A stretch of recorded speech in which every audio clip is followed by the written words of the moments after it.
Okay. We are broadcasting live. That's great.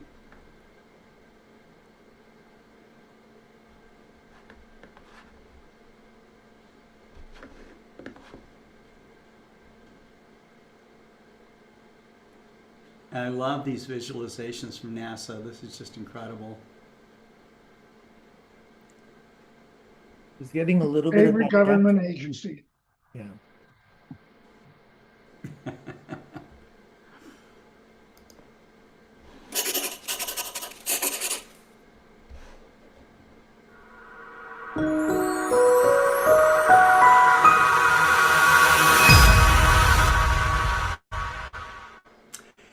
Hello, everyone. This is Scott Roberts from Explore Scientific and the Explore Alliance, and it is our 176th Global Star Party. We have a wonderful lineup for you tonight, and we hope that you enjoy this wherever you are. We'll be watching the live chats as well, so you can ask your questions. If you're going to learn more about our speakers, you can just go to explorescientific.com/GSP for a Global Star Party, GSP 176. And you can check out their bio pages and all the rest of it. But I'm very, very proud to have them on. And so we're going to start off, as we always do, with David Levy. So David, how are you? Oh, I could be a little better. Been a rough start of the year, but I am thoroughly, absolutely loving the expanded, wonderful new version of Sky and Telescope. I think the changes that are being made are just wonderful. My very Fantastic. first issue of Sky and Tel was March of 1963, and I still have that issue with me. My poem tonight, thanks. My poem tonight is actually from Linda Keller, who is still living, and she's almost my age. I didn't think anybody was my age, but I think she is. And this poem celebrates a comet which we hope we'll all get to see in April. Comet Pan-STARRS was discovered, I think, late last year, and it's coming in for a fairly close approach in April, and it could be visible with binoculars or people who are not blind like me. Anyway, her poem is called Comet Dreams. In childhood nights beneath a velvet sky, a fleeting blaze, a comet's wondrous trail. We watched in awe as time began to fly, igniting dreams with every shimmering veil.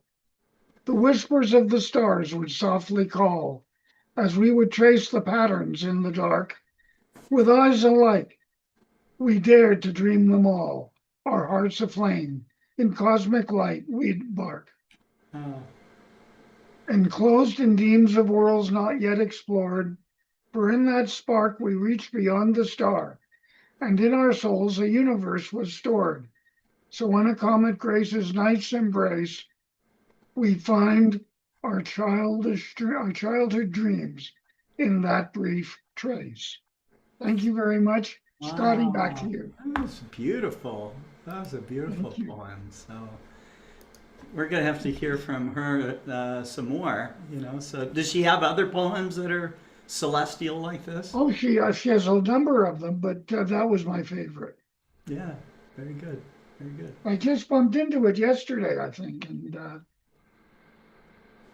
it's really quite the piece of writing.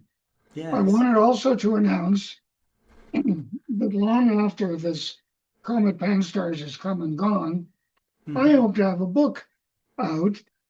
After I lost my Wendy, everybody was advising me to eat more, except my friend Pamela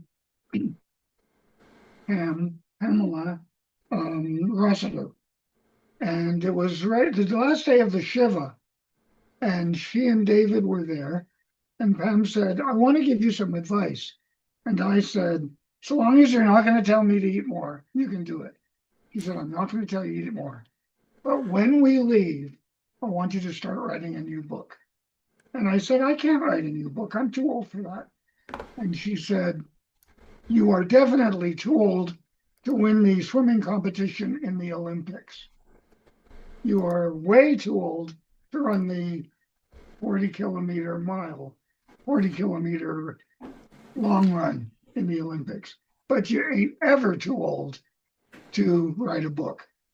And so I said, okay. And while they were still in the driveway, I started writing a collection of night sky related poetry. That was 3 years ago. The book is completed now, and I'm hoping it'll be out next year, although I'm not sure. It's called an informal compendium of night sky related poetry. And the title is With Golden Fire, out of Hamlet. I just wanted to let you know about that. And thanks so much. And back to you, Scott.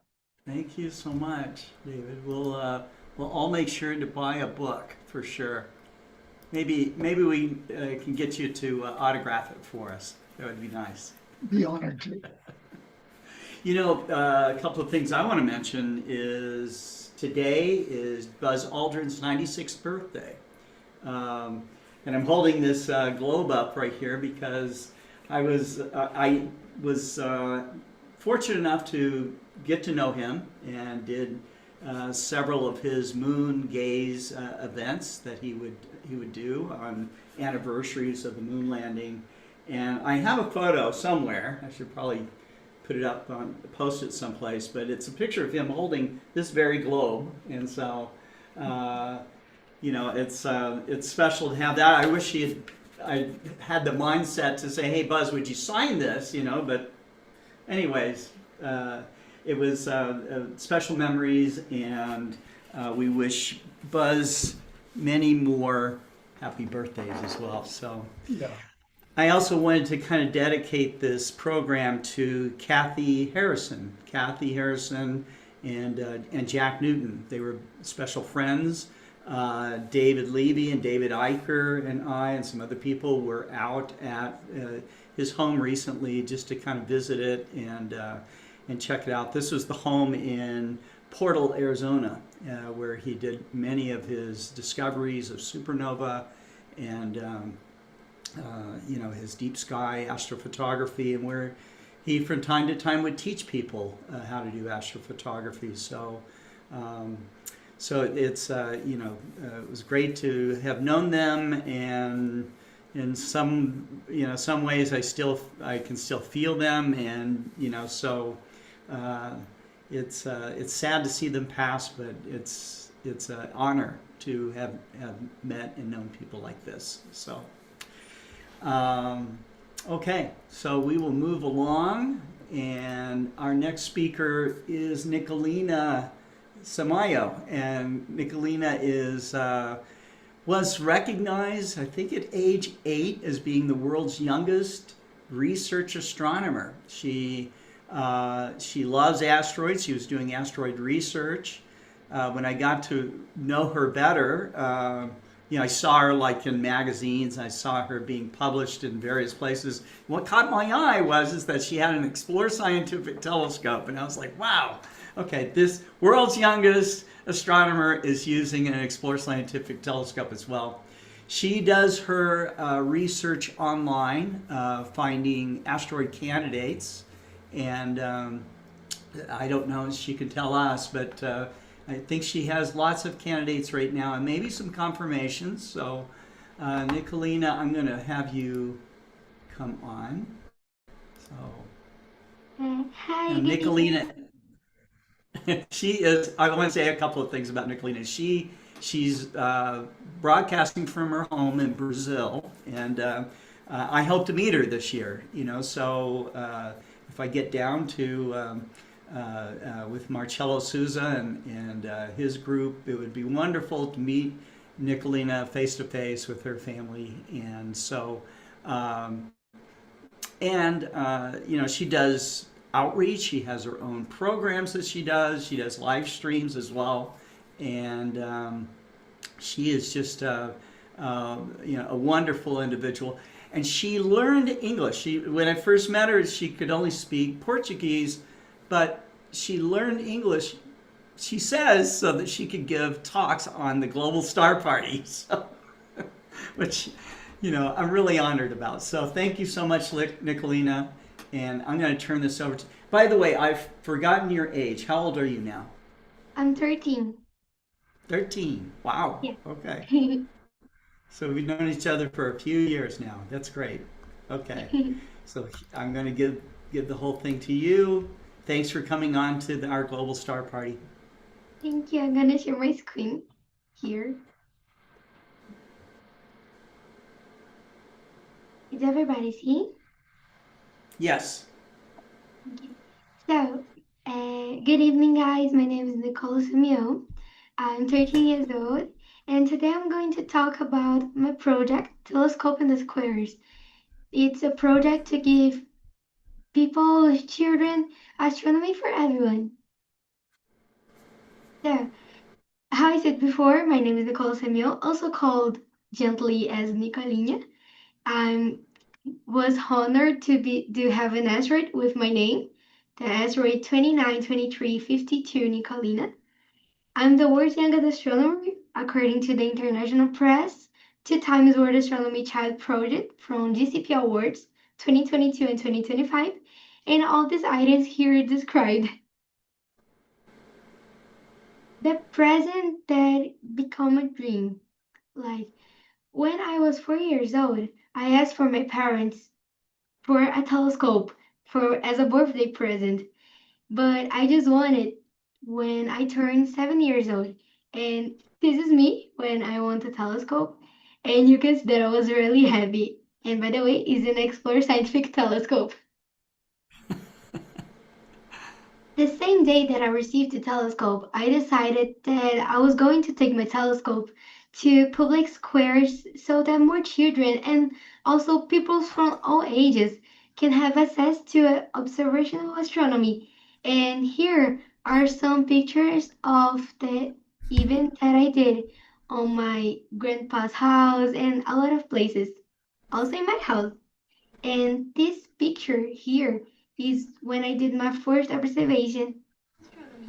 And here are some. But then the COVID-19 pandemic arrived, and I could no longer go out with my telescope, so I started to take pictures from inside the house using my cell phone and a telescope. I was alone, unable to talk to the children, but I didn't give up. I continued making photos of the moon, Saturn, and also Jupiter, and posting on my social media so everybody could see it. But then I moved to another city, that is Fortaleza, here in Ceará. And then I returned to the squares stronger than ever. And I started also to teach what I learned about the stars and especially about asteroids. That is something that I love so much. And here are some pictures for the events. I also put information about asteroids that people ask me some questions and I answer. And it's something I really like. Here are some images that I captured with my telescope using the ethical method and my cell phone through the earpiece. And here, the quality of Saturn and Jupiter isn't that good because it was some pictures that I took when I was just starting and I was still learning how to use the camera and everything. But here I wanted to bring to y'all see it. And until today, over 5,000 people have already had access to the universe through my telescope, and many being the first contact with astronomy equipment. And this is so good because some children and even adults, when they see the moon or even Saturn for the first time in the telescope, they start crying. For real, like they start crying because it's really beautiful. Like when I saw Saturn for the first time, I was doing my first class of astronomy ever. I was 6 years old, and I started running all the corridors asking, "Mom, Mom, I saw Saturn." It was such an emotional moment for me because Saturn is my favorite planet. That's it, guys. Thank you so much. Yay. Wow, that's great. That's great. Thank you. I wanted to say that your lecture was really very exciting today. But the best part of it for me is the picture you showed at the very beginning, where you were actually hugging your telescope. I love that. Yeah, it's great. So there was a question. What do you know what kind of telescope it is, Nicolina? It's, I know how to pronounce it in Portuguese, but I don't know if it's the same in English. What is it in Portuguese? It's Schmidt Cassegrain. Okay. Yeah, this one is a Maksutov Cassegrain. Very Maxutov, yeah, yes. Maksutov, yes. Yeah, a guy named Dmitry Maksutov, I guess, came up with that design. But I think it's beautiful. The corrector plate has that deep dish design and that little secondary spot there. And so, what's the most amazing thing you think you've seen through your telescope? Aside from Saturn, because everybody says Saturn. I was about to say Saturn, but I can say the moon because I really love the moon. Oh, the moon. Oh, yeah, for Oh, sure. actually, I already saw a nebula in my telescope and it was so amazing. Wonderful. I Wonderful. was shocked, but it was really, really beautiful. Great. And Nicolina, you're very young to know exactly what you want to be doing. You know, I know that you love astronomy. I know that you love your research work and everything. But there's a lot of young people that have like no idea what they're going to do or what their true love is. And what's your advice to them? You know? Um, Actually, I want to more children have access to education like STEAM, the science, technology, engineering, like this. And I also want to continue teaching astronomy to children all around the world because this is something I really love. That's wonderful. Well, if I have, in any way I'm able, I will help promote that. So maybe far into the future, when I'm a very old man, you'll still be on Global Star Party. So that's great. Well, thank you so much, Nicolina, and we are going to go to our next speaker, which is David Eicher. Okay. Great science communicator, and he is on live with us tonight to talk about. He's going to talk about a new venture in New Mexico, astronomy venture, and he's going to talk about STARMUS. And you need to go to STARMUS sometime. So here we go. Thanks, Scott. And I'm going to talk about a little bit of a grab bag of things here tonight, rather than the usual plodding through deep sky objects, because there are a bunch of things that are kind of developing and are going to happen relatively soon, too. So one of them is just today, we created, I think, on Facebook, this page for followers. This group in New Mexico that is got a bunch of things underway is called Off-World Productions. Can you see that okay? So you can, if you find their Facebook page, Off-World Productions, and that's not completely crazy people, it's astronomers. You know, they're just getting started down there, and they have a number of things going on.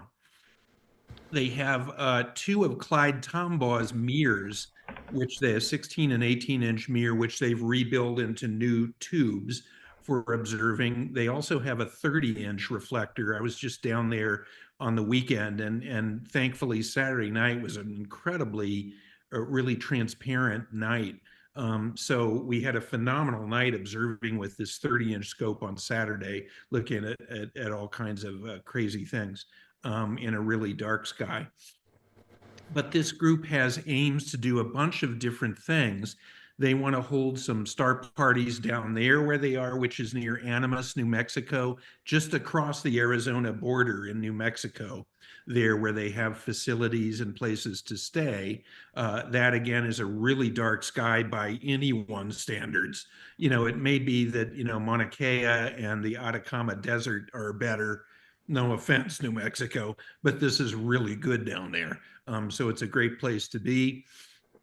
They also want to do some observing and some star parties up here where people are, rather than getting people to travel down there in the Tucson area. So I think we're going to be doing some events here in a couple of months, which I'll let you know about, rolling out some of these big telescopes and getting a lot of people their first look through a large telescope.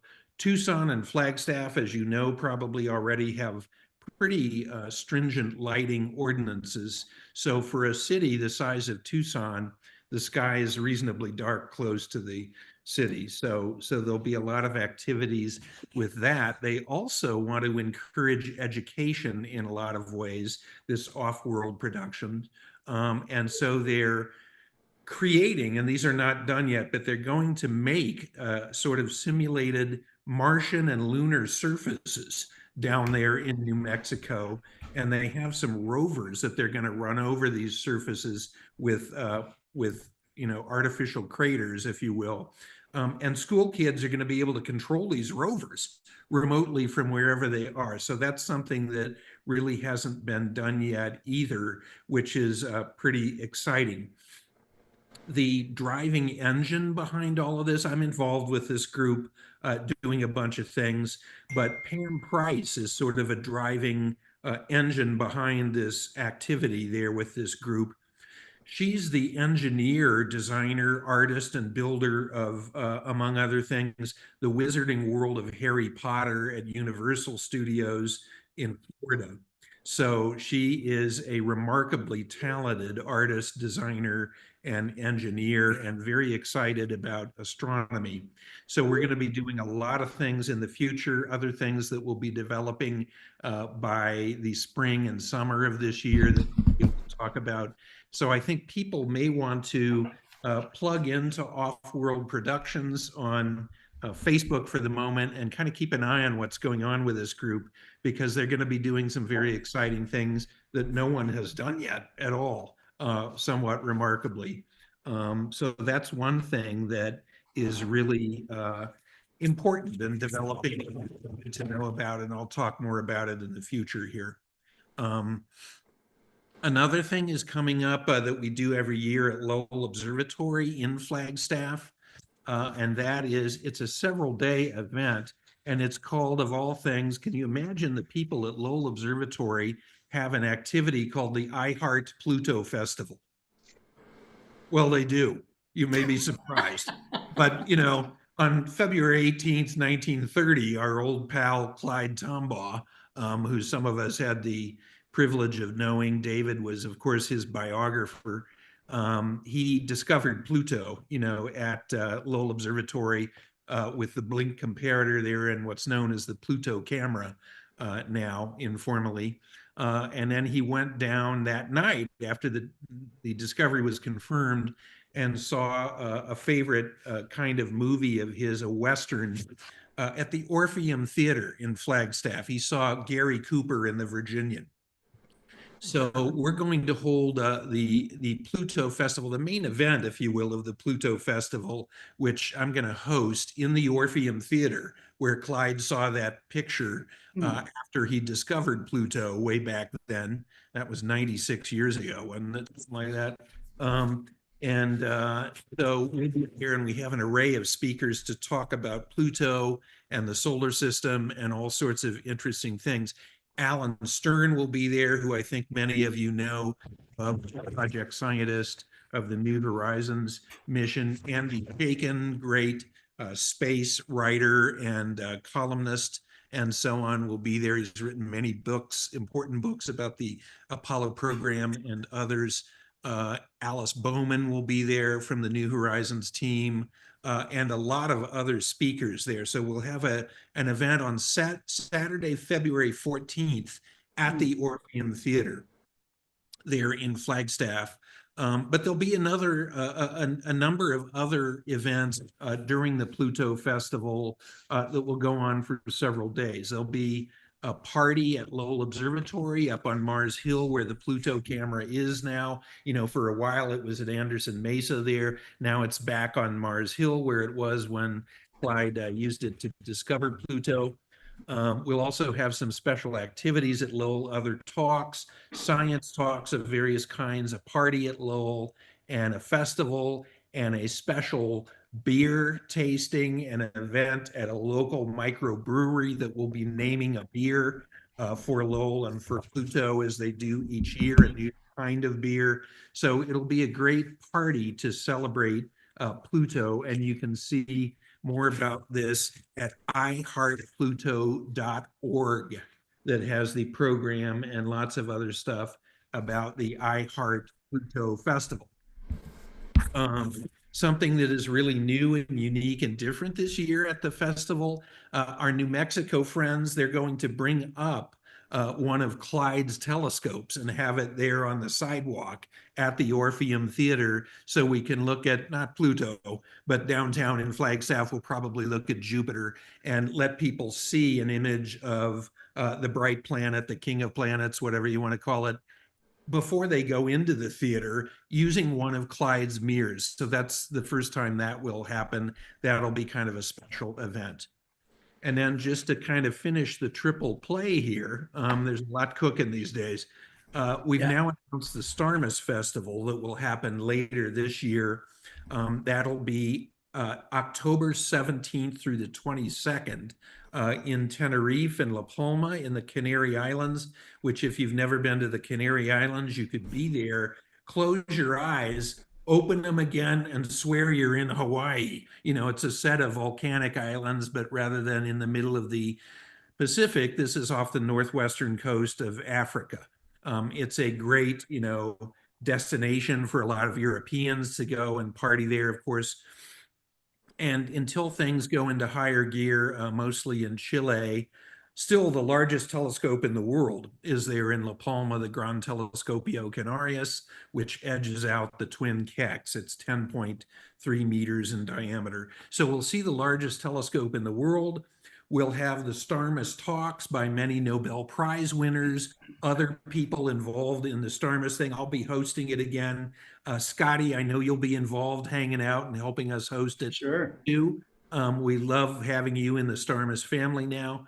And we will have, not only because you need to exercise both hemispheres of your brain, a lot of astronomy and science talks in biology and physics and other sciences, and Nobel Prize winners and astronaut explorers speaking there, as we always do, but we will also have a lot of music and rock and roll, because you need to exercise that other half of your brain that likes to have fun. So we'll be announcing these acts over the coming weeks. You can see the entire program as it develops on starmus.com, and we'll be talking about it more clearly. One of our co-founders helping to run things, along with Starmus's director and founder, Garrick Israelian. We'll also have Brian May there. He will certainly be playing some guitar. You know, he's relatively well known for guitar as well as a PhD astronomer, just saying. And we have a lot of other guests who we'll be announcing over the coming weeks. So we hope you'll join us at Starmus. We also, as usual, will have the Stephen Hawking Medal for Science Communication, but now this year also, we will have for the first time the Jane Goodall Medal for the life sciences, if you will.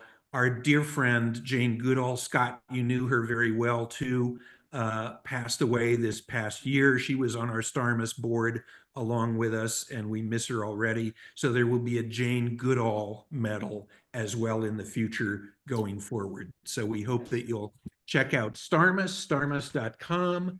We hope that you will check out the iHeart Pluto Festival in Flagstaff coming up just a little less than a month from now. And I will be talking more about all the huge number of activities that this New Mexico group has underway, that things are going to be exciting with them in the coming months as well, I can tell you. And just remember this, we got this, a number of us, of course, up at the AAS meeting in Phoenix a few weeks ago, but this is something to remember. Science is Wow. like magic, but real. But real. So remember that, kids. Okay. And if you'll forgive me, I kind of went fast there, but I've got to go and see a science fiction movie with the Bakaches now. Oh, okay. So I'm going to duck out. But it's good to see all of you. Bless you. And I hope to talk to you all very soon again. Yes. Yeah. Thank you so much. Yeah, you're going to be a busy guy this year. So It's going to be a great year. You'll be right there with us, I hope, I'll Scott. be there for a lot of it. Yeah. Thank you. Yeah. Thank you. Yeah. Indeed. So our next speaker is Diana Hannah. I always have a problem with this. I know I'm going to butcher it. She's laughing right now. Diana Hannah, right? Well that done. Really? Did I? Yeah. Okay, I want to show the three of us on screen at the same time right now because we were at an Alcon event and I think that we laughed so hard that we almost like burst a organ or something. It was so fun, and it's always fun to hang out with Diana, but she is a brilliant science communicator. She is editor-in-chief now of Sky and Telescope magazine, which has been published for how long? You will soon find out. Okay. She's going to take us behind the scenes of the magazine and tell us more about Sky and Telescope. And so thanks for coming on. It's her first time, but she doesn't appear nervous at all. So I think she's No, got I'm just this. more nervous about getting my presentation up because I always forget, do I first start the slideshow? Do I first share the screen? Every time I forget this, so I'll try. Nice seeing you, David. So what movie are you going to go see? You know, I think I have it here. Forgive me, I forget. The Virginian. It's the new. It's no, it's not the Virginian. It's Oh yeah, that's not science fiction. It's the Bone Temple. That sounds like a comedy. Right? Yeah. Oh, I think I saw this. Yeah, I think I did. It looks. I'm going to be scared. It's going to be me and my popcorn and Michael and Holly. I think So it's I'm a going to scary be one. clutching the Yeah. popcorn in fear. I think. Yeah. That's right. Give us a report then after. Yeah, that's I right. certainly will, and I will watch. Forgive me. I will watch your presentation when I get back, dear Diana. Have to, you know the stuff. Enjoy the movie. Peek outside right. every once in a while looking for that aurora too. That's right. Oh, lovely, Scott. Thank you so much. right. So I'm going to, ooh. Right, there we go. Are you good? Nope. Nope. Let me bring my presentation back onto this window. Okay. Oh yeah. It's always tricky if you have two screens. It is. Yeah. I have desktops here, so let me see. I just run two separate computers is what I do. So sometimes There three. we go. I found that, so I can do that. There you go. Yeah. But then I have to start the slideshow. Yep. Ooh. Is it running? It's running. You just need to bring it in presentation mode if you want. Oh. What are you seeing? What are you seeing?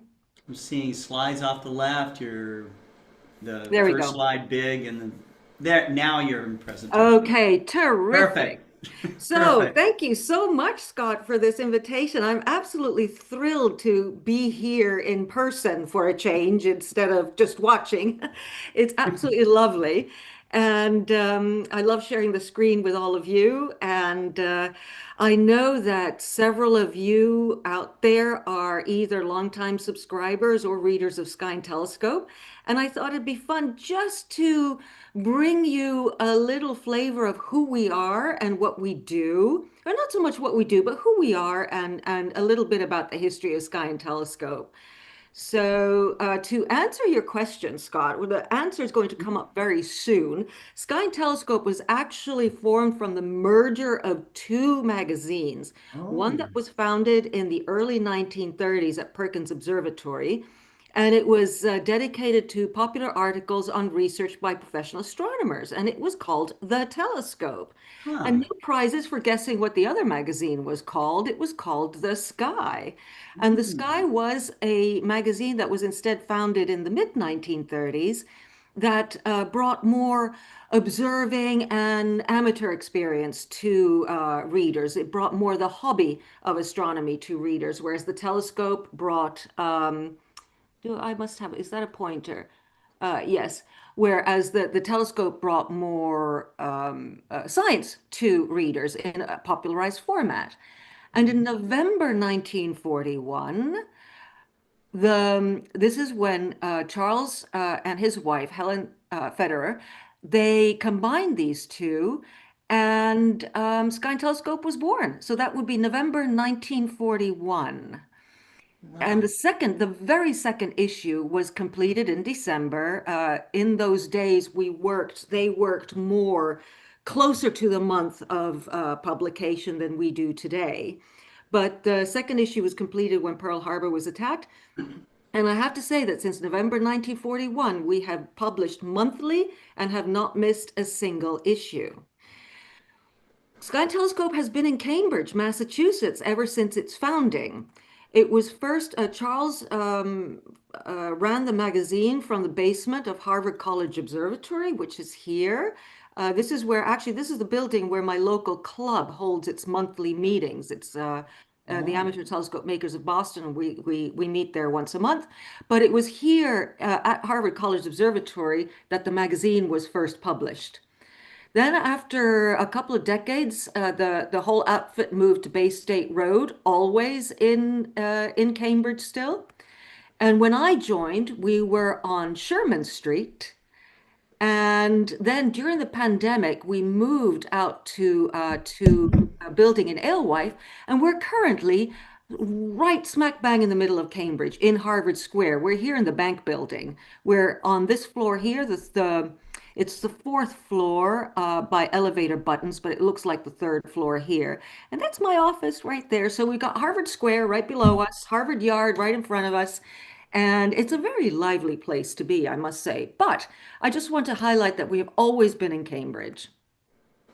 So the staff, once upon a time, this is from about 20 years ago. This is outside of Sherman Street. And this is when at the magazine, we did everything in-house, from advertising to printing to customer service. All of this was in-house. This was way before my time. But you might recognize several of these characters here because they're still around today in one capacity or the other. That's Sean Walker, who you will meet in a later photograph. That's Kelly Beatty, Dennis DeSico. We have Roger Sinnott, Rick Feinberg, who was editor-in-chief at the time. We think this photo was from about 2006. We have Stuart Goldman, Greg Dinderman, who was our technical illustrator. He retired a few years ago. Alan McRobert. So Alan, Dennis, Kelly, Roger, Tony Flanders, they're all retired, but they're still all doing stuff for us. Once you join the Sky and Telescope family, you can never really leave. Dennis is still doing test products for us. Kelly's running our tours.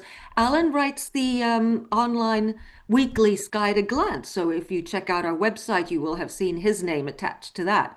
And so this is what staff looked like once upon a time when everything was done in-house. Nowadays, we have a much smaller staff. This is the masthead from March. So please do keep an eye on the masthead for April because there are some rather nice changes to the masthead. I don't want to give I don't want to spoil the surprise, but you will see some changes up here at the top of the masthead, including hiring of one of our newest editor. And she'll also show up in a photo a couple of slides down. So in March, we said goodbye to Gary Saronic. He was a long-time Sky and Telescope editor. I think he joined the magazine in the mid-1990s, and then he was up in Canada for a while. He was editor-in-chief of Sky News, and then he came back to us in 2019. And we had to say goodbye to him this recently because he has also decided to retire. But like all of the other editors, he's still working for us. He's still writing the monthly Sun, Moon, and Planets. So nowadays, as you can see, this is basically highlighted in yellow are those of us who are working uh, um, actively on the content of the magazine and the website. Everything else nowadays is outside of the building, as I will show in a minute. So here we are. I thought you might like to see meet some of us. This was at our most recent holiday party. So there's myself. We have Kelly. Kelly Beatty is an honorary member, always at or attendee at our events here because he lives down the road. We have Sean Walker, who is primarily responsible for astrophotography and equipment and imaging related articles and content. We have Monica Young, who handles primarily the news and also science stories, and she oversees the website. And we have Edwin Aguirre. He was also a former editor, and he rejoined us in April. And he handles a lot of the observing content. And then we have down here, we have Camille Carlisle. Many of you will know her name. She curates the science-related content. And Sabrina is absolutely essential. She's our editorial assistant, and she knows everything about where everything is. And she is so calm and so competent. Fantastic to have around. And then we have our art department. We have our creative director, Terry Dubé, and the technical illustrator, Beatriz Inglesis. And the only one missing from this photo who is a full-time or who works with us regularly is our illustrator, Leah Tishon. And here's Meg Thatcher. She's our latest hire. We hired her to replace Gary. And so she's also doing working on a lot of the observing content and the historical articles. So this is us. These are the faces who get together and work together on putting the magazine together for you every month. And one of the things that has changed from the olden days, as I mentioned, was we don't do so much in-house anymore. The most important thing is that the American Astronomical Society stepped in to pick up the pieces after our former company, F&W Media, went bankrupt in March 2019. The AAS acquired us in June of that year, and it's been really wonderful to work with them. The only problem is we're up here and they're down here in DC. And they're the ones who oversee most of our business, most, if not all of our business operations. So they handle and have outsourced to contractors things like customer service, subscriptions, publishing, printing, and all of that. So the operations are spread out around the country a lot more than they used to be when everything was in-house. But we are nevertheless very, very grateful to be under their umbrella, which gives us a nice opportunity to work towards bringing together the amateur and professional communities. It was something that the AAS had wanted to do for a while. In fact, they had formed the amateur affiliates sometime in the mid 2010s, 2016, 2017, something like that. And so when Sky and Telescope came up for grabs, they thought it would be a great opportunity to make a deeper foray into the amateur community. So Sky and Telescope throughout the years, that's the very first issue, November, what did I say, 1941. And for the first couple of decades, the covers were black and white and they had the same design. Very first cover in color was October 1966.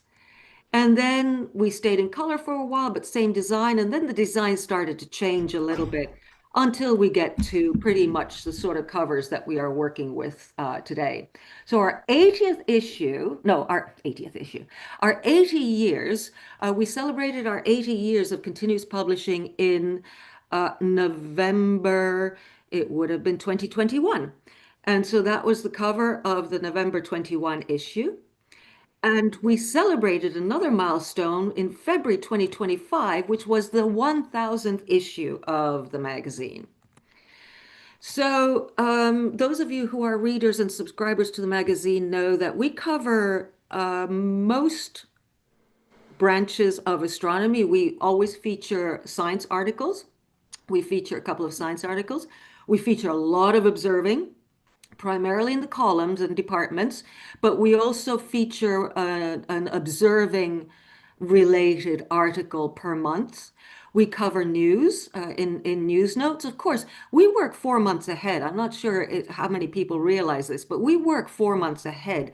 So often by the time a reader gets the issue in their hands, the news might be a little bit on the older side, but a lot of people enjoy, I myself enjoy just being reminded of what was newsworthy, some time back. They're not long pieces. Monica takes the stories that we featured on the web and condenses them. So they're very nice little nuggets, just to remind us, of what's happening. We cover a lot of equipment. We do a test report. We do astrophotography and imaging articles.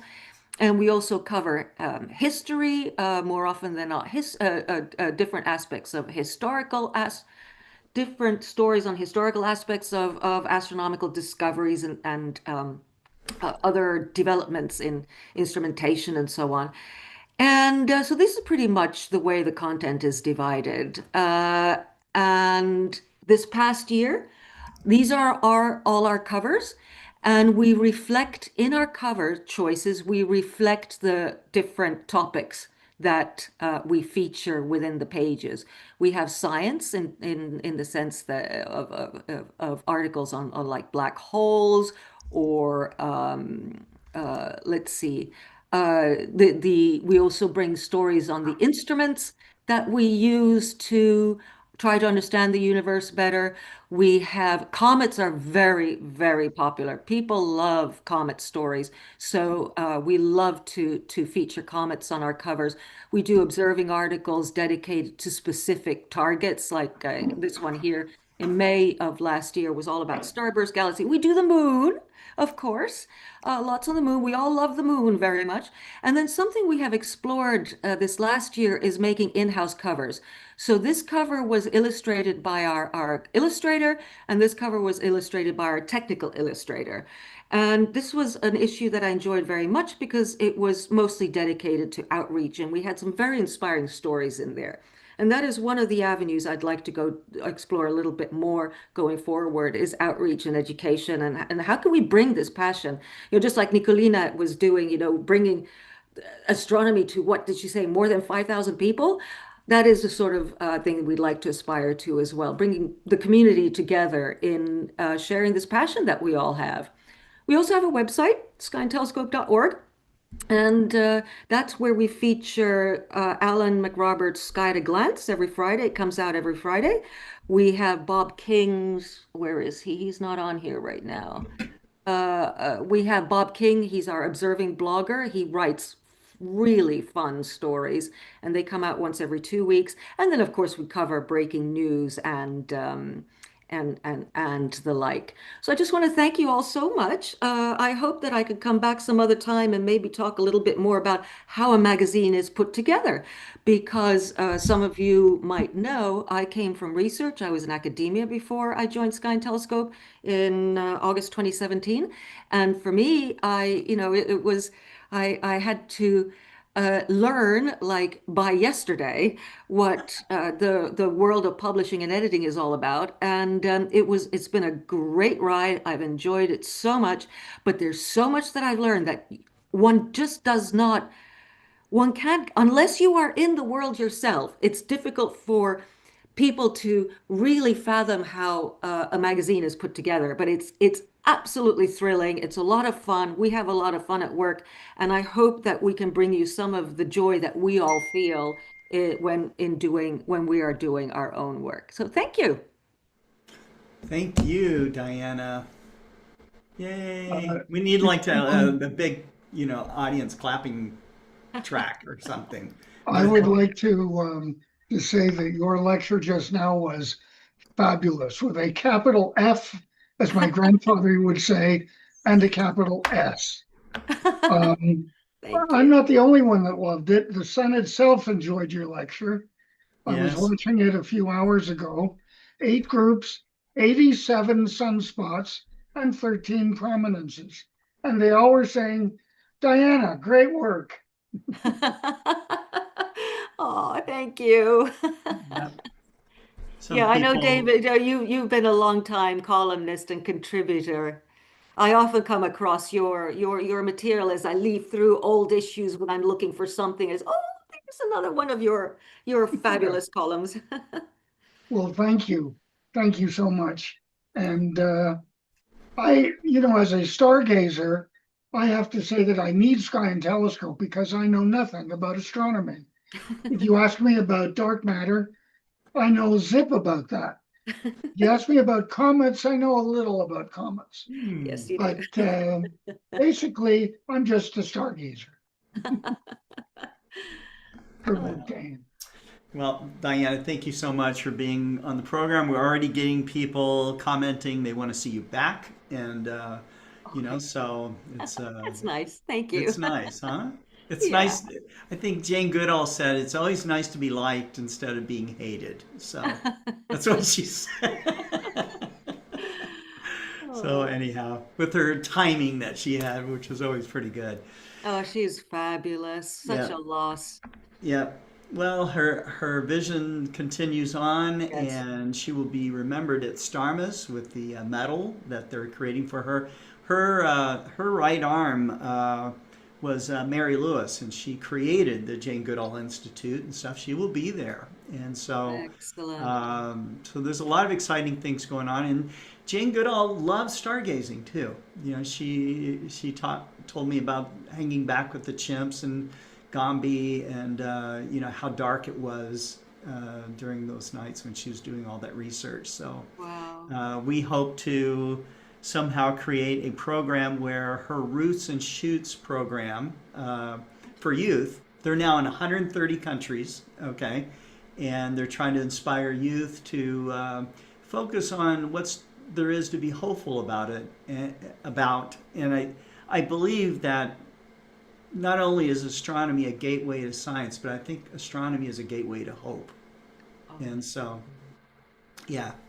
And so I have lots of friends that have been, I think, healed by stargazing. Certainly David Levy is one of them. So, Yeah. yeah. Anyhow, okay. So our next speaker is up, and that would be, gosh, I should have this memorized. That would be Lori Ansorgen. Lori is representing the Astronomical League, and so she has hung out with us with David Levy and I during total eclipse of the sun, and she is a very active amateur astronomer, and she is doing lots of imaging, I think, with her. Is it a unistellar? Is that right? Unistellar and the origin from Celestron And an and origin for Celestron. That's and right. just So about you enjoy these smart telescopes. I do. Hmm. Me too. Me too. So that's great. Okay. Well, the So I stage just- is all yours. All right. I do want to say though that Sky and Telescope is a continued reference, even for the observing programs in the Astronomical League. If you pick up the observing program on asterisms and also the alternate constellations in particular, there's references on where to find these stories about how to look for these different alternate constellations, and they tell you in some cases, go look at the Sky and Telescope issue, blah, blah, blah. And that's how I found out I was missing one and had to consult with our club librarian, who happened to have a copy, in order that I could research this alternate constellation to check it off my list. But anyway, I digress. So yes, I'm going to talk a little bit about the Astronomical League here, which I am going to talk about in terms of the observing programs. There's over 100 of them. And what we see here on the screen is some of the pins that you can earn by way of participating in the observing programs. We have over 300 clubs with about 25,000 members, and each one of them is unique. Each club, each member, I love associating with all of them. I learn something from everybody. And it's a great experience. Once you earn your observing program pin and certificate, you can then also go onto the website and search for which ones you or your clubmates have earned through their search of their database.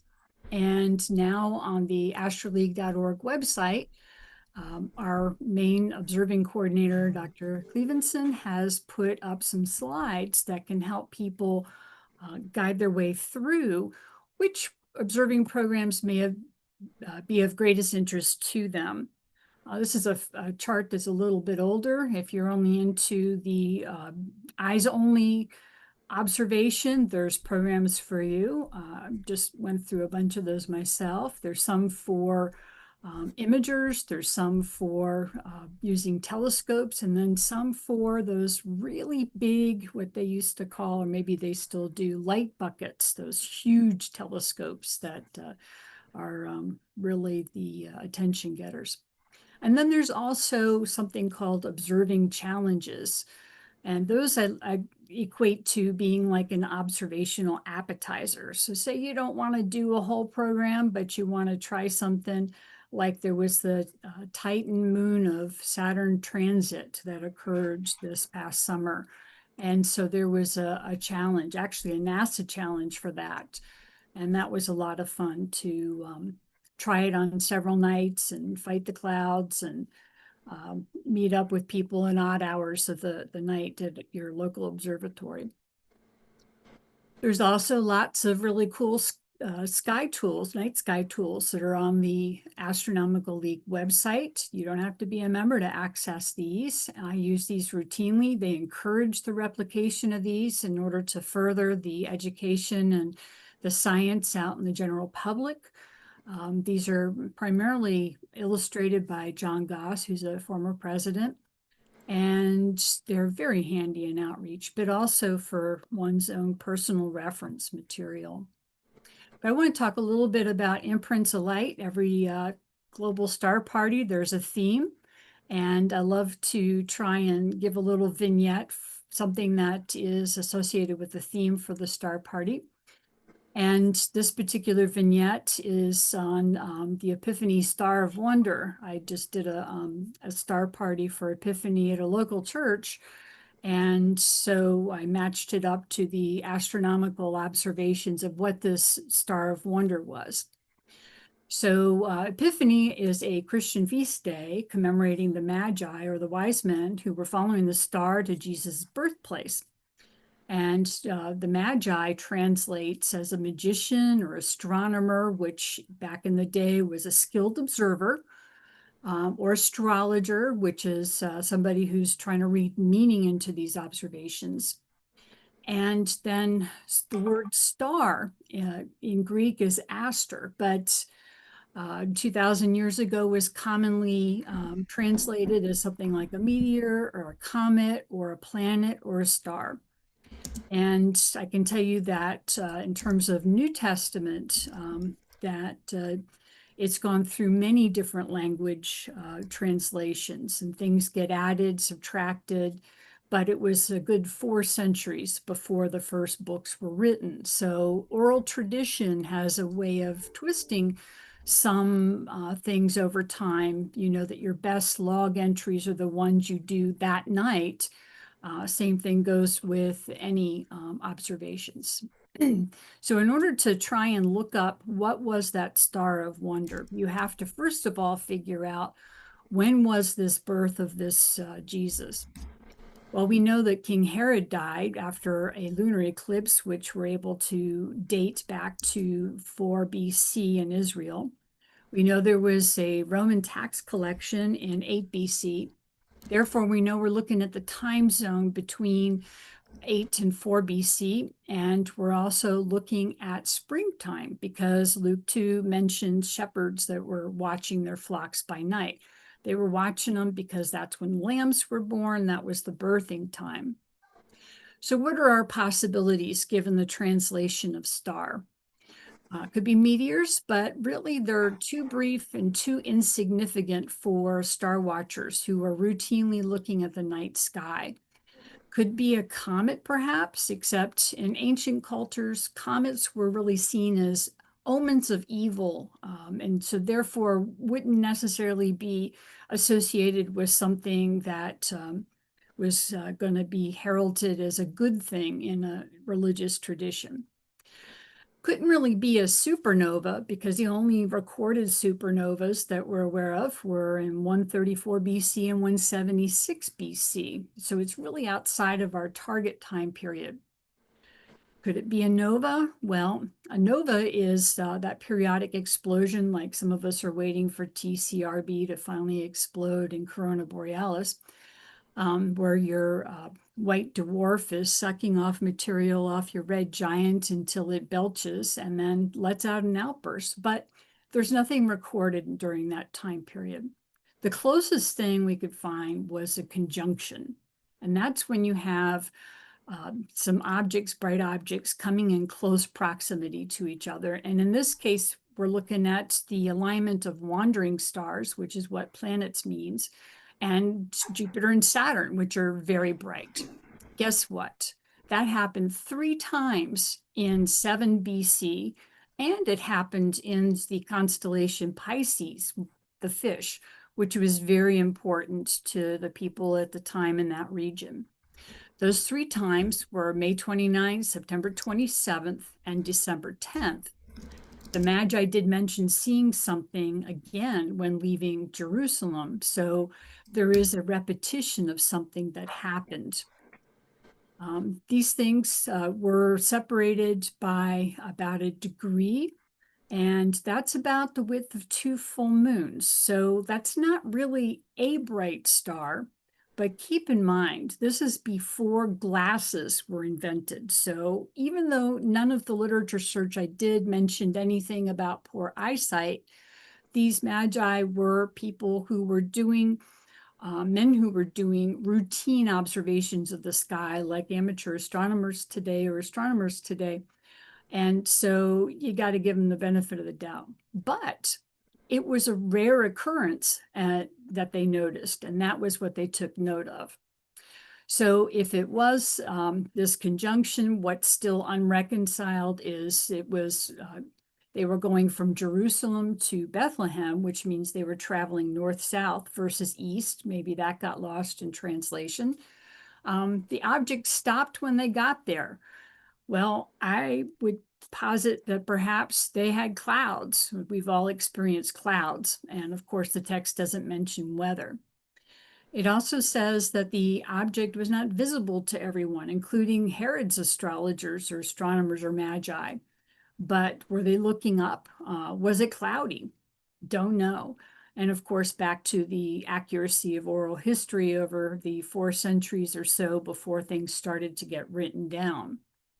So one of the things I wanted to do was show what our software program Stellarium would show for this time period. So I put together, actually, I had my husband put together a little script in Stellarium so that we could see whether or not this plays out. So here's the sky in Jerusalem for that time period. And what we're looking at is a period of time from May to September, kind of sped up for our purposes. You can see in the sky Jupiter and Saturn. You see some minor meteor showers. You'll also notice as this time lapse goes on that the moon is crossing over and conjuncting with Jupiter and Saturn as well. So you got the 2 brightest, 2 of the brightest planets, and you got the moon all coming together in this 7 BC. And it doesn't happen all the time because when you put in the year into Stellarium and you want to put in 7 BC, it actually turns out you got to put in -6 in order to get it to play out correctly. So what happens after that is then you want to get to the December conjunction. And then you have to go to morning. We know very commonly when we're looking for comets or other things to appear in the sky, that sometimes it happens at night, and then sometimes you got to wake up early to catch it on the other side of the sun, because things are moving in the solar system. So this is what it would look like in the early morning hours for that time period. So that's the closest that I could find when it came to the time period for what was in the text to match that up into stellarium. Let me fix this little bracket a little bit and move on to my next slide. And that just shows you some of the screenshots showing it playing out like in the script that I just showed you. I want to talk about one other visitor in the sky that's very important these days. At least it is to me. I assume it is for David as well, since he's our famous comet chaser and discoverer, and that is our most current interstellar visitor, 3I Atlas. And there's a bunch of criteria. I won't go into any depth about what makes it interstellar, but it's going by way too fast, and it's going by at an angle that isn't congruent with other things in the solar system. And we've, as a people, have found 3 of them, and they've all been in since '97. So this is their 3rd one, and the Smart Telescope, December 21st, for me, did capture it. And there it is. I just love me some good comets. So that was exciting. So skipping right ahead, I want to also mention from the league, and Scott always helps with the technical stuff of this, and so we really appreciate that. We have this Friday, don't miss it, 7 p.m. Eastern time. We have the next Astronomical League Live, where we'll have a speaker talking about the new challenges of our model for the universe. There's always great speakers, as there is for Global Star Party, and you'll get to see some more of the folks that are involved with the Astronomical League, as well as Scott Roberts and David Levy again. And then I would be remiss if I didn't mention that we have Alcon 2026 coming up. When I checked yesterday, the registration hadn't opened up yet, but the registration URL is alcon2026.org.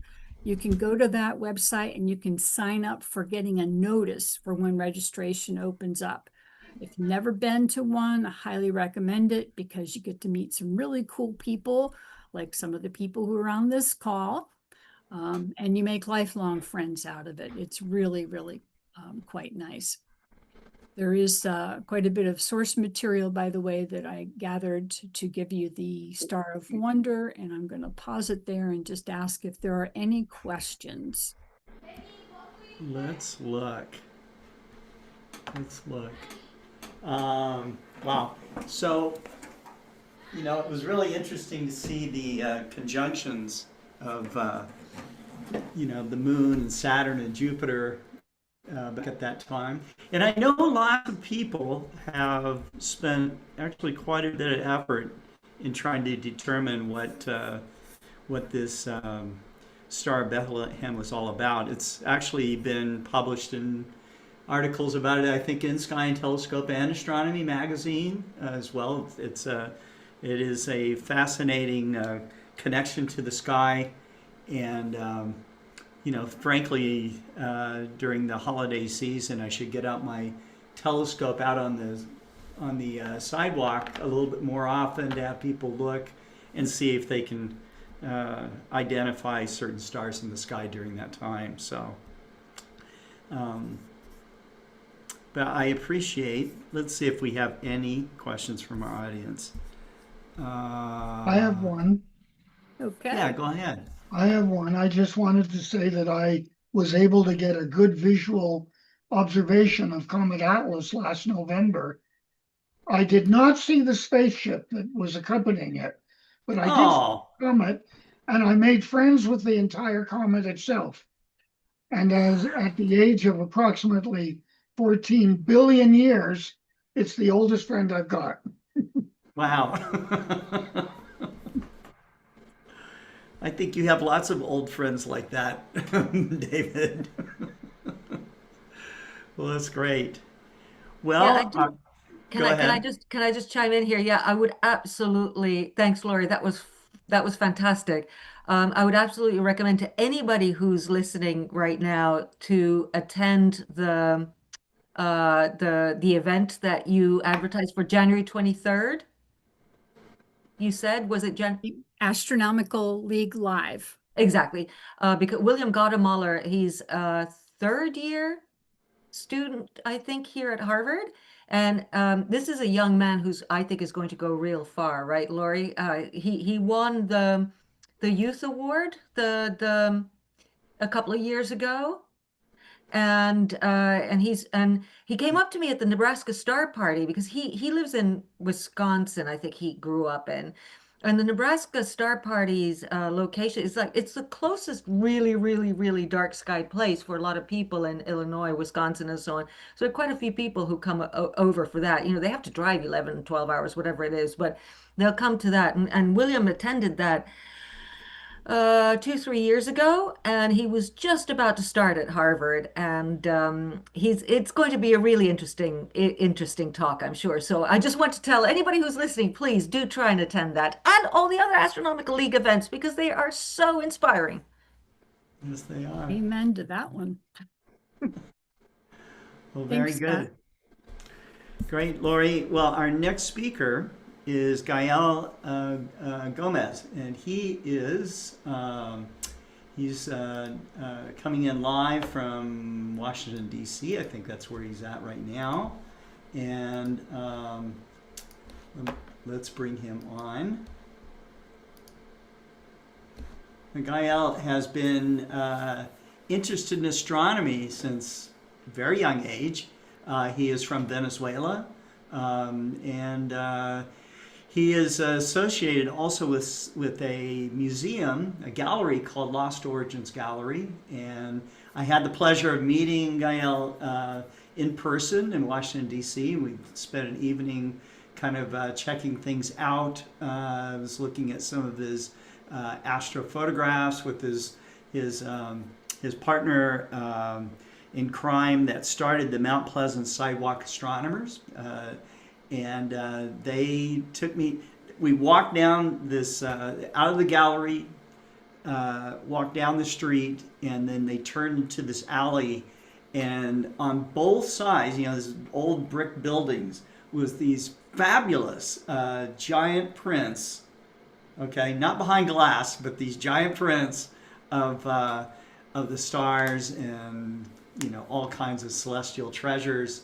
And I know that Gael does sidewalk astronomy from there, but I think he takes his show on the road around the region. And you said that you might be giving a talk from an event that you've got going on right now. Is that right? Okay. Yeah, we're not hearing you right now. Are you muted?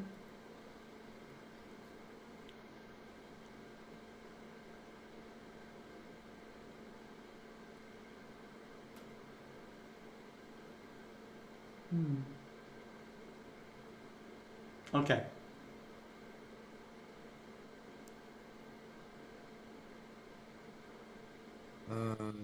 There you go. I can hear you now. There we go. All right. Great. Test, 1, 2, 3, 1, 2, 3. Does that work? All good. All good. All right. Awesome. They say it's 5 by 5. I don't know why they say 5 by 5. All right. Yeah, as a matter of fact, I'm currently sitting at the telescope workshop here in Washington, D.C. Okay. And yeah, I'm just gonna be giving sort of a short, since I have more time than I was originally planning, I'm gonna be basically segmenting this into 2 parts. I'm gonna be first talking about sidewalk astronomy. By the way, before I start, I would like to beforehand apologize for the choppy internet connection. This is, after all, federal DC Wi-Fi that is completely free. But anyway, and then the second part, since I am at the telescope workshop, I am going to be giving a little bit of a walk around the telescope workshop and showing what people are working on, and also giving a little bit of a talk about the importance of amateur telescope making in the general astronomy scene, and especially here in Washington, D.C. So yeah, Excellent. Well, we're real happy to have you on Global Star Party. You thank you so belong much. here. Yeah, You belong here. very So, yeah. privileged. All right, well, side astronomy. Oh my God, where do I begin? Before I start, I'd like to obviously give a shout out to my I guess co-founder of the Mount Pleasant Side Astronomy project, Adam Green, my neighbor, without whom none of this would be possible at all. Sidewalk astronomy. First, I would like to start by saying that sidewalk astronomy is, at least for now, from our experience, literally just me, my neighbor, and members of the National Capital Astronomers Club, which is where I'm currently at, taking telescopes out to the sidewalk and showing people the night sky. This is very interesting. The reaction is basically um instantaneous. It's very consequential. The consequences are immediate. um let's think about what I'm gonna say here. I didn't prepare this presentation. I'm basically just talking off the top of my head. um there is no politics, there is no religion, there is no other thing that is added onto this. The only goal here is the awe and the experience. I'm gonna give a little bit of a sidetrack to third spaces.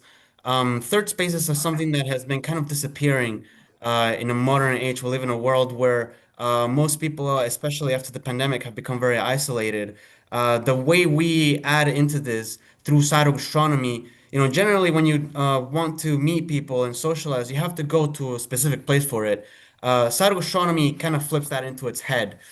We go out to the sidewalk, we set up telescopes in the middle of the sidewalk, and right there, we already give people the opportunity to share and make bonds and socialize over a shared experience.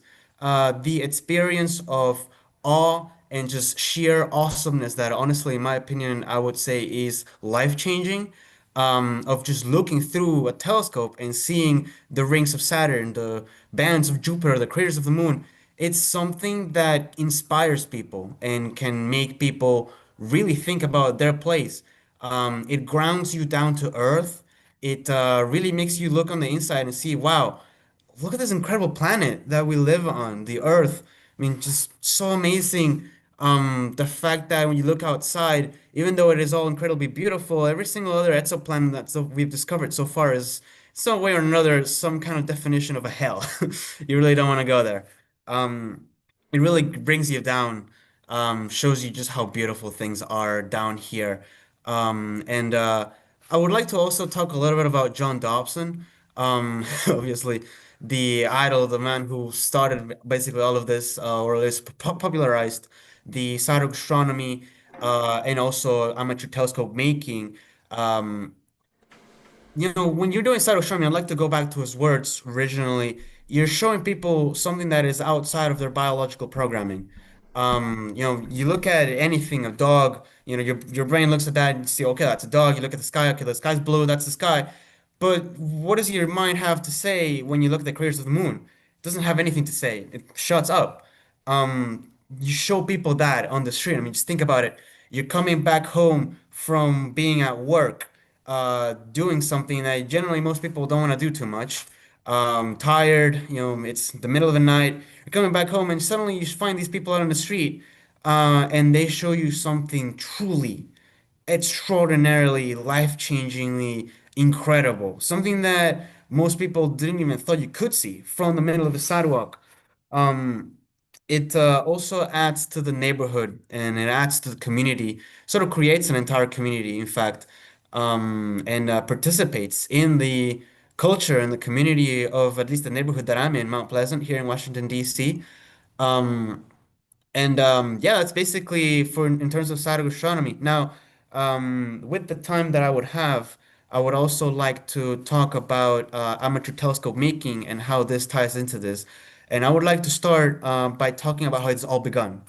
I started making my first telescope at this exact same workshop I'm currently at the age of 16. I met the good people of National Capital Astronomers, specifically Mr. Guy Brandenburg, who's currently out there building telescopes, funnily enough. And I was like, man, I really want to, I'm interested in astronomy. I got interested in astronomy when I was 9 years old, in fact. Came here to the United States at the age of 12. So, obviously, me, kid in high school, went there and I was like, okay, well, this is something that I can do. Spent a year building a telescope while I was busy with high school. This 8-inch Dobsonian telescope, f5.6. And the first thing that I did after I finished it was I took it out to the sidewalk and I started showing people the night sky. I would also obviously like to say that at that time, it was when I met my neighbor, Adam Green. It's pretty funny. When I met him, the first thing I asked was, "Do you like space?" Because I saw him was wearing this NASA shirt. Man, what a cool. Here's Mr. Guy Brandenburg. He is the president of National Capital Astronomers. Yeah, I would like to go up to the telescope workshop and show some of the things that people are working on. It might get a little bit chaotic, maybe a little bit noisy. But yeah, we're basically going to be talking about the importance of amateur telescope making and what we're doing out here in our mission here in Washington, D.C. for National Capital Astronomers. Would you like to say something? Okay. Yeah, I've been doing this for much too long, actually. I got hooked in 19, let's see, when was that? 91, I made my first telescope. Never did ever have one beforehand. And I was really surprised how well it worked. I was actually astonished. Go to star parties and people are saying, hey, this is the best telescope out here. And it's just this little 6-inch thing that I had made. And I figured it's going to be a piece of junk, but it worked out great. So shall we go in and take a look let's at do it. what people are doing? Of course, let's go. All right, so It is noisy. And by the way, this right here, I don't know if you, can you all see this? yep. This was a 12-inch Ritchie Chrétien that was professionally made, and the optics sucked. We sold the optics to somebody else in Italy. All right. Here is the entrance to the workshop. This is Chevy Chase Community Center, Washington, D.C. And all right, well, These are some of the people who have been doing various projects over the years. let's go in. So right here, this black thing, this is for a reason. This is where we test telescope mirrors. In fact, let's go down here. We've got What's the width of? So this is a professionally made mirror. I don't know if you can see that. Looks like a 6-inch? Yep, 6-inch. And it was made by, who was this made by? Looks like GSO. Oh, a Gina. Gina. And we tested it with a little camera that we put together. I don't know if you can see. So this is a Ronchi test, right? Well, we could do Ronchi test, we can do Foucault test, but okay, come on, wake up. And so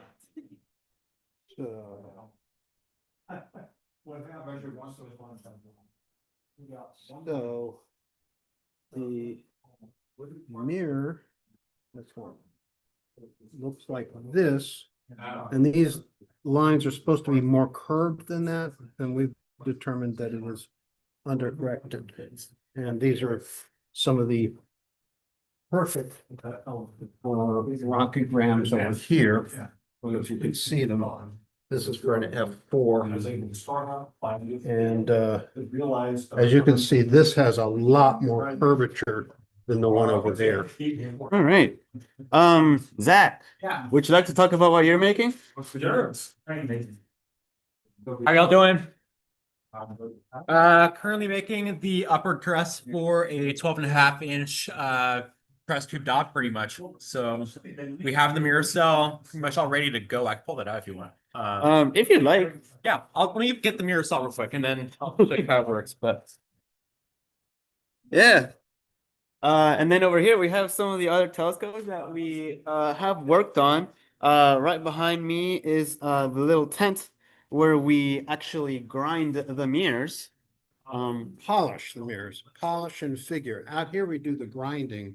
Under there we do the polish and figuring because we don't want pieces of metal and grit and stuff to settle on the mirror. And then you're doing all this polishing. Wow. Oh, So this is a So 12-inch f5, right? 12-inch f5. So this is going to be where the mirror sits on pretty much. So the mirror is going to be supported by this seat belt. And then these metal plates will hold it. So anytime it goes back, it'll be supported. Anytime it goes forward, it'll be supported. And this will be the back of the scope.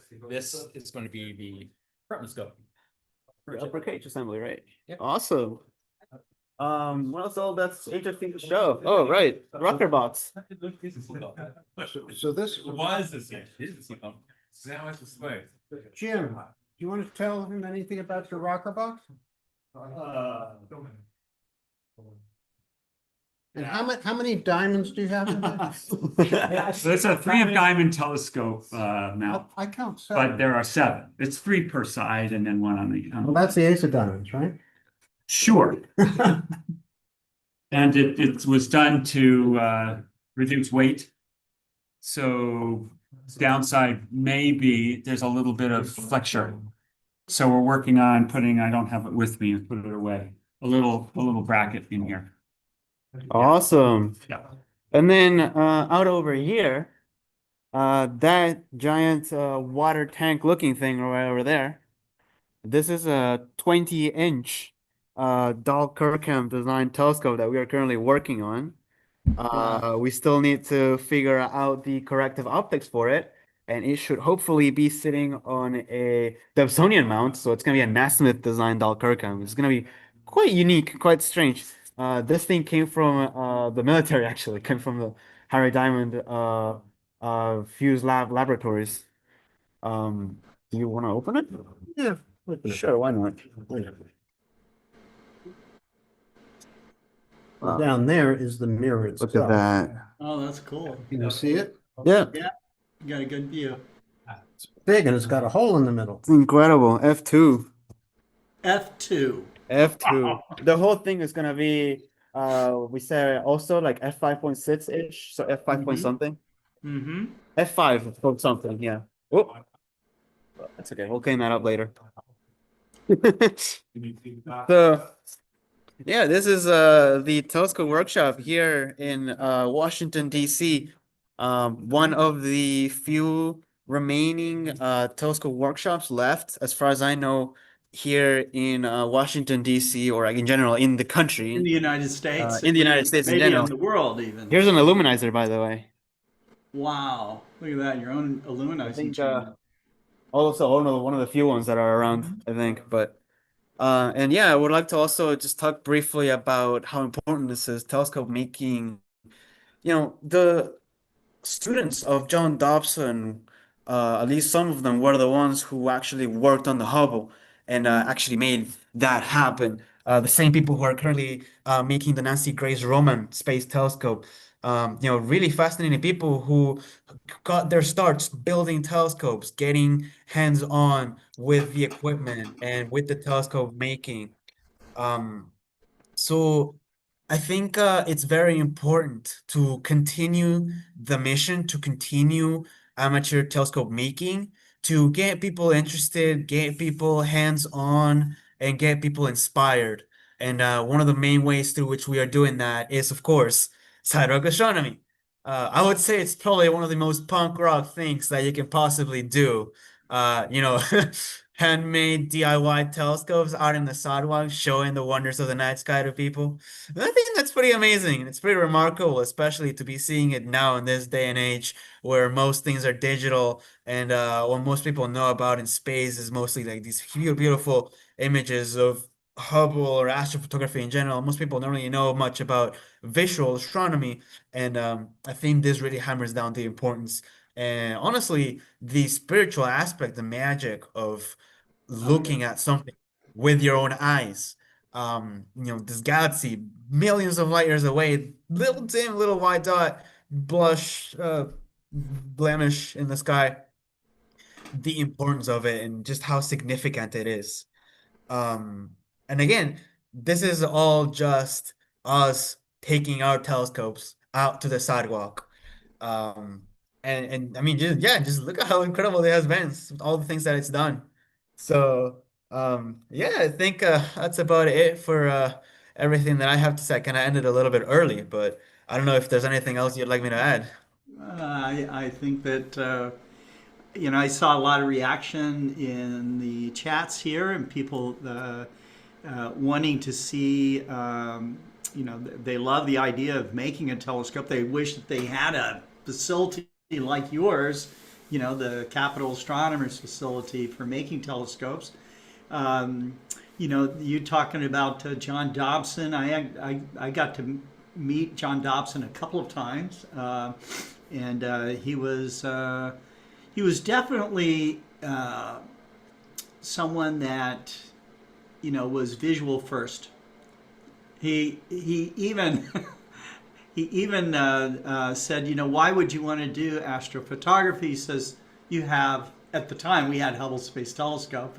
He was not alive for the J West images that were coming down, but he says you'll never beat that.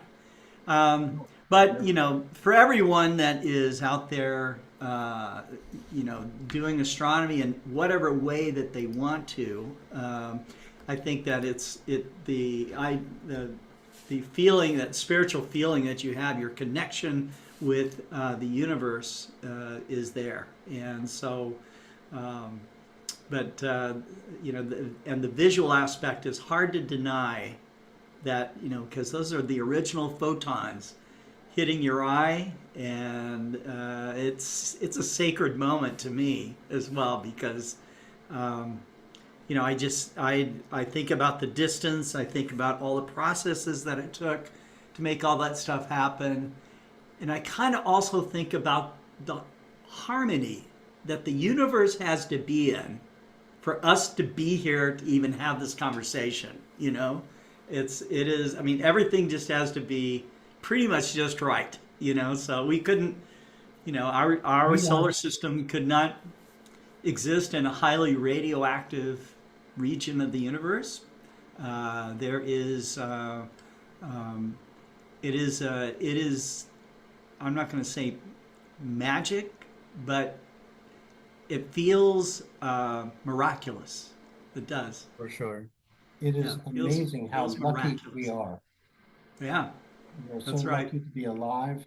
yeah. I was just thinking of the existence of our planet, 5 billion years, Hmm. and humans haven't even been around for 500,000, not even. It's more like 300,000. So it's very, very small fraction of the existence of our planet that we have humans. And then we've only been able to send radio signals for about 120 years. And the first 20 years it was just very, very, it's Morse code they were sending. Then they figured out how to send voice stuff. And then later, Images but and everything. we have come Video. so far, so fast. It is unbelievable. Yeah, and it's just And faster. yes, it's going to probably, unless Probably. we have some huge war which destroys all our infrastructure, which might hope not. But All right, well, I would like to also just conclude by saying that you guys are welcome to come down here. Please come. We need more Very nice, people. very We need nice. more people interested. We are in the Chevy Chase Community Center here in Washington, D.C. And this happens every Tuesday and every Friday between 6 p.m. and 9 p.m. ish, depending on the day and depending on the ish. So yeah, come down here, build some telescopes. Build some And telescopes. Go to Lost Origins Gallery, meet Gael and all of his friends, and do some sidewalk astronomy. So I think that'd be great. come I join plan us. to do that next time I'm in DC. So Awesome. that's great. Well, thank you so much, Gael, for coming on. And our next speaker is Ron Breacher. He is an astrophotographer, but he does it with soul. So here we go. How are you, Scott? I'm good. I'm having Good. a good time. Oh, I enjoyed listening to you guys talking just a minute ago. I was thinking it's going to be the global philosophy party. The global philosophy party. That's right. Well, there is so much to Uh, be, you you know, know. I've never stopped my love of visual astronomy. I'm going to talk about it in a minute. But Sure. I'm lucky I built a telescope. I built my own scope. I ground Wow. my own mirror. I Wow. have a friend in Sudbury, Ontario, uh, Uh-huh.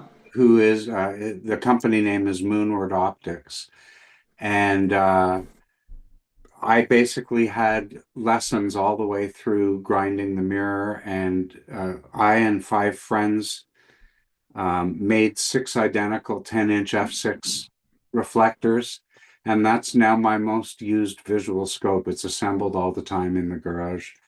Very And cool. you know, I had arms like a gorilla after grinding the mirror, and I'm not very good with my hands, so I needed friends to assemble it for me.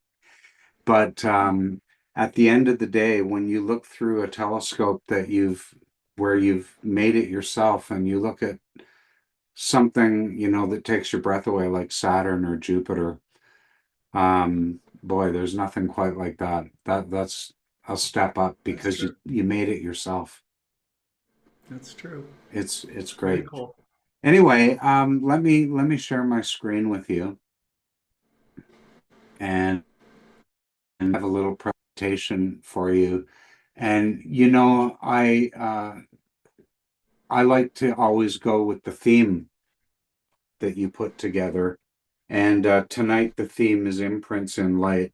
You might see that blinking star there. That's WY Cassiopeia. It's a variable star. It's just outside the cluster known as Carolyn's Rose, NGC 7789.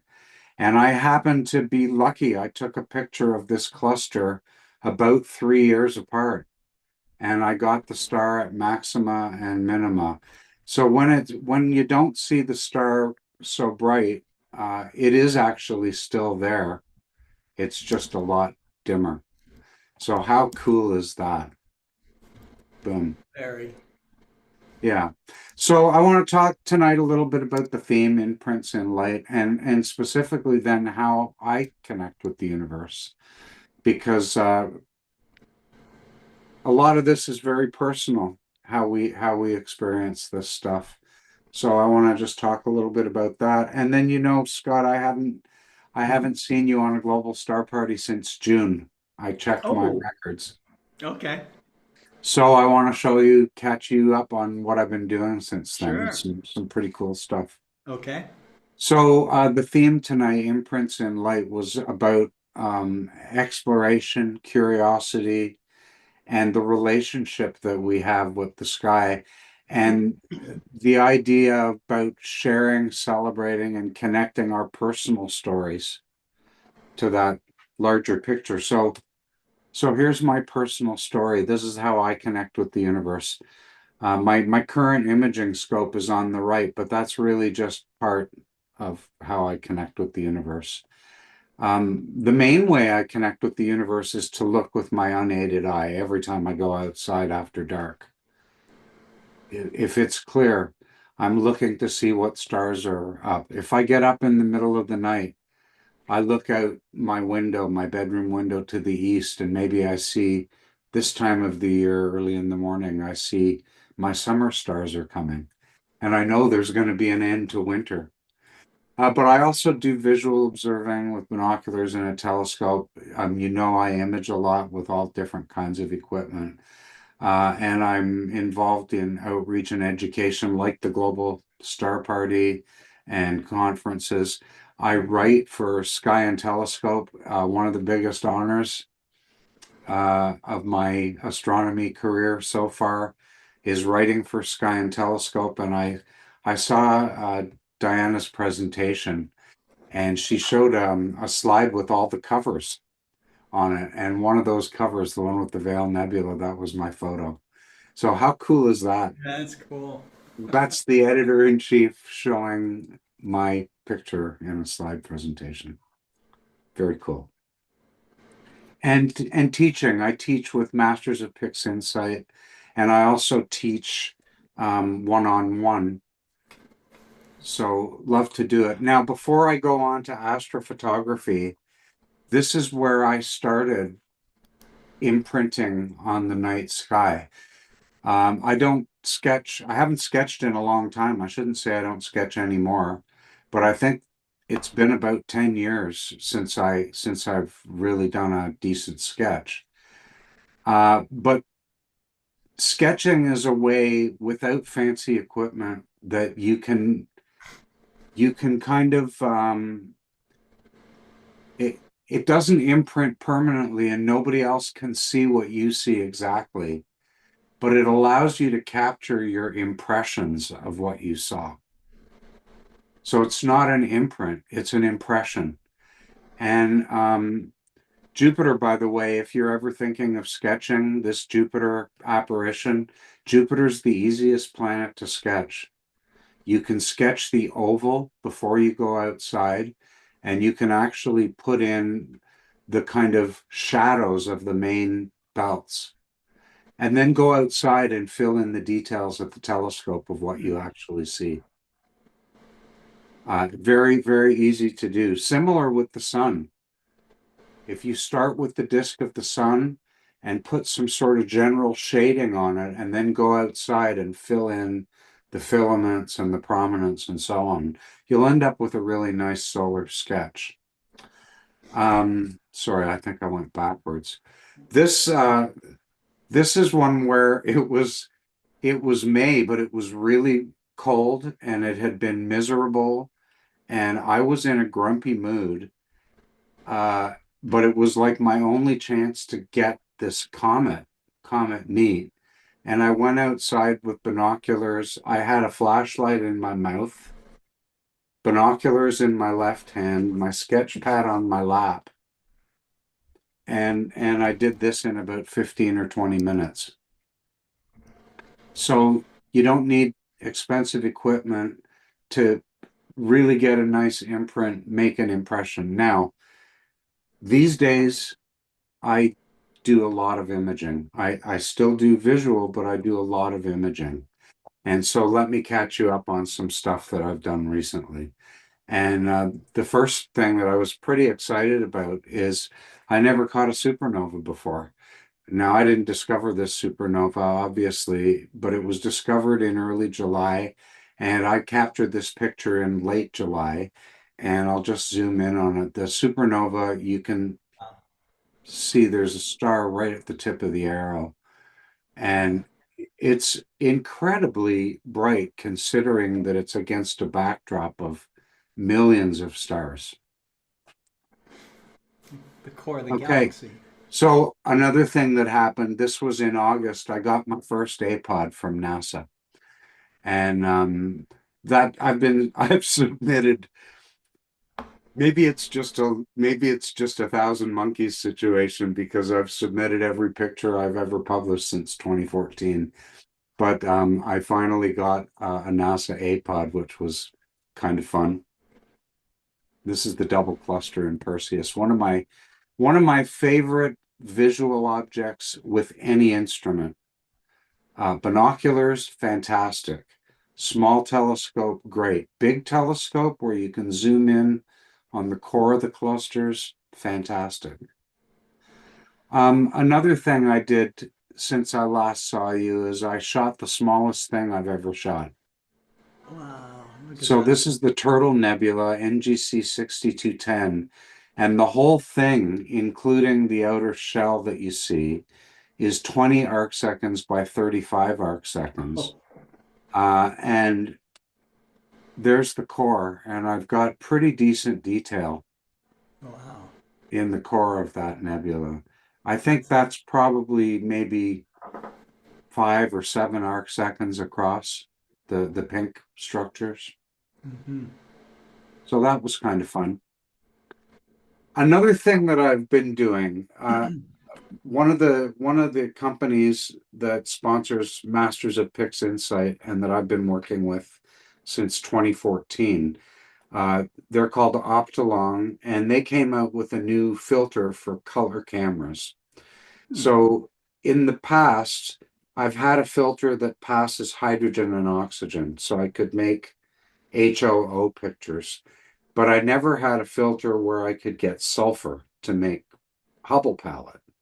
Well, now they have a filter that passes sulfur and oxygen. So if you use this new filter and make an image, and then you use the hydrogen oxygen filter and make an image, and you do a little bit of math on the data, you can generate true Hubble palette data. And so I've been really having fun with that. And now I haven't had a clear night since November the 2nd, but I got I know it's brutal, but I got a ton of data this summer because I had 3 telescopes running in my observatory. And one of the things I did was explore all these color palettes. So this is all the same data processed 4 different ways. And, you know, none of them is correct. They're all false color. You notice the one on the bottom right, it's simulated natural color. That's maybe the closest to what the actual color would be, but it's simulated. This is false color. And so if the color is going to be false, it might as well be false any way I want it to be. And so that's the approach I took here. And did the same thing with this well-known object. This is the Pac-Man Nebula. And I've oriented it so you can kind of see him nibbling his way across the screen. So the simulated natural color of hydrogen dominant is at lower left here. And traditional Hubble palette is on the lower right. But I did a couple of unusual palettes in the top half of this graphic. So oxygen mapped to red is pretty unusual in the OHS palette. And the 4-ax palette, that's called a dynamic palette. And that it provides both different tones and more variable tones than a traditional Hubble palette. So it can be a nice option too, as I'm learning. This is the well-known Sharpless 2 101, and the image in the center really is natural color. That's a broadband RGB image enhanced with a little bit of hydrogen alpha, mostly in the red, but also a little bit in the blue. But you can see that Hubble palette and especially the 4-ax palette reveal a ton of chemistry there. I can't tell you what gases are revealed by the different hues in the image on the left and the image on the right. But I can tell you that every different hue represents a different mix of gases. I couldn't tell you what the components are. But what it means is that the chemistry in these objects, it's not just a big blob of hydrogen. It's like a really dynamic living thing that's made up of complex mixtures distributed in space and changing over time. I just find that really cool. If you ever want to see more of my stuff, check out my website, astrodoc.ca. Like I said, it's one of my big honors that I get to write for Sky and Telescope, and you can read my work there. And if you're interested in learning how to make those pictures, check out Masters of Pix Insight or contact me for one-on-one. And obviously this slide is going to be in the live stream, so now you all have my website and email address. And with that, I'll stop sharing, and thank you for having me, Scott. Thank you. Good Lord. Well, I just wanted to pass along a comment from people who are chatting in here, and they Dean Bostador watching out there. I can't quite tell which. Oh, it's on YouTube. He says, "You're correct, Ron. Being out alone with the telescope is very peaceful and fulfilling." So, yeah. And I think that's something all of us get. And I think that, aside from the science, there is just that aspect of, of awe and flow that you can get when you're out under the stars. You top that off with like a beautiful bolide streaking across the sky, and It's pretty tough to describe, isn't it? it is. It And is. I And mean, I think like that, being in a group, but yeah, being alone, like in the silence, that's yeah, pretty special. it's special. It's special. Yeah. It's just you and the sky, and wherever your thoughts want to take you, whatever, um, whatever that feeling is, the fresh air of being out at night, and just allowing yourself to, just feel the moment. It's just Yeah. it is special. It's We're not a lucky these mechanical. days because you don't have to choose between visual and No, no. right, with smart telescopes in particular. Mm-hmm. You can plunk a smart telescope down, get it fired up, train it on a target, Yeah. and then go do an hour of observing. Go in and have some hot chocolate. Have hot chocolate. Take your And big you've got binos out. Take your big right. gob out. You can look at the same thing you were imaging, maybe. Yes. Maybe even sketch it if it's not freezing cold like it is here right now. Yes. And at the end of the night, your smart telescope has taken a picture and you've had a night of visual. It's not an either or thing anymore. That's right. And that is the luxury of being It really an amateur is. astronomer, because professional astronomers, they go to that observatory, they got time on, they got to do their work. Something else crazy is going on in the sky. You're probably not going to turn the telescope to go check that out. You're going to be going after your whatever stars or galaxies that you're studying, getting a research paper on. So, But I do encourage people, if you've never tried it, try sketching something. It doesn't need to be something hard, and you don't need to produce a good sketch that you're going to share with anybody. My first sketch of a nebula it really looked like a fried egg. It looked like a yolk with a blob around it, right? But here's the thing about sketching. Sketching makes you see, which is different than looking, right? So if you just look at something, and then tick it off as something you saw, that's not enough. Also, when you're teaching yourself how to see faint things, okay? Yeah.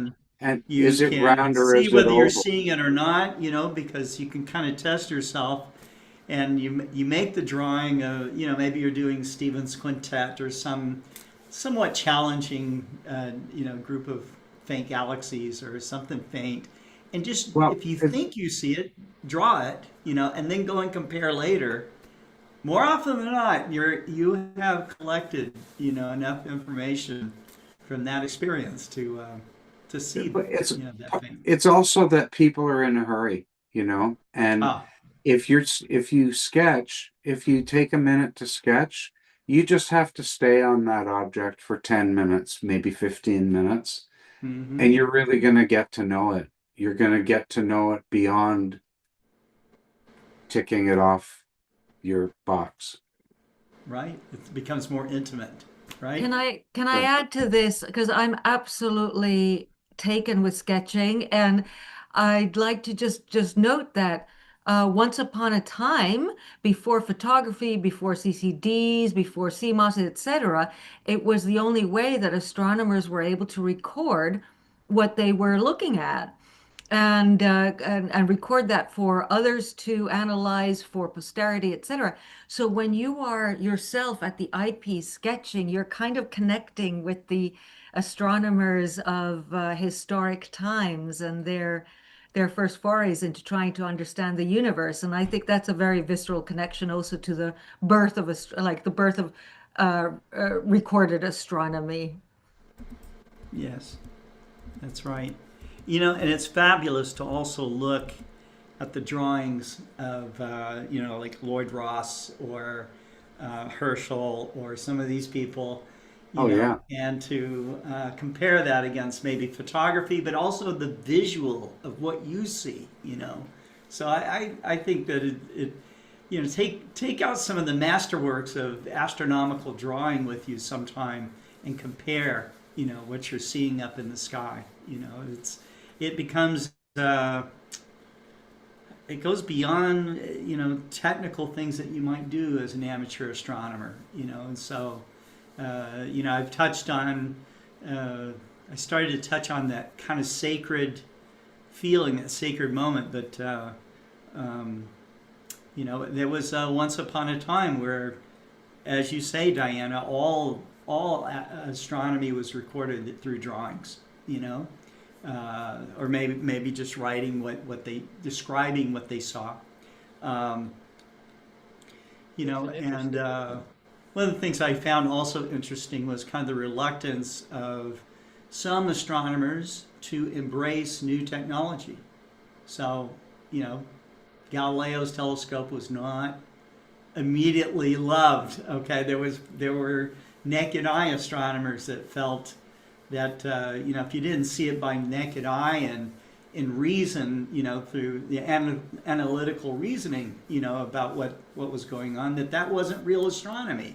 Using a telescope was cheating. How little maybe the images weren't real. That the more kind of things stuff. change, the more they stay the same. They do. That's right. You brought up smart telescopes. The same thing is going on right now. There's Right. people The going, more well, things change, the maybe. more they stay the same. There's always people who are naysayers about new technology. Yeah. And I think maybe that's well placed in some spheres of influence, but anything that gets people to appreciate the sky more, so that it's better protected and more appreciated, more looked at. Yeah. Anything that does that to me is a step in the right direction. That's right.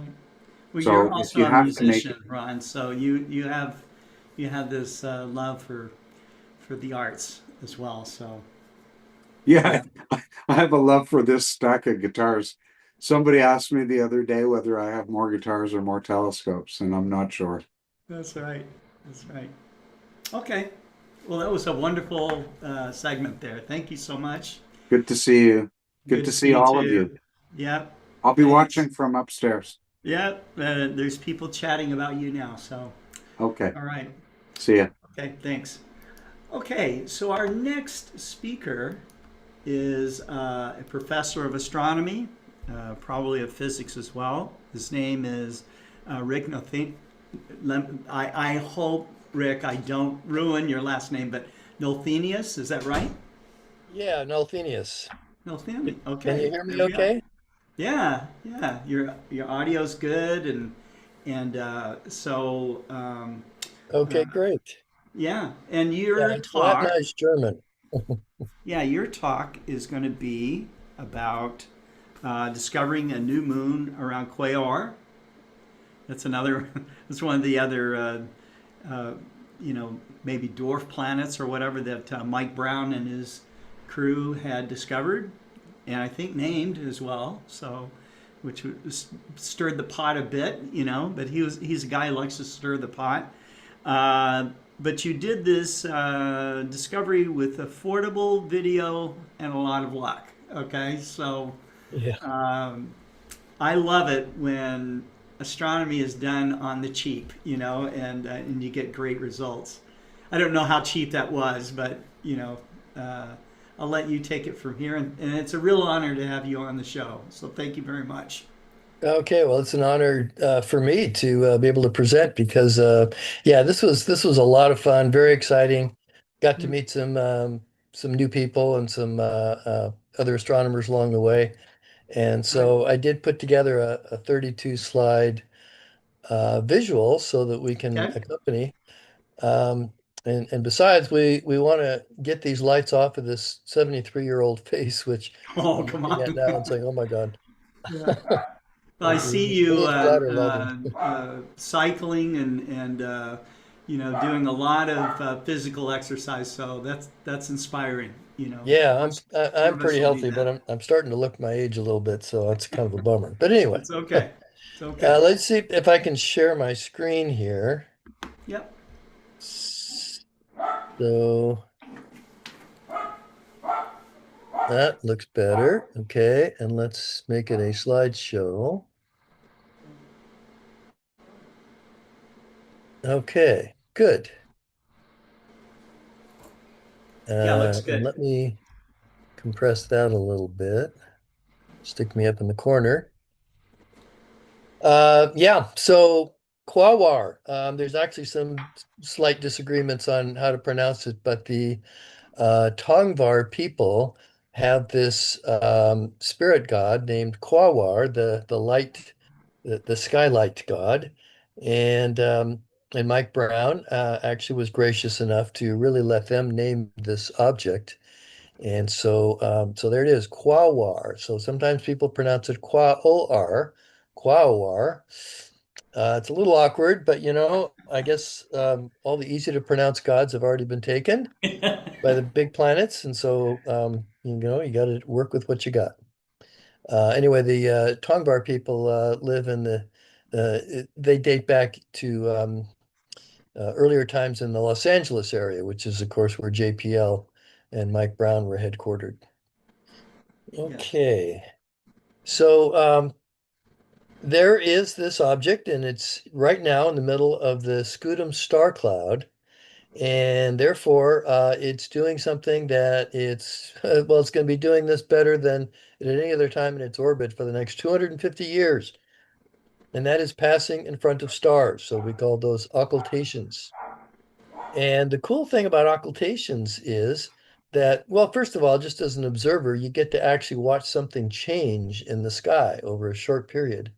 So when the object goes in front of the star winks out, and it may only be gone for a fraction of a second or 1 or 2 or 5 seconds. And it's actually unusual that it would last longer than that. So to see a star do that and then come back before your eye is kind of cool. Now, the thing is that these objects are moving very slowly. And because they're moving very slowly, that means that if you can slice time accurately enough with your video of the object, then basically you can tell the position of this object to way, way better than would be possible with any telescope. And that includes the James Webb Telescope. The resolving power of a slow object with fine slices of time is unparalleled. So occultation astronomy, especially for the new small objects of the solar system, has become kind of a hot field. And it's one that is ripe for amateur astronomers to get into, because if you're going to see one of these events and record good data, you've got to go out for it. You got to get in your car and you got to drive to the middle of nowhere maybe to get inside the path. So it's not like you can pick up your 10-meter telescope and go do this, right? Now this particular one, however, Quawar is a fairly large object, but for this event on June 25th last year, it occulted a faint star, and the occultation path is as wide as the object. So Quawar is actually reasonably large, about 800 miles across, but the path went right across the Arctic. And of course, in June, the Arctic is sunlit, and there's not a lot of people up there anyway, certainly not a lot of people with telescopes. So the occultation by Quawar itself was not observable. But Quawar is known to have 2 rings now, and those rings are large enough spaced away from the object that you could attempt to get inside the path where the rings would cover up the star. And by measuring how the intensity of the starlight drops, then you can actually get a pretty good idea of the opacity, the density and size of the particles that make up the ring. The ring itself is so faint that there is no telescope in the world that can actually image it. It's not like Saturn's rings. Quaoar is far beyond Pluto, and the rings are very thin and very small. And it's a member of the Kuiper belt. So let me explain for the newbies out there what a Kuiper belt object is. So there was an astronomer, great astronomer, Gerard Kuiper, who actually came to see one of my presentations of an occultation by Mars back when I was a postdoc at the University of Arizona and he was still alive. Very cool to meet Gerard Kuiper. Anyway, he had this idea that there's no way that the short period comets that we see out there could possibly last for the age of the solar system, which is 4.6 billion years. He took, for example, Halley's Comet, and he could tell that, gee, Halley's Comet loses about a meter of surface every time it comes around the near side of the sun. And at that rate, it'll be gone in a few million years. And you get similar numbers for other short period comets. So, of course, that's less than 1,000th of the age of the solar system. So there's got to be a continual creation of new comets to replace the ones that keep getting melted away. Melted away. This is not good, right? We all know that. Melting, not good. It's okay if you're the Wicked Witch of the West, as we're looking at here. But we lose comets that way. It's kind of a bummer because we love comets. We need a replenishment. And so the idea was, suppose there's a belt out there of hundreds of thousands. So we need lots because we need them to be numerous enough and spaced closely enough that they can run into each other often enough to make glacier-sized fragments come off, and those could then be the new comets. Depending on the randomness of the collision, the comets could end up on a very low angular momentum orbit and come in pretty close and then be, a nice object, like the two bright comets we've had the past couple of years here. Okay, so there's Quaoar, 800 miles across roughly. It's smaller than Pluto, but then Pluto is the biggest of all the Kuiper belt objects as far as we know. Quaoar, however, has turned out to be a lot more interesting than we at first thought. It's not just an interesting Kuiper belt object for being out there and for helping to prove that the Kuiper belt really exists, but it has two rings. Now, having two rings is not particularly unusual because Saturn has rings and so does Uranus and Neptune. And there's now known a couple of other Kuiper belt objects that also have rings. But the unusual thing about this set of rings is they are beyond what's called the Roche limit. And the Roche limit is a number you can calculate if you know the mass of your object that you're going around.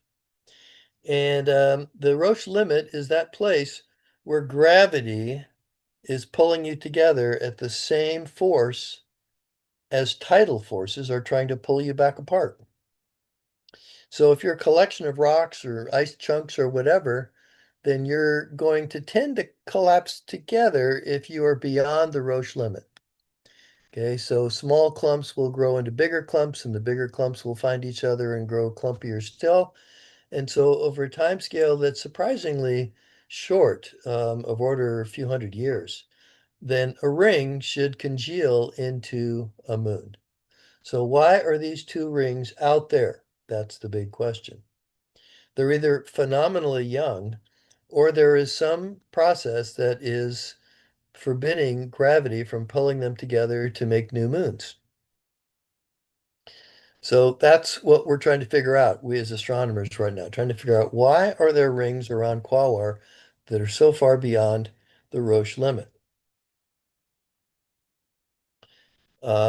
Now, the first ring was discovered by a set of telescopes, and they included the Hubble Space Telescope.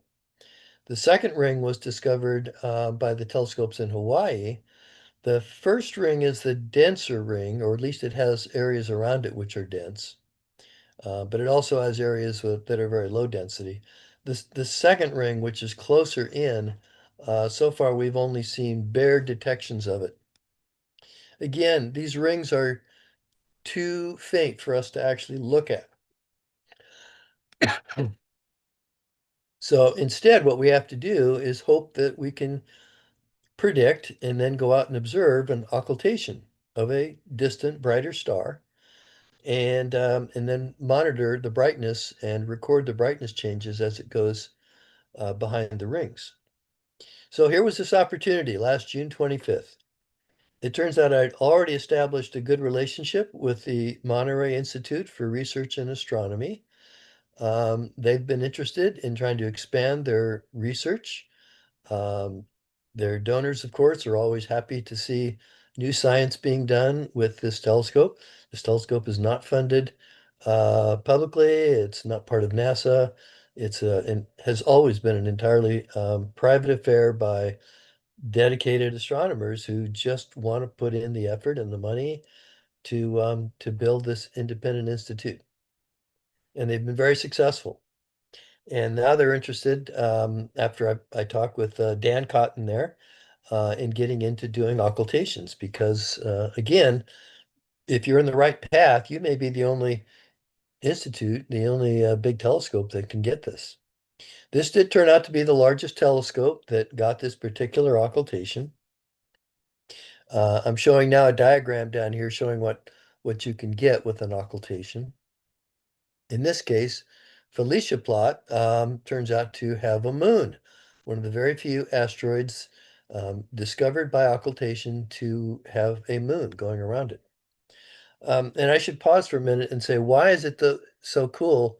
Why is it so scientifically interesting to discover a moon around another object? And the reason is because if you've got two objects that are orbiting around each other, then you can just use the laws of gravity in the form of Kepler's third law and figure out the total mass of each object.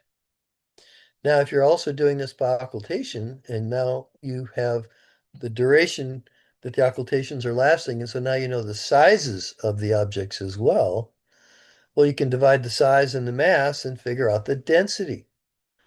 And so you're not limited to just what kind of reflection light, what kind of reflection spectrum you might get off of the object to try and infer what it really in bulk all the way through is made of.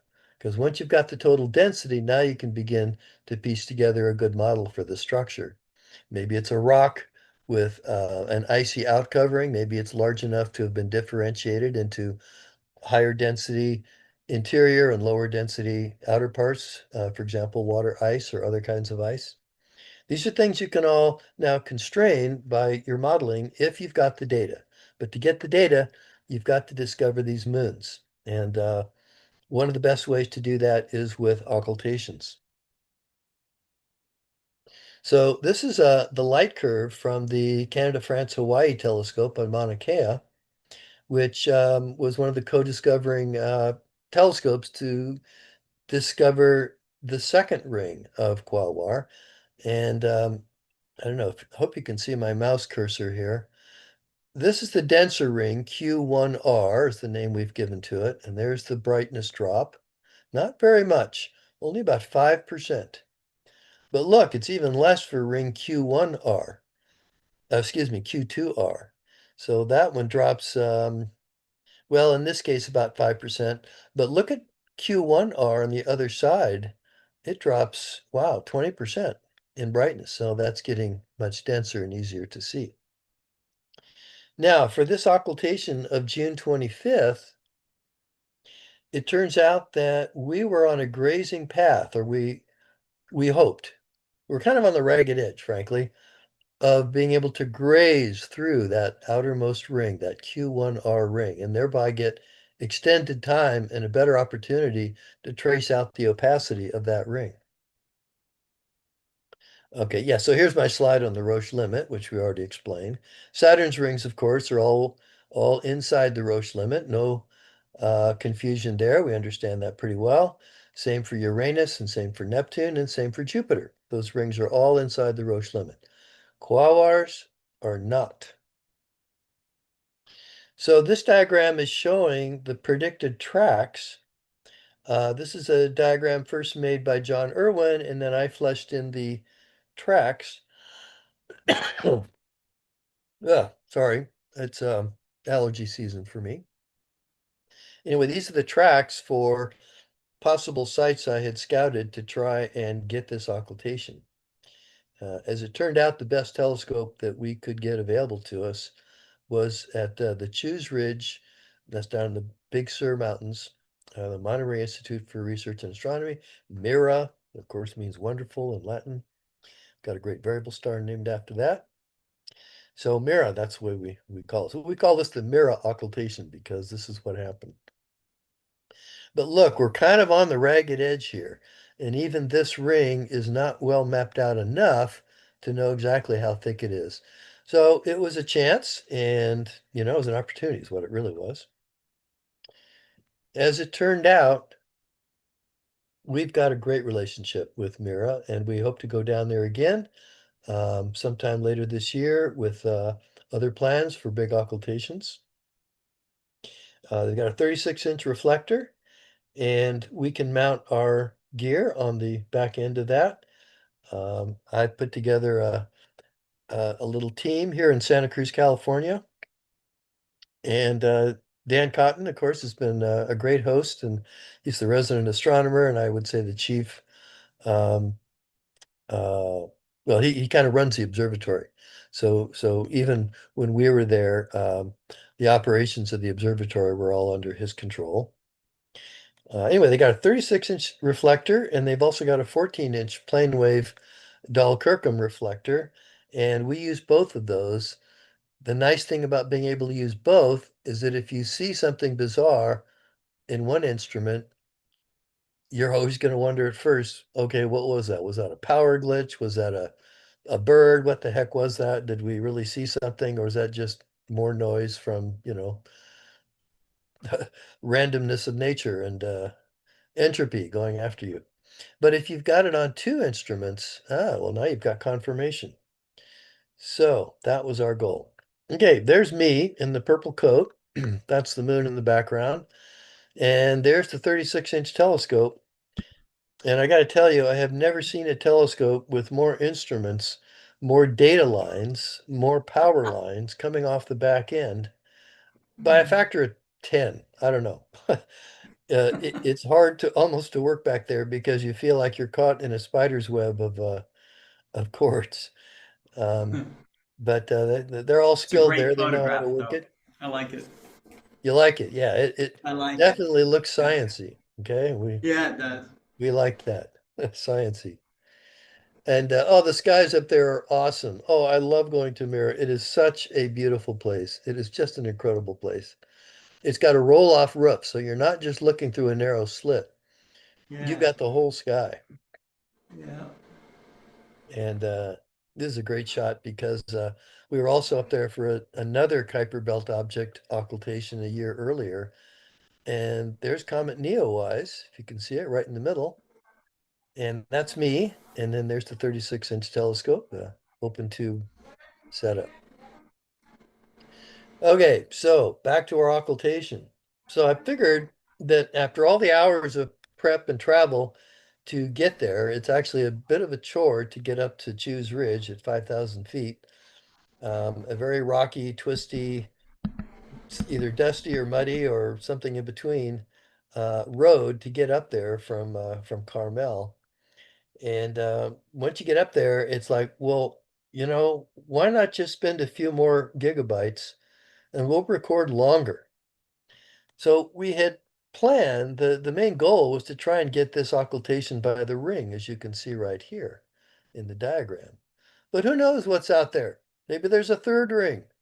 Maybe there's a fourth ring. Maybe there's moons that haven't been discovered yet. So while we're putting it all together, I said, Kurt, my occultation cohort, Kirk Bender, great observer. He actually gets more successful observations than I do. And I said, Kirk, you know what we're going to do? We're going to start early. So we started way back here, well before the time that it was supposed to go in front of the rings. And we got lucky.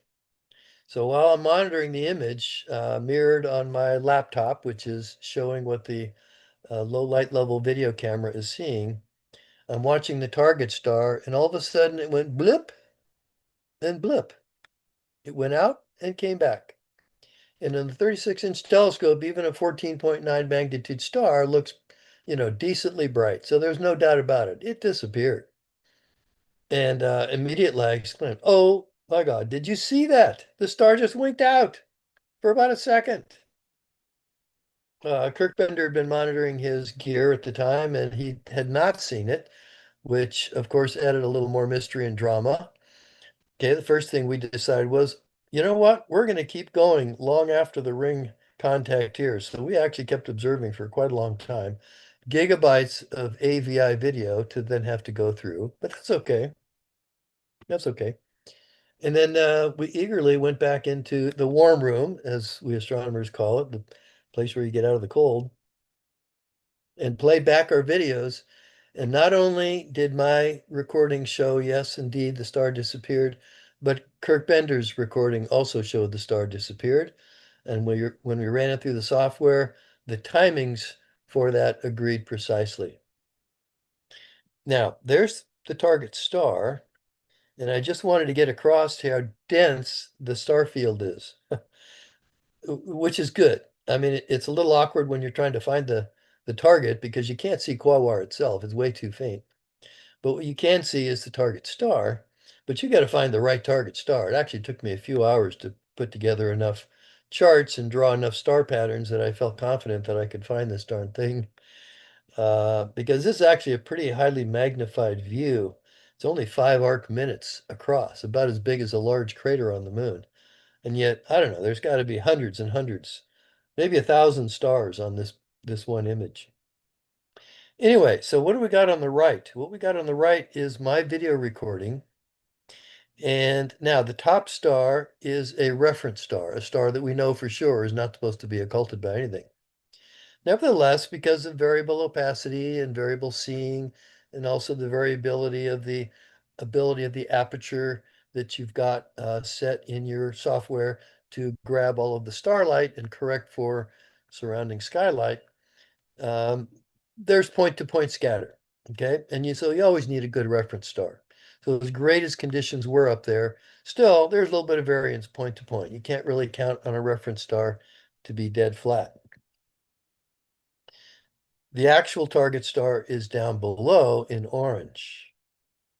And what is this here? That is the occultation. We'll see it up close a little bit better later. And you can see how early it was in our recording, because the predicted moment of the ring occultation, which is what we really went after, was right here. And as you can see in our recording, we didn't see any fading. So that's the other science that we got out of it is, well, there's no detectable fading due to ring Q1R at our track location on the sky plane. But we discovered something far more interesting, and that is we discovered something else. Maybe it's a new ring, maybe it's a new moon. So we'll get to that in a second. So here we are zoomed in a little bit more. There's the reference star up on top, the green points. By the way, each point is 1/50th of a second. So there's 50 of these dots for every second of time. And we recorded for about 5 minutes. So a lot of points here. And here you can see our target star, and it varied around, but look, it dropped all the way to 0. You can't actually, well, I can't see it because I've got my zoom thingy in the way, but I hope you see it goes all the way down to 0. There was a 100% drop in light. And then the next thing to do was to run it through the software, determine the exact points, the exact times when the star disappeared, and then it reappeared. And then, because you're always worried about noise, am I being fooled by noise? Is my brain making a pattern out of something that's really not real and it's just a chance alignment of some data points? So Bob Anderson of the International Occultation Timing Association has written this great software, PyMovie and PyOte. They're both free programs. I'll mention them a little later as well. And one of the things that it will do is it will take all of your data and it will randomly scramble all the data points and then ask, how often do you get the number of points that you saw, consecutive low points at the level that you saw? And look at this. We satisfied the noise-induced error, the NIE, noise-induced events, by 182 standard deviations. They only asked for 6 sigma if they were discovering a brand new particle making up the universe. We got 182 sigma, so that's plenty. So yeah, something really did happen. Still, if you're going to write a paper, everybody's going to want to know, did we really get this? Well, I've been separated enough that the only way that there could be any bird that could have occulted both of us at the same moment would have been not just an ordinary condor, but the mother of all condors. And not only that, but that condor would have to hover, like a hummingbird, because the thing was gone for over a full second. Of course, condors don't hover, they're constantly moving. And the other thing is, they don't fly at midnight. So, no. So, okay, just for fun here, what about a mutant monster hummingbird? And I thought about that for about half a second and said, no, there's not enough flowers big enough to energize a scary creature like that. So, no. Well, what about something a little more, reasonable, like a main belt asteroid? What if there was just happened to be a main belt asteroid much closer that happened to cover up this thing, and it just happened to line up with Quasar? Well, first of all, you could calculate the odds. The odds are incredibly tiny, but more convincing still is if it's a main belt asteroid, you would see it. Even when the star had winked out, the asteroid itself would be easily visible in a 36-inch telescope. It would be like, 13th, 14th, 15th magnitude. There was nothing there. Could it be an airplane? No, airplanes only would occult for about 0.02 seconds, was calculated. Could it be a drone? Well, the nearest habitation of any sort is over 5 very rough road miles away, and that's at the Tassajara Zen Monastery. I don't think the Zen masters are flying drones to try and mess with astronomers over on Shoes Ridge. That does not seem reasonable. Okay, well, so it was associated with Quasar. Next question, maybe it's a new ring. Maybe it's part of a circumferential ring. Maybe it's a third ring. Well, that'd be exciting. It's got 2 rings already that shouldn't be there. Maybe 3. Who knows? Well, so the first thing I did is I checked, well, when would the moment be that the star would go behind the other part of the ring? Because if it crossed the ring once, it would cross the ring again later. So this is showing that location, and there's no evidence for an occultation there. Now, you could look at this and say, well, okay, Rick, but look at the scatter and the points. I mean, you can't really tell for sure for even 10% level. What if there was a ring that you saw and you saw a dense part of it? Maybe there was a less dense part that was only 10% as dense. You can't rule that out with this, but this is where I enlisted another astronomer who's taken up as part of his chief interest the object Quasar. And that was Ben Proudfoot, who I had invited to join our team. And he's a great data miner for the James Webb Telescope data.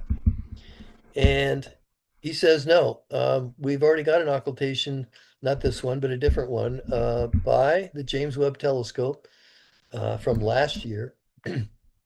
And no, it's not there. We'll see that in a second. This is a great diagram, though, put together by another person I asked to join the team, and that was John Irwin. And this is showing the position of a, possible third ring that would have occulted our star. So look, there's the point where the star would have disappeared, and then it would have reappeared over here. Okay, so we didn't see any evidence for an occultation over here. So ring, maybe not. It's certainly not Weywat, the known moon of Quasar. And easier still, we knew that this star was going to cause an occultation, but it was going to go across Costa Rica, nowhere near California. So that wasn't it either. No, so here's the evidence that rules out, well, at least it argues strongly against a ring, and that is data from the James Webb Telescope of an occultation of an 18th magnitude star. I thought 15th magnitude was dim. How about 18th magnitude? But if you're the James Webb Telescope, then wow. So look at the quality of this data. You're talking about point-to-point scatter of only 2%. 2%. That's like, whoa, I can't compete with that. But you can tell these are the two places during this purported ring where you would have seen an occultation. There's absolutely no evidence of any fading there. No evidence, even at the 1 or 0.5% level. So I think a ring is getting a little bit hard to support. And instead, it's probably something that has been pulled together or was already always together, like things should be out there this far away from the Roche limit. And that is a moon, a new moon around Quaoar. Here's Kirk Bender's data, and he shows the same occultation at the same moment. So yeah, well, then the next thing is, okay, well, it's not going to be nameable until we recover it. We need an orbit. We need to determine the orbit of this new moon. By the way, once we get a new orbit for the moon, then I get to name it. So that'll be cool. But it's way too soon. In fact, I may never be able to name it because I may be dead before they ever recover this thing. We don't know. The prospects for recovering this are unfortunately very grim. The moon is so small and so faint that even the James Webb Telescope can't image it. 28th magnitude. Wow. So we'll have to wait for either a new generation of even larger telescopes like the OWL, the overwhelmingly large telescope. Yes, that's really what they call it. Or we got to get really lucky with an occultation. So I've actually got a student of mine now working on generating predictions for occultations by Quaoar for the duration of its time while it's still in the Scutum star cloud. And we're hoping to find at least one candidate occultation of a star bright enough that you could enlist amateur astronomers with small telescopes to just get out there and stare at it and hope to see an occultation as Quaoar passes nearby this bright star. But again, that's a work in progress, and nothing more to say about that at the moment. So nuts and bolts, okay? So if you're interested in getting into this game, how do you do that? Well, the software to do it is free. It's Python software, and everybody seems to love Python these days, and so there you go. So there's a software called PyMovie, and it's a Python program, again, written by Bob Anderson, and it allows you to set down apertures on any star you want, or on blank sky, because it's also good to get blank sky. And then follow it through your whole video, and it will record how much light, subtracting background skylight, and getting the actual brightness of at every frame in your video. So here you're seeing from my video, this is an image of the target star. And you can see right down to the pixel level. You can also see how uneven it is. That doesn't mean that we had bad seeing. No, on Mira at Choose Ridge, we had excellent seeing. We had sub-arc second seeing. But the telescope has got such a long focal length, and the chip size and the pixel size on our instrument is so small that we're seeing down to less than 1/10 of an arc second per pixel at this level. And so, yeah, at that level, it's going to not look like a pinpoint. But it also requires now to be careful on each video frame to put your aperture and grab all the starlight, as little or as big as it is. But Bob Anderson's done a great job. I talked to him off and on, and he's a very generous guy with helping people to get squared away on his software. Anyway, so there's now his second software. Once you've got the photometry, now you're going to use the photometry to figure out when did the star disappear and when did it reappear, and what kind of timing accuracies can you put on those moments. And so that's what you're seeing here. So this is software called Pyote. or some people like to call it peyote. However, I personally am not a druggie, and I have never touched peyote or whatever they call that stuff. So anyway, I just call it peyote. Personal confession. Yeah, and so what it will do is take your points, and again, it will take the scatter in data points around them and then reconstruct what are plausible timings and how often you get different timings, and thereby able to put in 1 sigma and 2 sigma and 3 sigma error bars on the accuracy of those timings. Now, what do I use normally for asteroid occultations? Because I'm usually going out at least once a week to try and get an asteroid occultation. Mostly main belt asteroids, but some of them are high value occultations. In fact, this is a good reason why I hope that more people will get into it, because there are space missions that are planned and in process, and that we need better data on the targets of those space missions. And the only way to get the kind of data we need is for people to get in their cars and then grab their telescopes and go out there and get the data. So what I like to use is just a Wattec 910HX PAL video low light level camera. They're about $600, so not cheap, but not super expensive either. Getting cheaper all the time because there's digital versions that are coming out now that are competing, although they're also more expensive. A analog to digital cable, $35. It'll plug into your computer so that you can record it. Data, power connectors, a battery, total of about $100 for those, not much. And then you need a video time inserter for these analog cameras. So this is something that will read the GPS signals from the satellites and imprint on every single video frame the exact time, right down to 1/10,000th of a second, the universal time. Those are about $250. So that's the system that I use and have used for many years now. There's a new system that's been made and is being made now. I wouldn't say in bulk volume because they're not easy to make these things, but they are available as a kit. The Astrid system, and the whole thing goes for about $800. So it's actually a little bit cheaper. Almost as sensitive as these Wattec cameras, but not quite. But it has some advantages too. It'll do plate solving to help you get on your target.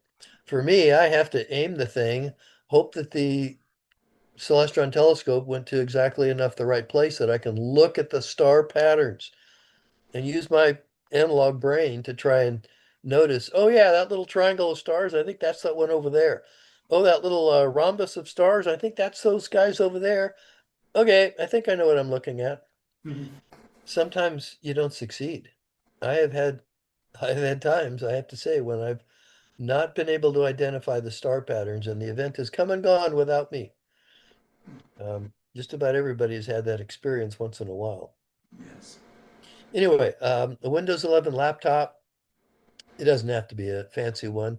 I've had a couple of them donated to me, actually. Little Lenovo laptops, for $100, something like that. Celestron 8 SE telescope, that's the telescope that I like the most. And then you can get free predictions for all these events through IOTA, the International Occultation Timing Association, and free software, Occult Watcher, which will take your location and criteria that you input, and then it'll say, okay, here's all the asteroid occultations that are going to happen close enough to you that you might want to drive out and try and get them. Very convenient. Okay, well, I'm just about at the end here. I know I've probably used up more than my time. But I have to thank my coworkers who were so instrumental in helping get this. Kirk Bender, of course, he was a former student of mine long ago, but he's been an active asteroid observer for occultations now for 10 years, I would say, with me. Dan Cotton at Mira, who graciously helped us use the Mira big scopes. Ben Proudfoot for his work in assembling the James Webb Telescope data. John Irwin for his construction of the sky plane geometries. And if you're interested, and I can make this available, I can, if I need to send this again to you, Scott, then I can do that. These are links to all the popular and professional level articles that have been written on this new discovery, because it's kind of cool. Why don't you just pop that into our chat? I can copy them and then throw them over on YouTube. Okay? Okay, plop what into the chat? You can, if you can highlight and copy those links and put them into the Zoom chat. Okay, Yeah. okay, And I can move do them that over. one at a time. Yeah, that won't be long. Okay. Yeah, That's great. so I hope Okay. you got inspired, and I hope we get some more people out there who can do this, because the more chords that we get, the better we can pin down the orbits and discover new moons and determine the mass and density and cool stuff about asteroids. They're an important thing these days. Thank you. Thank you, Rick.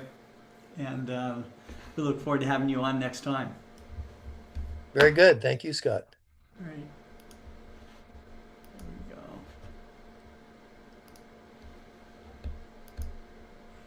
Okay. Our next speaker, it seems like we've got this string of college professors, astronomy college professors. Our next one up here is Kareem Jafar, and Kareem is from John Abbott College, but he is also the, I think, head of all outreach for the Royal Astronomical Society of Canada at the Montreal Center, and he and I put together a really fun astronomy day program when I was up in Canada.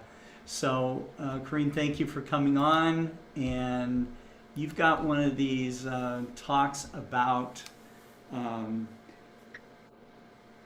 imprints of Orion in other cultures. I love that. Yeah, it's one of our two-eyed seeing talks. But I want to say, can you believe it's actually been almost, well, it's 3/4 of a year since we did Stars Across Canada. Yeah. It was such an incredible experience. I think I was. still haven't quite processed how many incredible centers and talks and speakers we know. had. Yeah, the live stuff near the observatories and all that stuff. I still kind of flash back to that, and they were having a good time, and they were really rocking it as far as I'm concerned for astronomy outreach. They were. I was taking a look, and the DDO actually has a talk on auroras and then a Sunday daytime solar observing. And I'm looking at it, and I wish if I could just do that quick 5-hour drive back and forth to go down and take part in one of these, Sure. because it's so incredible to be in one of those observatories that has that history, where Yeah. you can stand there and feel the echoes of those original discoveries of some of the Yeah. monumental, like the first black hole actual discovery of Cygnus X1, the early transit observations of Uranus after that initial one that told us that there were rings. You know, when Rick was talking, I was actually thinking back, because we last year at this time were pushing for an asteroid occultation observation, and then we ended up with bad weather all across the country, and nobody in the path was able to see anything. But the lunar eclipse, we've actually been doing that effort to try to get measurements of the ingress and egress times for the shadow across different points on the moon. And that's something that when we're coming closer to the March lunar eclipse and then the one in August, I want to spend a bit of time talking about this, or bring in one of the individuals who's actually been part of this effort.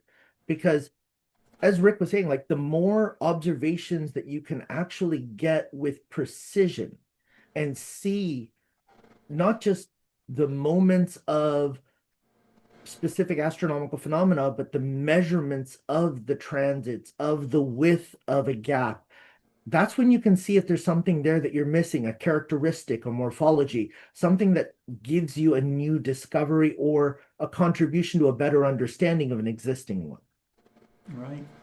I think also remarkably, I mean, some super precision equipment. He was talking about this timing device that you could plug in, for $250, that would give you 1/10,000th of a second accuracy and GPS coordinates and all of that. And, I mean, it's just remarkable, that amateurs can get their hands around equipment like that, do observations like the kind that Rick did, and with his team, and to be able to produce it, not for millions of dollars, but not even hundreds of thousands, but thousands of dollars. It reminds me well of the within first the realm. Well Yeah. within the realm of. It reminds me of the and first time I took an SA100 filter and brought it out where there were astrophysicists, and they were like, wait a second, how are you getting spectra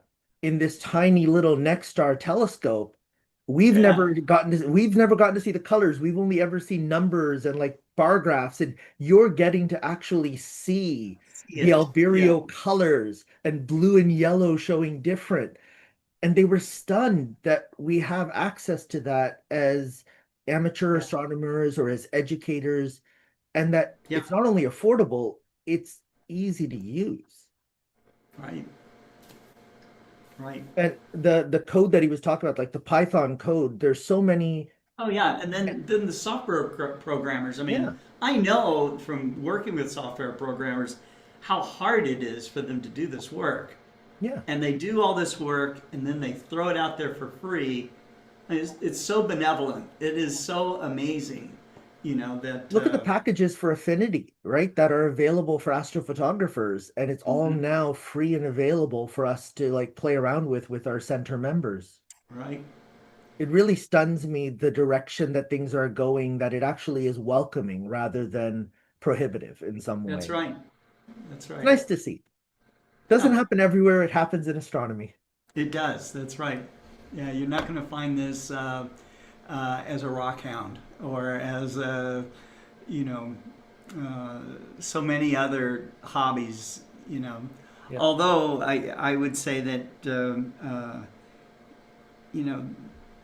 that the gateway of amateur astronomy does lead into so many other interesting things that you can be doing in your life.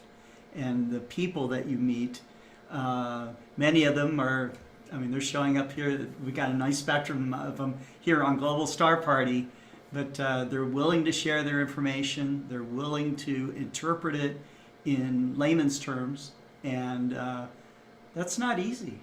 No, it's not. And It's not easy. I saw Molly pop in, and now I'm wondering if I'm going to sleep tonight, because every time she presents something, I'm like, I want to play that. I want to do that. Like this is the next thing I want to play with. So that's right. We'll see whether I sleep tonight or I sleep an old this friend weekend. of yours, Russell Freilich, will be on next. Yeah. So, all right, I'll let you have the stage, Kareem. Thank you. Thank you, Scott. And Before hi, you start, everybody. Kareem, I'd like to add to Scotty's introduction of you. I've known Kareem for many, many years. We are both Montrealers, and I'm hoping there may be a chance, if I'm feeling up to it, that I might get to Montreal in June this year. But in any event, Kareem always offers something unique, original, and very special. Can't wait to hear Yes. what he has to say. That's setting the bar really high for me, David. No, it's wonderful to have a global star party to start off the new year. Today was actually the second day of classes for us here at John Abbott College, and this term I get to teach a combined astronomy and astrophysics course. I'm also teaching a space sciences project course with one of my colleagues, Dr. Richard Levailly, who worked on the Curiosity and the Perseverance rovers. And so right now I'm kind of in that entire mindset of outreach for astronomy and astrophysics, for sharing some of the wonders of the night sky. And today, in lab, I kind of explained a little bit about, the movement of the night sky, and then I walked them through all the different telescopes, and getting to see that sense of interest, but also the eyes opening for individuals who never knew whether they would have a way to approach space other than just in terms of, books or watching a few videos or getting to just see the little bits that they can capture, but actually learn a certain amount of the theory, but also the observational science and art that comes into capturing these imprints in light. And so I want to share the imprints in light from a couple of different perspectives. But before I do want to do a quick check-in with what's going on at the RASC and the RASC Montreal Center. And I mentioned already what the DDO was doing, but I do also want to point out, and I want to thank Russell for actually sending me this picture. Is we were lucky enough to be approached at the RASC Montreal Center to be one of the Society in Focus for Sky at Night magazine in the UK. And it was published in their January issue. And they chose, from all the pictures I sent, they actually chose the one from the solar eclipse that has me and some of my family and my students and our entire college campus and the RASC all getting to enjoy totality for the first time in Montreal for a long time.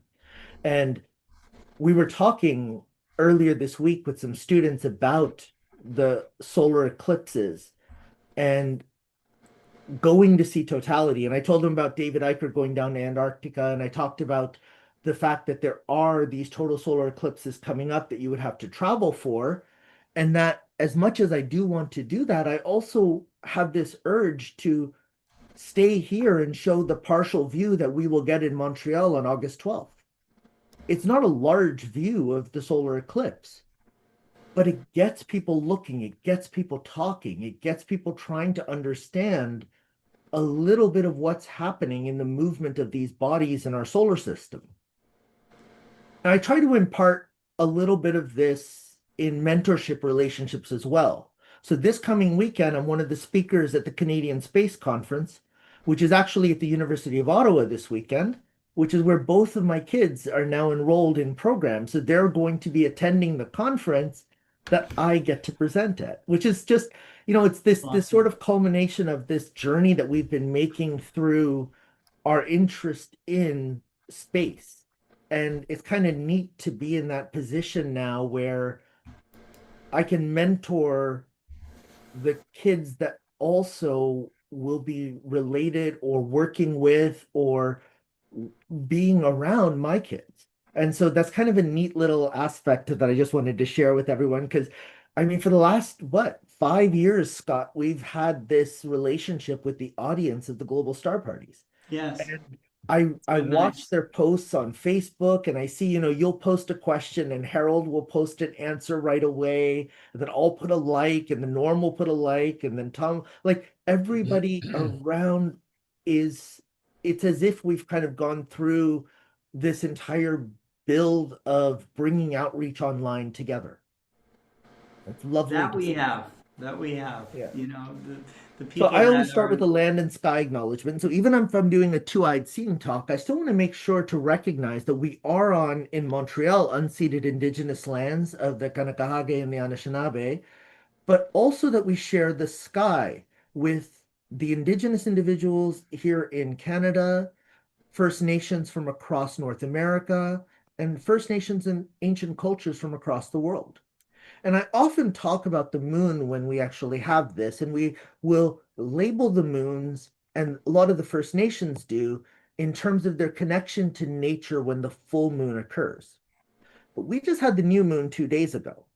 And I was actually on Stellarium tonight with a student looking at, they wanted to use a telescope and they wanted to see what sort of targets they could have. We talked about their landscape and their horizon.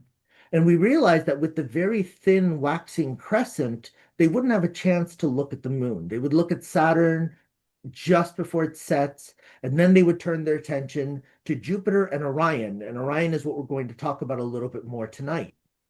But we're in between this lunar month cycle because we just finished the spirit moon, that full moon that was closest to the winter solstice, when the moon rises the highest it is in the night sky when it's full, when it's up for the longest period of time, and it's cold.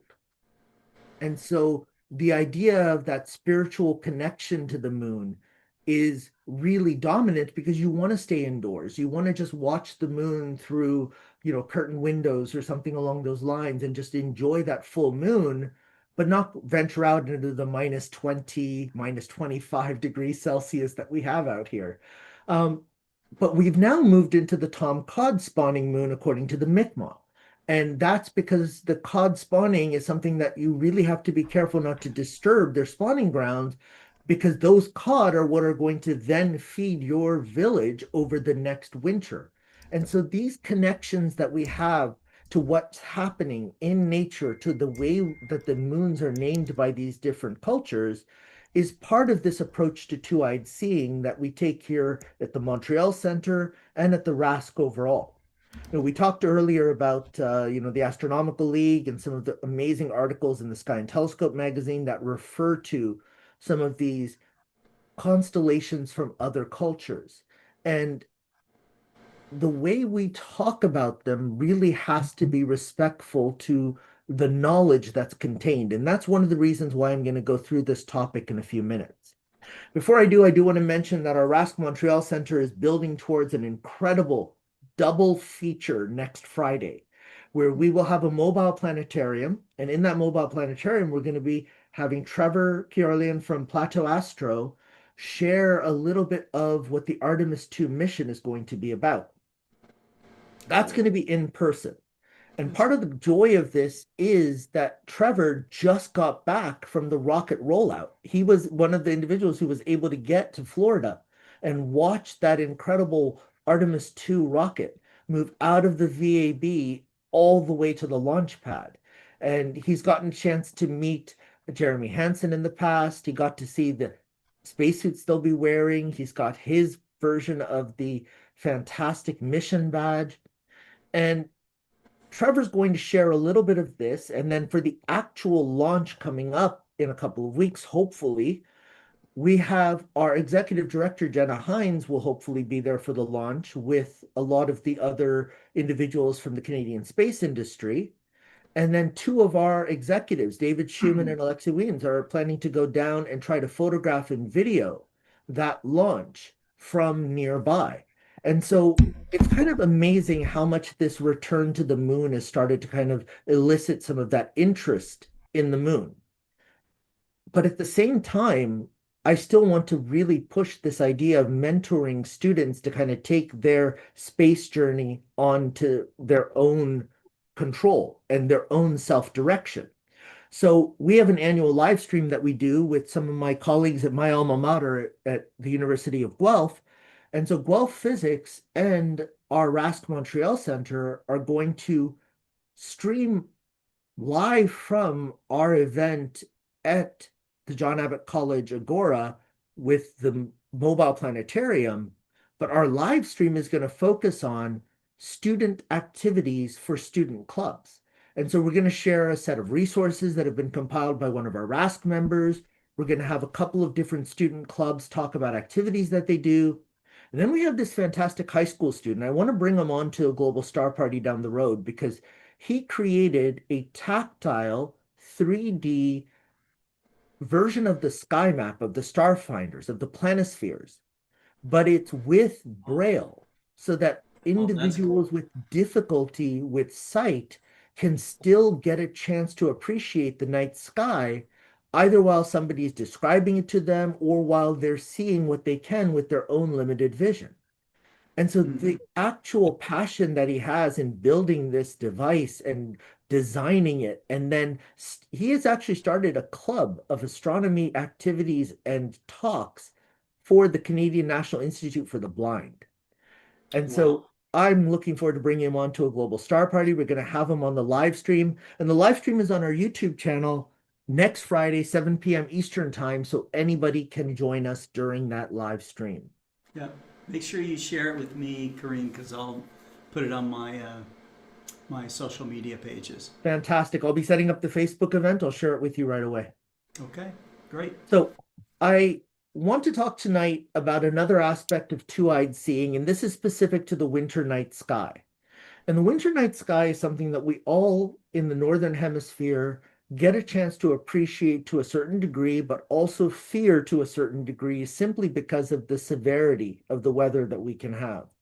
You know, last night with the aurora forecast, I was really excited until I realized that our forecast here in Montreal was snow squalls because of 70-kilometer-per-hour winds, even though it only really flurries, the temperature and the wind and the river effect was creating whiteouts. And this is the thing about winter, is the early cultures really had to ensure that they were protected and that the people of the villages were protected through winter. So a lot of the stories they told of the stars that are the most dominant in the wintertime were associated in some fashion to either protection, acknowledging the dangers of winter, or recognizing the limited time frame within which winter would exist. So for the Anishinaabe, they would talk about the stars of Orion, but the stars of Orion were not the extent of their winter maker feature, the Bibinagionini. They spoke about this figure that stretched all the way from Procyon to Aldebaran. And because of that stretch, it really ruled the night sky during the winter time. And that's why Wintermaker was to be feared.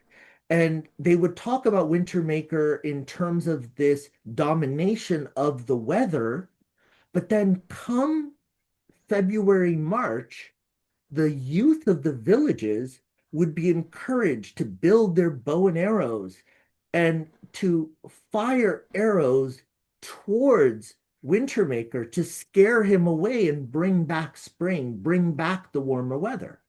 And that's kind of a neat part to the story, because if you think about it, these young kids are actually being trained for the hunting that they'll be doing next fall to try to bring in wildlife to then cure and keep so that you have the entire village sustained for the winter. But the way they went about it was using the story of Wintermaker to have them build and fire as far as they can into the sky the arrows to try to scare away winter. And so these parts of the stories is what fascinates me, is that there is knowledge knocked into these stories that needs to be passed down from generation to generation. So sometimes the extravagance or the embellishments within the stories are simply to make sure that those aspects will be remembered and passed down. And sometimes they hide specific amounts of indigenous knowledge and observation that we need to be able to recognize that there really is not just the modern scientific way of looking at these objects and these stars, but also this cultural aspect of looking at the stories. During COVID, I got to attend a whole bunch of NASA webinars about two-eyed seeing. And one of the webinars was with the Navajo Dene. And towards the end, they spoke about the package of material that they had prepared for teachers. And they also cautioned that no stories should be told when they're not an applicable story or yours to share. So you have to recognize, so for example, I'm not an authentic voice when it comes to the Anishinaabe. I'm not an authentic voice when it comes to the Ojibwe. I'm not an authentic voice for any of the First Nations here in the Northern Hemisphere or in North America. But that said, I've worked with and spoken with a lot of the elders who've given me permission to share some of these stories. And I learn more of the stories as time goes on and get those permissions as often as I can. I have to account for the fact that certain stories have a spirituality to them as well for those cultures. So calling a story at the wrong time of year would beckon the idea that you're pulling in the wrong aspect of nature or the wrong aspect of balance. And so that's not something that would be respectful to the knowledge that has been shared and that I've been given permission to be able to talk about. So it's one of the things to be very careful of. So it's one of the reasons why when we talk about two-eyed seeing, we often will look at the northern stars, the circumpolar stars, because they are there all year round. But it's always good to talk about the stars that we really do recognize and we learn to recognize as kids, and Orion is one of them. The Greek stories of Orion the Hunter is something that's in all mythological works, whether it's books, whether it's stories, whether it's movies, whether it's poems or songs. And we learn to recognize Orion early on. And as astronomers, we learn to recognize Orion because Rigel is part of the winter hexagon, M42 is there, the wonderful Horsehead and Flame Nebulae. There's a lot to look at. And then, Crab Nebula directly above. That entire area of the night sky is fascinating. When you look at the legends, one of the things that strikes me and strikes a lot of my students when I talk about these legends, and it came up last week when we had a talk similar to this that I gave for the LASCO Montreal Center, is how almost every depiction of those stars at Orion are actually humanoid. When we look at the Chinese, they would look at this figure as General Shen. And General Shen had 3 stars, his sash, his belt, and those 3 stars represented prosperity, fortune, and longevity. And General Shen was thought of as a protector. He really kind of kept an eye on the villages, but he also was part of the celestial hunt, because in the fall, when you're getting that last bit of the actual hunt to bring in meat to last you for the rest of the winter, the full moon during that period rises or passes through Taurus towards where Canis Minor is. And so it passes by that figure, General Shen. And in fact, when you start studying some of these stories from Chinese culture, one of the neat things that comes up is that they have a story with General Shen and his brother Ibu. And Ibu is basically like Jin, it's Scorpius. It's similar to the same story with Ibu in Greek mythology of 2 brothers or 2 best friends that are separated by the horizon, so they can never actually fight together or hunt together.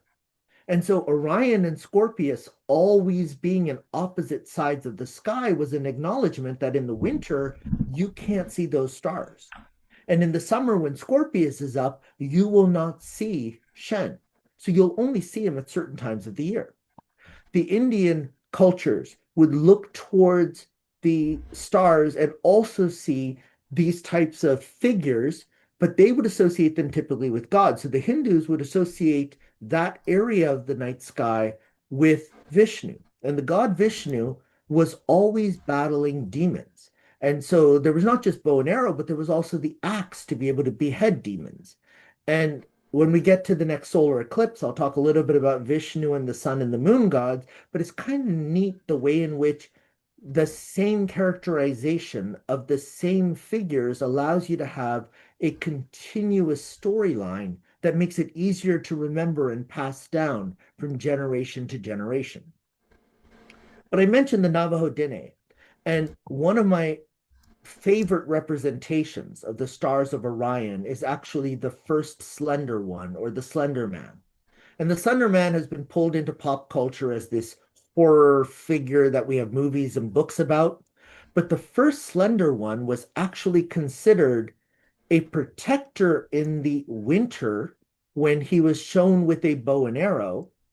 But with Orion, when you picture what the constellation is doing, in the early fall, the constellation rises late into the night. In the wintertime, that constellation is constant in our southern hemisphere, in our southern view. But in the spring, as the sun sets, that constellation is right near the horizon. And you can picture, instead of a bow and arrow, an actual planting stick. So the same figure that is a protector in one part of the night, in one part of the season, in one part of the year, becomes a provider, helping you to remember to ensure that you are putting your full amount of seeds down so that you will have a harvest coming up in the fall. The idea of this first Slender One is incredible because it provides you with the story that you can talk about with what those stars represent at different times of the night and different times of the year. But sometimes the actual storyline that goes with the legends that you see actually has a cautionary tale, and that cautionary tale, we have to try to understand how much was actually understood. I know that sounds a little vague, but hopefully it'll be clearer when I explain this one, Jilpin. And Jilpin was with the Yolngu people that are down in the Southern Hemisphere, Australia, New Zealand area. And they pictured these same stars not as a figure, but as a canoe with three young boys. And on their fishing line is the soul of a fish that is following and haunting them. And if I kind of turn this around a little bit, you can kind of see it a little bit more in terms of the orientation of the stars as we see in the Northern Hemisphere. And as the story goes for the Jilpin, there were these three boys that went out fishing, and they weren't able to catch anything. And on their way back to shore, they caught a sawfish. And they were hungry, and they knew that it was forbidden to eat sawfish, but they were hungry and they had caught one. So rather than throw it back in, they decided to eat the sawfish. As they came closer to shore, the village elder was standing waiting for them and said, "I know what you did." And they said, "We're sorry, but we were very hungry." And the village elder said, "It doesn't matter. This was forbidden. You are exiled to the sky." And those three boys in the canoe were cast into the sky to forever be followed by the soul of this sawfish.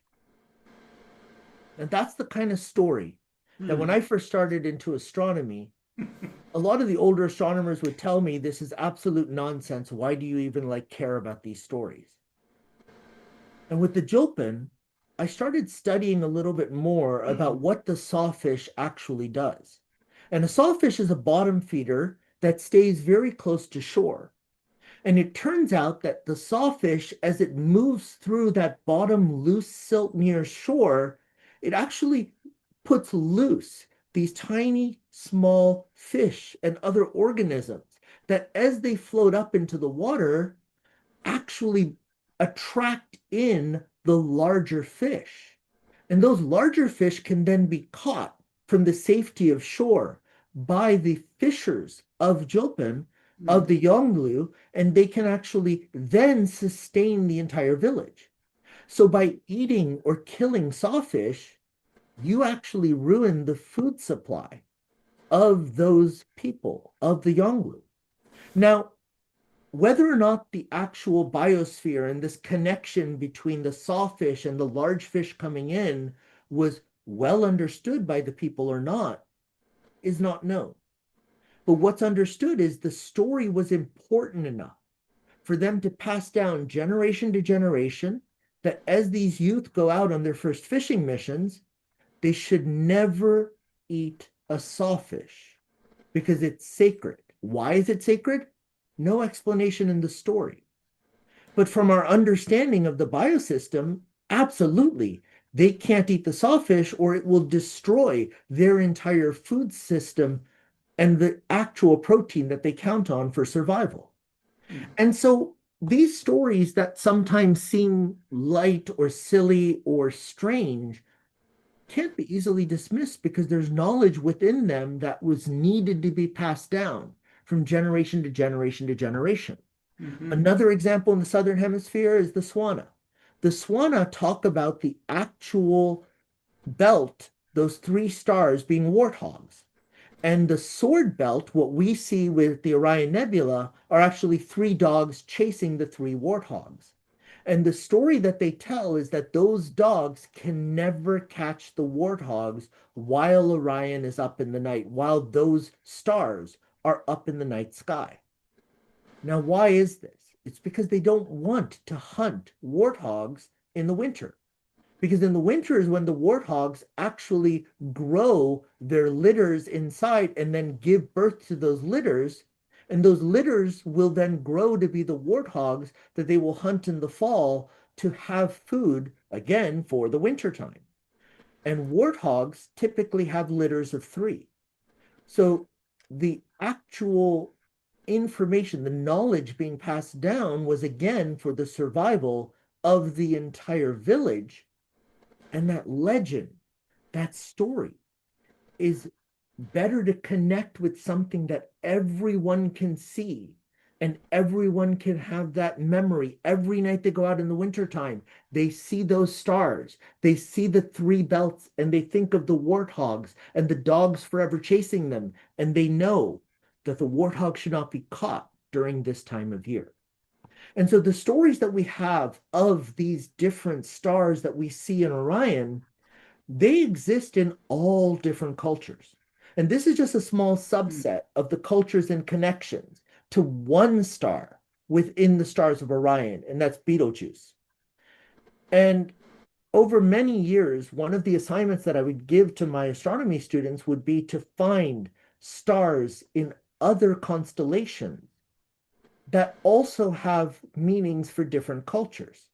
And so a few years back, one of my students, Sophie Dillon, she put together a little write-up about the Egyptian mythology and how Sirius, when it has its heliacal rising, when it's up right just before sunrise, that's the heliacal rising, that marks the beginning of their new year because it is the moment that the Nile will begin to flood. And when we talked about this, one of the things that we did as a class is we actually pulled up Stellarium. We moved ourselves to Egypt. We pushed ourselves into the summer. We found Sirius, and we looked for when Sirius would be visible just before sunrise. And then we looked at the time when the Nile typically floods, and it's end of July, start of August. And there are archaeoastronomical temples throughout Egypt that have that location marked for where, when you see Sirius at that point, that means the Nile's going to flood. And if the Nile doesn't flood, you don't have fertile soil, you don't have agriculture, you don't have a population that can survive. And so Sopdet was the goddess of agriculture and fertility, because without her rising right before sunrise, without her being at that point, the Nile wouldn't flood in their mind, in their stories. But what it meant was that's the signal that it's now ready for flooding, move back from the riverfront, and then be ready, because when you come back, it's time to quickly plant so that you will have crops by the time the water has left that fertile soil. So those are some of the stories that we can see from these winter night skies from different cultures. And these imprints in light are given these tales so that they can be passed down from generation to generation, remembered, and the actual knowledge within them is then followed, even if you don't explicitly know that that is why you're doing it. That's why you're remembering this legend. So with that, I'll say thank you, and I'll remind you, with two-eyed seeing, always look at the stars with both eyes for the benefit of all. Thank you. And Scott, back to you. Thank you very much. Thank you. All right. We have our next speaker is an old friend of yours, Russell Freilich. Never met him. No, never met. You don't know the guy. Before we go with Russell, Yeah. I really enjoyed your presentation, Korean. Oh, thank you, always Dobie. do, but tonight was special, especially the part about Vishnu battling Venus. I'd never known that. And I'm wondering, once Venus gets defeated by Vishnu and sets, if Vishnu actually can look up at Jupiter and smile at him. Jupiter is my best friend of all the planets. So now I can think that when I go out and look at Jupiter as a friend, maybe Vishnu's with me. I think so. I think Vishnu Thank would you. be very happy with the work that you've done with Jupiter, and especially with the music and the poetry that you've done with the king of all planets. Thank you so much, Corinne. I just don't know if he'd be happy sharing the throne with, like, being the head god and then having the king of planets beside him. Oh, I think Jupiter would be a good friend to Vishnu. They'd get drunk together. I think I sense a book coming up. Not a book, but some fun. Well, great. Hi, Russell. Okay. All right. Thank you so much. It was wonderful. I love those stories. I think they're very enriching. I can't imagine anybody saying, "Hey, these stories don't mean anything," or you know, because it's part of our just rich humanity of trying to express what we think is going on in the sky. And that's exactly it. It's the same with the poetry that we write, the songs that we sing. Is one of the reasons why I have students look for songs with astronomical themes to them, because it's a way to express what you're trying to understand. Yes. It's catchy, it stays with you, whether it's Black Hole Sun or something else, it stays with you. That's right. Yeah, that was I think that's the main message of Starmus too, is connecting the arts and music to and physics. Russell will be happy I ended with a picture of Aurora to set him up as nicely as I could. Oh yeah, that's right. He's got this great talk he's going to give right now about Aurora. So, all right. Thank you so much, Kareem. Looking forward to seeing you on next time. Definitely. Bye all. Yeah. Bye. Bye, Kareem.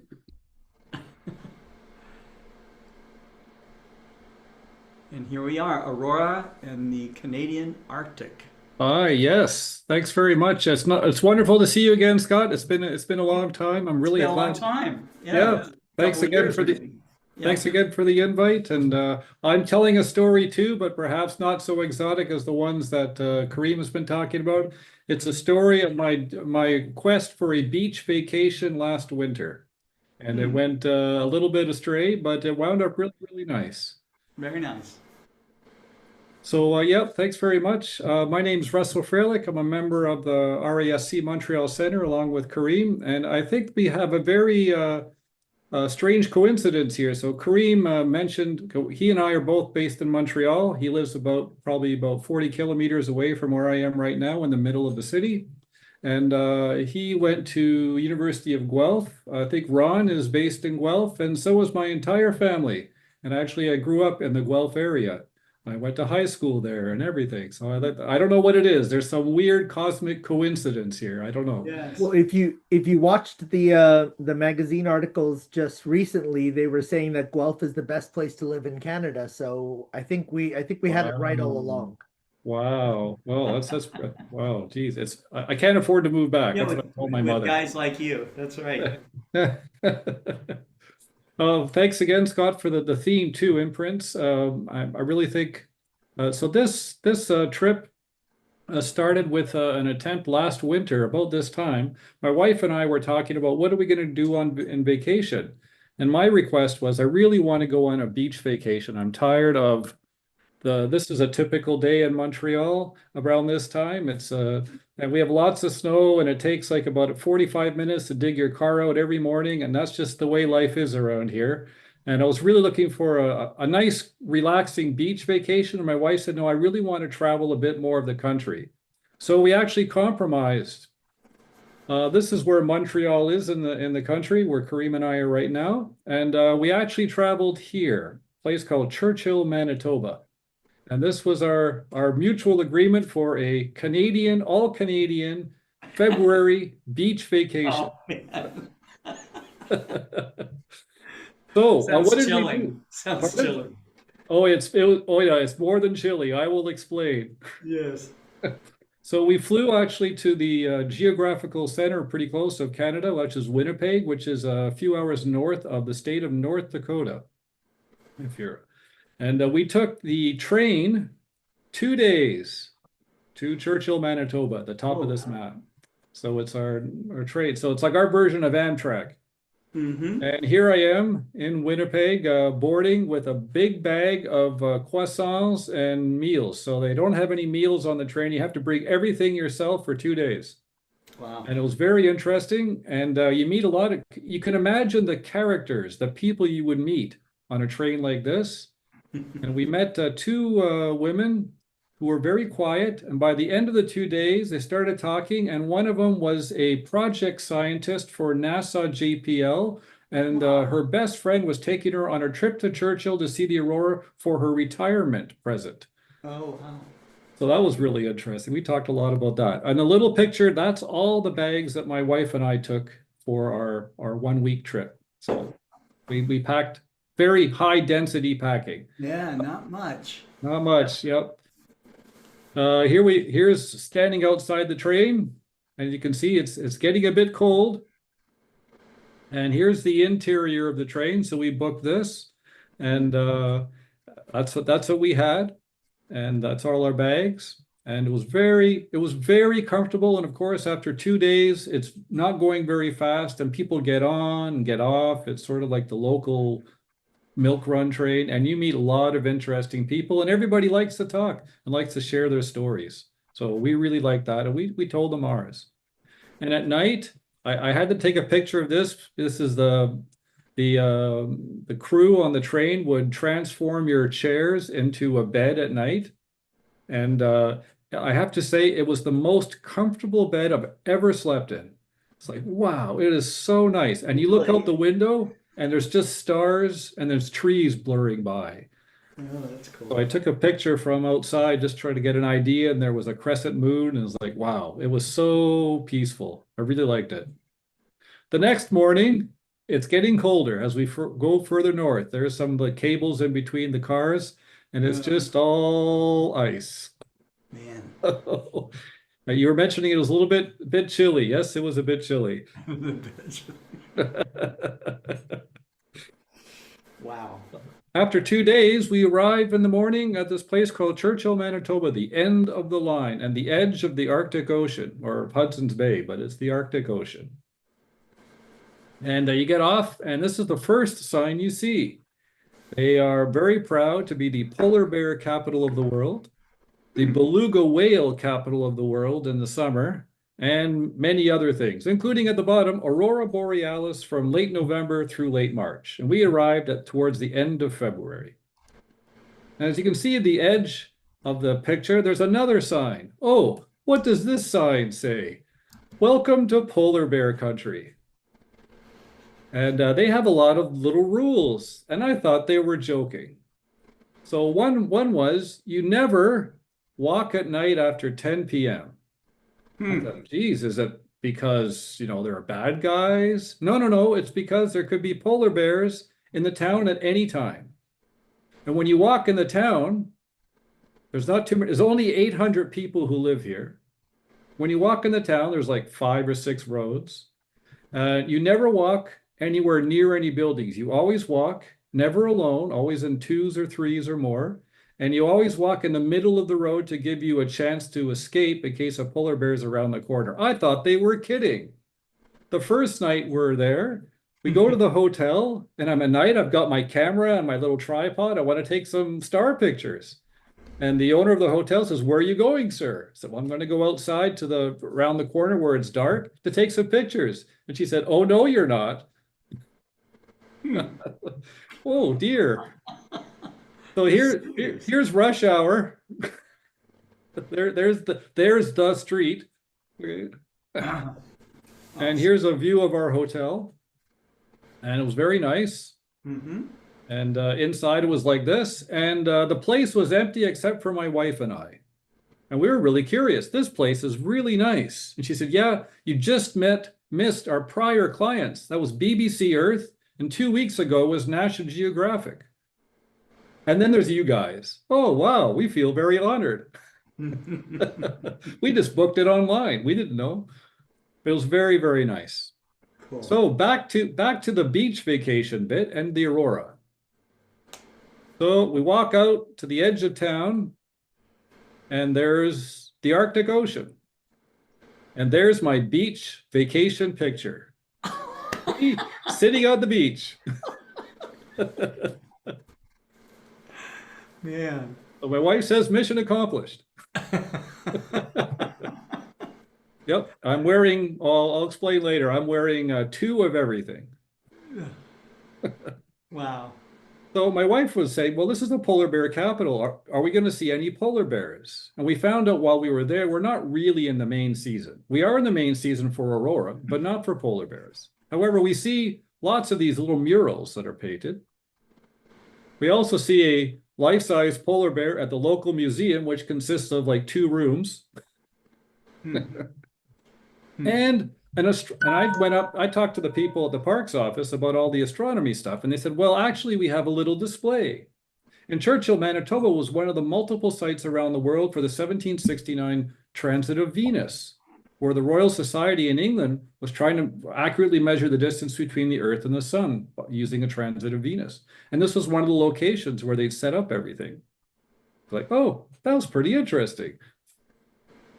I don't know if Kareem is still on. Surprise number 2 was this, I think, is the same map that Kareem just and this is, I asked at the local museum, do you have any stuff about astronomy? He said, well, not much, but this is the map of the sky that we use in our public school. It's like, oh, that's pretty, it's Cree. So we're at the edge, the interface between where the Cree live, who have lived there for thousands of years, and the Inuit just a little bit further north. Like, wow, that was not expected. So I think it's the same map. It was like in the museum, and the museum curator was like, this is the one we use in schools. It's like, almost the same. This is the Ininu, the Cree, and the other one was the Ojibwe, but there are just a few differences in a few of the constellations. Okay. Wintermaker's a little shorter here because Procyon isn't part. Okay, so down here. Yep. Yeah. Okay, but I was pretty surprised. So back to the polar bears, we actually went on an expedition, and there's always someone with a rifle because of polar bears. And they said, yeah, we saw a polar bear. No way. So the polar bear actually walked right behind us, and we didn't hear a sound. And these are the footy prints to do it. And then that's by the time we reacted, that's as close as I could get a picture of the polar bear. It's like, oh dear, they're really big, and we didn't hear anything. And it was like maybe 50 yards behind us and tiptoed right by. Oh, geez. Oh, yeah, that was a close one. Wow. Super nice. Then, of course, it's the time for the show. So we booked one of the local companies, again, because you can't go out at night alone. And I don't know what I'm doing out there. It's in the Arctic, and I don't know the rules, but they have lots of outfitters out there. We called one up and said, yeah, we've got a couple of spots available. Come on up. So they picked us up as the sun was going down. Before we left, I checked NASA solar site for KP index. It wasn't looking promising. Very, very low, maybe 2 or 1 or something. I thought, oh, geez, we're not going to see any aurora. And here was the aurora forecast at the time, and Churchill's right about here. So it's like, not looking good. But we talked to the people, said, don't worry, it's guaranteed. I said, really? And we've been doing this for years. We will even tell you where it's going to appear. And they were right. Like, wow. How did they do that? Well, that's what I was wondering. Yeah. So for those of you who are still also interested in auroras, my question was, where do the colors come from? Which element is being excited? So towards the top, if it's like red, it's oxygen, and lower down, if it's green, it's more nitrogen. Okay, that sounds pretty good. Mm-hmm. So they pick us up around 11 o'clock at night. It's the 6th of March. The sky is like crystal clear. And Scott, you talked earlier about having a sacred moment. Yeah. Yes. Oh, geez, what is going on? Aircraft there. Uh-oh, what the hell is that? I don't know. Sorry about that. That was not me. Yeah, so sacred moment, this was definitely one. And Ron, you talked about being alone with the sky and the silence and that kind of stuff. This was very special. There's only a handful of people out there. We were taking maybe 10 kilometers, maybe 6 miles out of town. And it was a first quarter moon. So all the lighting you see on the snow is from the moon. There's nothing else for very, very far away. And this was the starting temperature. Oh, man. minus 31 or 24 below. But of course, it's late at night and it's dropping fast. Jeez. But I really want to see the aurora, and the tour guides, they're saying, don't worry, and they had a little thing on their phone, and then they would point in a direction. Okay, it's going to show up in a couple of minutes. And we'd look around, and I mean, you can see Orion here. Maybe it's a link to like Kareem's lake. There we go. There's Orion. Mm-hmm. And took a quick picture. Those are some of the support vans. So the idea is it is so cold, you can only stay outside for a few minutes. So I think I was good for maybe 20 minutes. And I will show you later so I had 2 winter coats, 4 hats. I had 2 long underwears, 2 layers of ski pants, 4 socks, boots with inner lining, Arctic lining, and 2 pairs of mittens each. And I was good for 20 minutes. Then you had to go back into the van. So I just plunked my little mirrorless camera, and I was really curious, will this mirrorless camera actually work at this temperature? And it did. It had no problem. And so you can see we're at the edge of the Arctic where the trees, not really any trees anymore. And then the aurora just appeared. It was amazing. And you can see a bit higher up, we got the oxygen red and the nitrogen green. And this is like just a regular camera. And I just took a couple of second exposure, and with the moonlight, and the stars were so clear. It was like very spiritual. And no one said a word, right? It was just, wow, we were stunned. And there's the one that was taken by tour group. Look at that. Yeah, that's me and my wife. And like, That's a wow. beautiful shot. Yeah. Yeah, and I can barely move with all the clothes I got on. Top 100.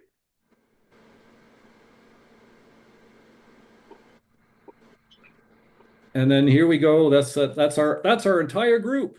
We just sort of tagged along. So it was only 5 of us, and the other 3 were from Toronto. So we talked a lot. It was really nice. Spent 4 years at USC. But the Trojans win a couple of Oh, national. is that me? No, that's not me. Okay. No. Pac-12 player of the year. And just a couple more pictures, then I made a couple of videos just to give you an idea. I was wondering, because I hadn't seen aurora since I was really not too much, and I was wondering, does it really move a lot, or does it like stay still? Can you hear anything? So here's a little video I took. It's slightly accelerated, but not much, maybe by 2 times. It really moves. Wow. Yeah, but it's completely silent. I heard nothing. And another one too, I just took it a little bit later. I took longer exposure, so it's a little bit jittery. But just how it weaves, and it's like, wow, it's just it is so amazing. And then from the tour group, they took another one and gave it to us because I was asking for more. I'm the only one in orange, so I'm always easy to find. But it's just so impressive. Just wow. And that's it for the Aurora show. So I promised a short one. Kareem's seen some of this before. If you're looking for more information about auroras or about Churchill, I've got a list of all the official contact sites. And that's it.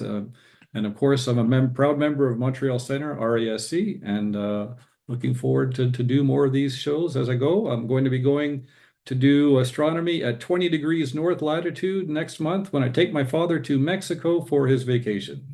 So I'm bringing all my stuff. Finally getting that beach vacation, huh? Yes, now I get the beach vacation. Yeah, but I have to look after my dad, so he doesn't really move around too much. That's right. I said, all I said was, is there a place in the roof where I can set up? And he said, yes, there is. So that's good. That's it for me. Thanks very much for your attention. Okay, thank you so much, Russell. That was awesome. I felt like I went on a beach vacation with you. You didn't even have to deal with the -30. No. We got to do it from the comfort of our own homes. But it was really worth it. Oh, it was really. So we were there actually about 4 hours. We didn't leave till like 2 in the morning. It was amazing. And just being able to like picture that, it just, I mean, how did you feel like it was falling down on you? No, it just felt like pixie dust or something. You could tell it wasn't super close, but it just felt like it was like this magical feeling, and everyone was like, we were just stunned, right? And like, wow. Yeah.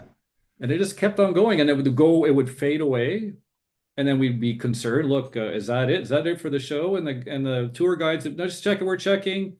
Another 10 minutes, and it'll be over there. And like, wow, really? Wow. These guys are really good. It's KP1. He said, no, there's more to it than KP. Trust us, we know what we're doing. Yep, they were right. The more I've been following the last little bit as it's been really active, is like, understanding the HP, understanding the BZ, trying to figure out all these numbers and the flux ratio. It's it really is, it's as much of an art as a science. So the more Yeah. you do it, I guess the more you understand what to look for. Yeah, they've been doing these tours for more than 10 years, so it's, man, they must know. And of course, we had an aurora alert yesterday, but of course it's clouds for like 2 months or more. So I've been watching the pictures today even. Today, actually, they're catching it up north. I'm pondering stepping outside as soon as the GSP is done to see if I can see something. Kwa, one of our RASC Montreal members, mentioned an hour ago that he was seeing things to the north from his spot in the middle of the city with Bortle 9000. nice. Step outside, Kareem. I've been watching the websites and their sightings. You're well within the Oh yeah, and it's clear out. Oh my gosh, It's clear out? Oh, Better gotta run go. outside. I gotta go. but I want to watch Molly. Oh, hi. Well, don't miss the aurora for me. It's recorded. Yeah, but you don't get to be the peanut gallery if it's not Yeah, you live, actually right? need to be there live with her. That's right. That's right. And it Yeah, is a great I'm honor staying. to have Molly Wakeling back with us. I just pulled her off the screen. That's not very nice. There we go. Here we go. There we are. Okay, so Molly, amazing image behind you. Just, I think 2 weeks ago, I was going through my pictures, of events and stuff that I went through, and I love seeing that one picture of you smiling with that Rho Ophiuchus print that you made at the yeah, way that back at the astrophotography Advanced Imaging conference. Conference in 2019. Yeah, I was like, wow, Molly had this smile just bigger than anything I've ever seen. So it was so awesome. Anyways, Molly, thank you for coming back and gracing us with another Astronomy program. Yeah, I'm glad to be back. And actually, so I live in Albuquerque right now, so pretty far south in the, I think we're at 32 latitude. And like we've had in the last 2 years, including last night, 4 aurora shows, which has been a mind-boggling number for this low latitude. Because like I've lived in Washington State, I've lived in Ohio, and never saw the aurora, and I come to New Mexico and finally see the aurora. It helps that my backyard is a little darker than in the previous couple places I've lived. But last night I could only see it on my all sky camera and like my cell phone camera. We didn't get much, but the last 3 times before that I went, there's a spot in my neighborhood I go to that has a great just open north view without like any lights really. And I've gotten some really nice aurora shots from there. And this last time I brought out my my Astro modified camera, which is much more red sensitive, and was able to pick up a ton with that. So that's been awesome. But I still hope to, it's just kind of fuzzy here. I can only really see structure on the camera. The first time I saw aurora here in May of last year, I actually saw structure overhead, which was unreal for this latitude. Yeah. It was red and it was spiky, and I got some great pictures. Ooh. And there was like there was a Starlink train passing through at the same time, and I got that all in one picture together, which was very cool. Yeah. So I haven't seen it be that detailed and that overhead since then, but the camera's picked up some nice detail even when I can't quite just kind of see like a reddish glow. Yeah, I'm hoping to at some point be farther north during the wintertime, springtime sometime, and see the much more structured greens and reds and pinks, and be able to see a lot more than I could see from this latitude. So look forward to that at some point. Sure. Okay, well, I'm here for my Astronomolly's Universe segment, so I'll go ahead and start running that. Screen. All right. Does that look good? It's coming up. Yes, beautiful. All right, cool. All right, so I could have swore that I've talked about the Crab Nebula before, but I like on here, but I didn't see it in any of my previous, like I save all my PowerPoints, and I didn't see it in any of my previous topics. So if I have covered it and I just like don't have that presentation or it's somewhere else, then I'm sorry, but you're going to hear it again. But if I did, it was a long time ago, so you probably don't remember.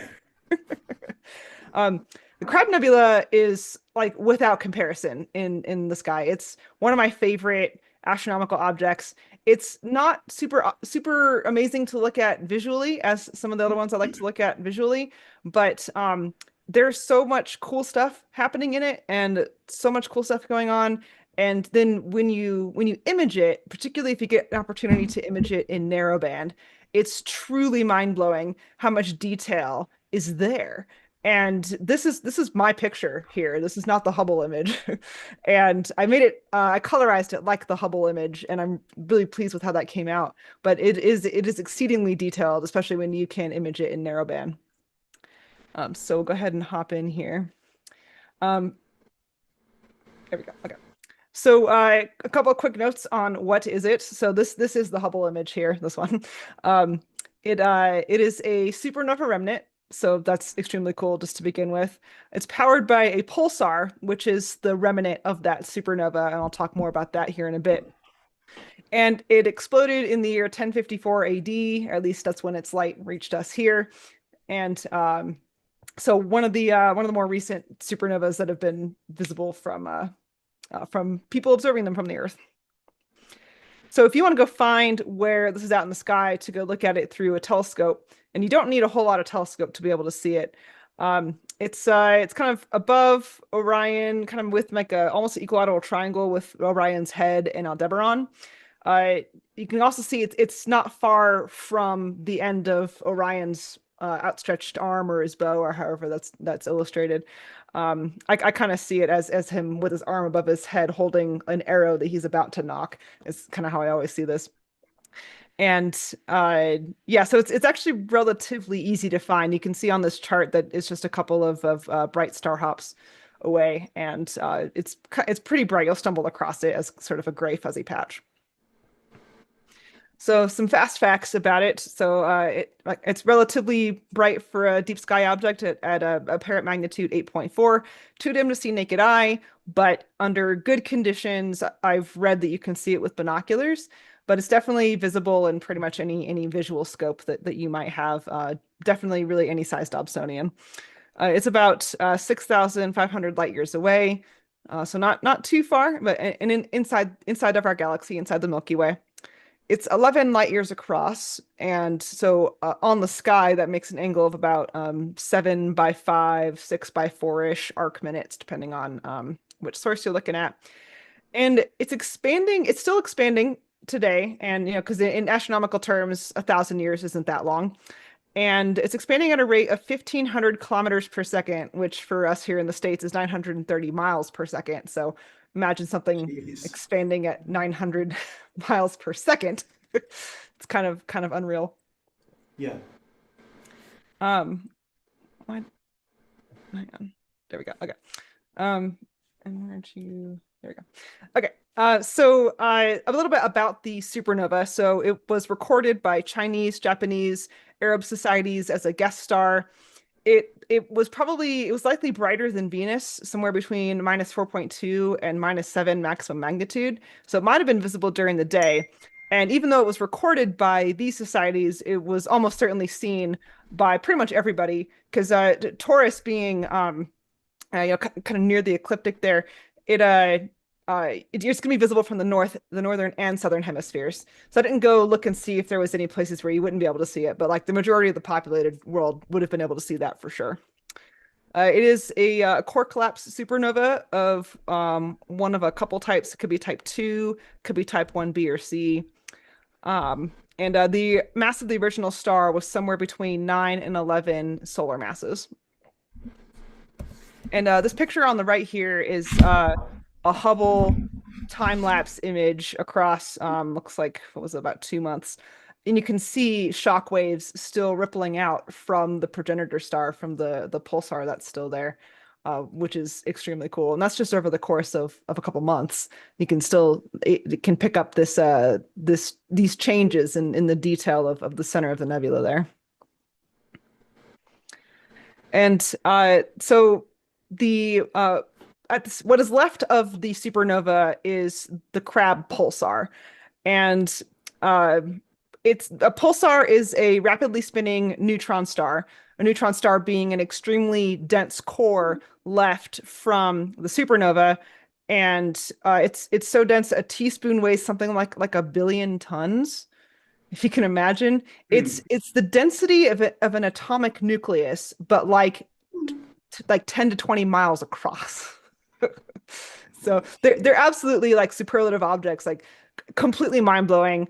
I have a whole other talk that I gave at Texas Star Party on neutron stars and supernovae. That was a really fun talk. It'd be fun to give it here sometime, but it's kind of a long one. It was first observed as a rapidly varying radio source back in 1968 with the Green Bank telescope. And they were seeing this kind of like flashing radio source with a period of only 33 milliseconds. It was initially thought to be perhaps a signal from some advanced society with an ultra powerful radio emitter, but was not too long after determined to be a celestial object instead. It's also one of the brightest gamma ray sources in the sky, so it's emitting strongly on every wavelength. And the reason for the varying radio is because neutron stars that are spinning often have that's what I'm looking for. Kind of like they've got these the radiation's kind of pointing out from the poles, and so it's spinning like a top. And when one of those cones like flashes in our direction, then we see that flash. So it's like a lighthouse, really.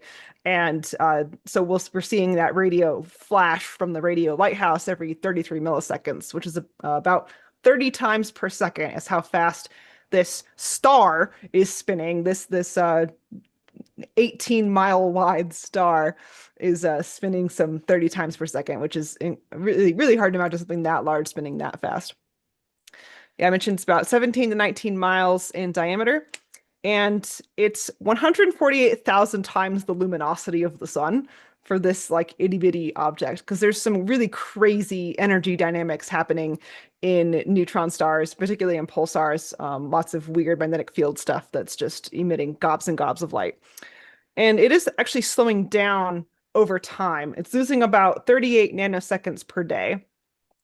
And basically, that pulsar is lighting up the nebula as a result of its slowing down. It kind of acts like a celestial flywheel, if you will. And it's spinning, and it's got this really heavy magnetic field. So a moving object inside of a magnetic field is going to create an electric field, which is it's basically a 1 trillion volt magnet. And the magnetic axis is misaligned from the rotational axis of it. So that's part of the reason why it's slowing down a little bit over time. Now, the magnetic field acts like a particle accelerator, creating an extremely strong pulsar wind, like a stellar wind. And those accelerated particles that are near the speed of light are slamming into the ejecta from the supernova, so all of that material you're seeing in the image here, and causing it to glow. And the shock waves are still moving out from the supernova. So this material is a 10-year time lapse by a guy, Detlef Hartmann, on Astrobin.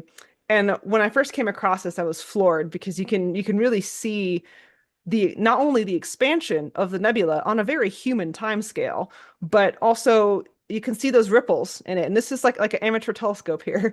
And I don't remember which telescope it was, but it wasn't Hubble. And you can see these ripples moving out from the core. And I'm also really impressed that he managed to get 10 years of astro images in a period of huge change in astrophotography to all look the same. So you can make this video. It's extremely impressive. He has a new one now that goes from 2008 to 2022, but the video speed is really fast, and I think you can see it better here in this kind of slower version. And you can find that on Astrobin.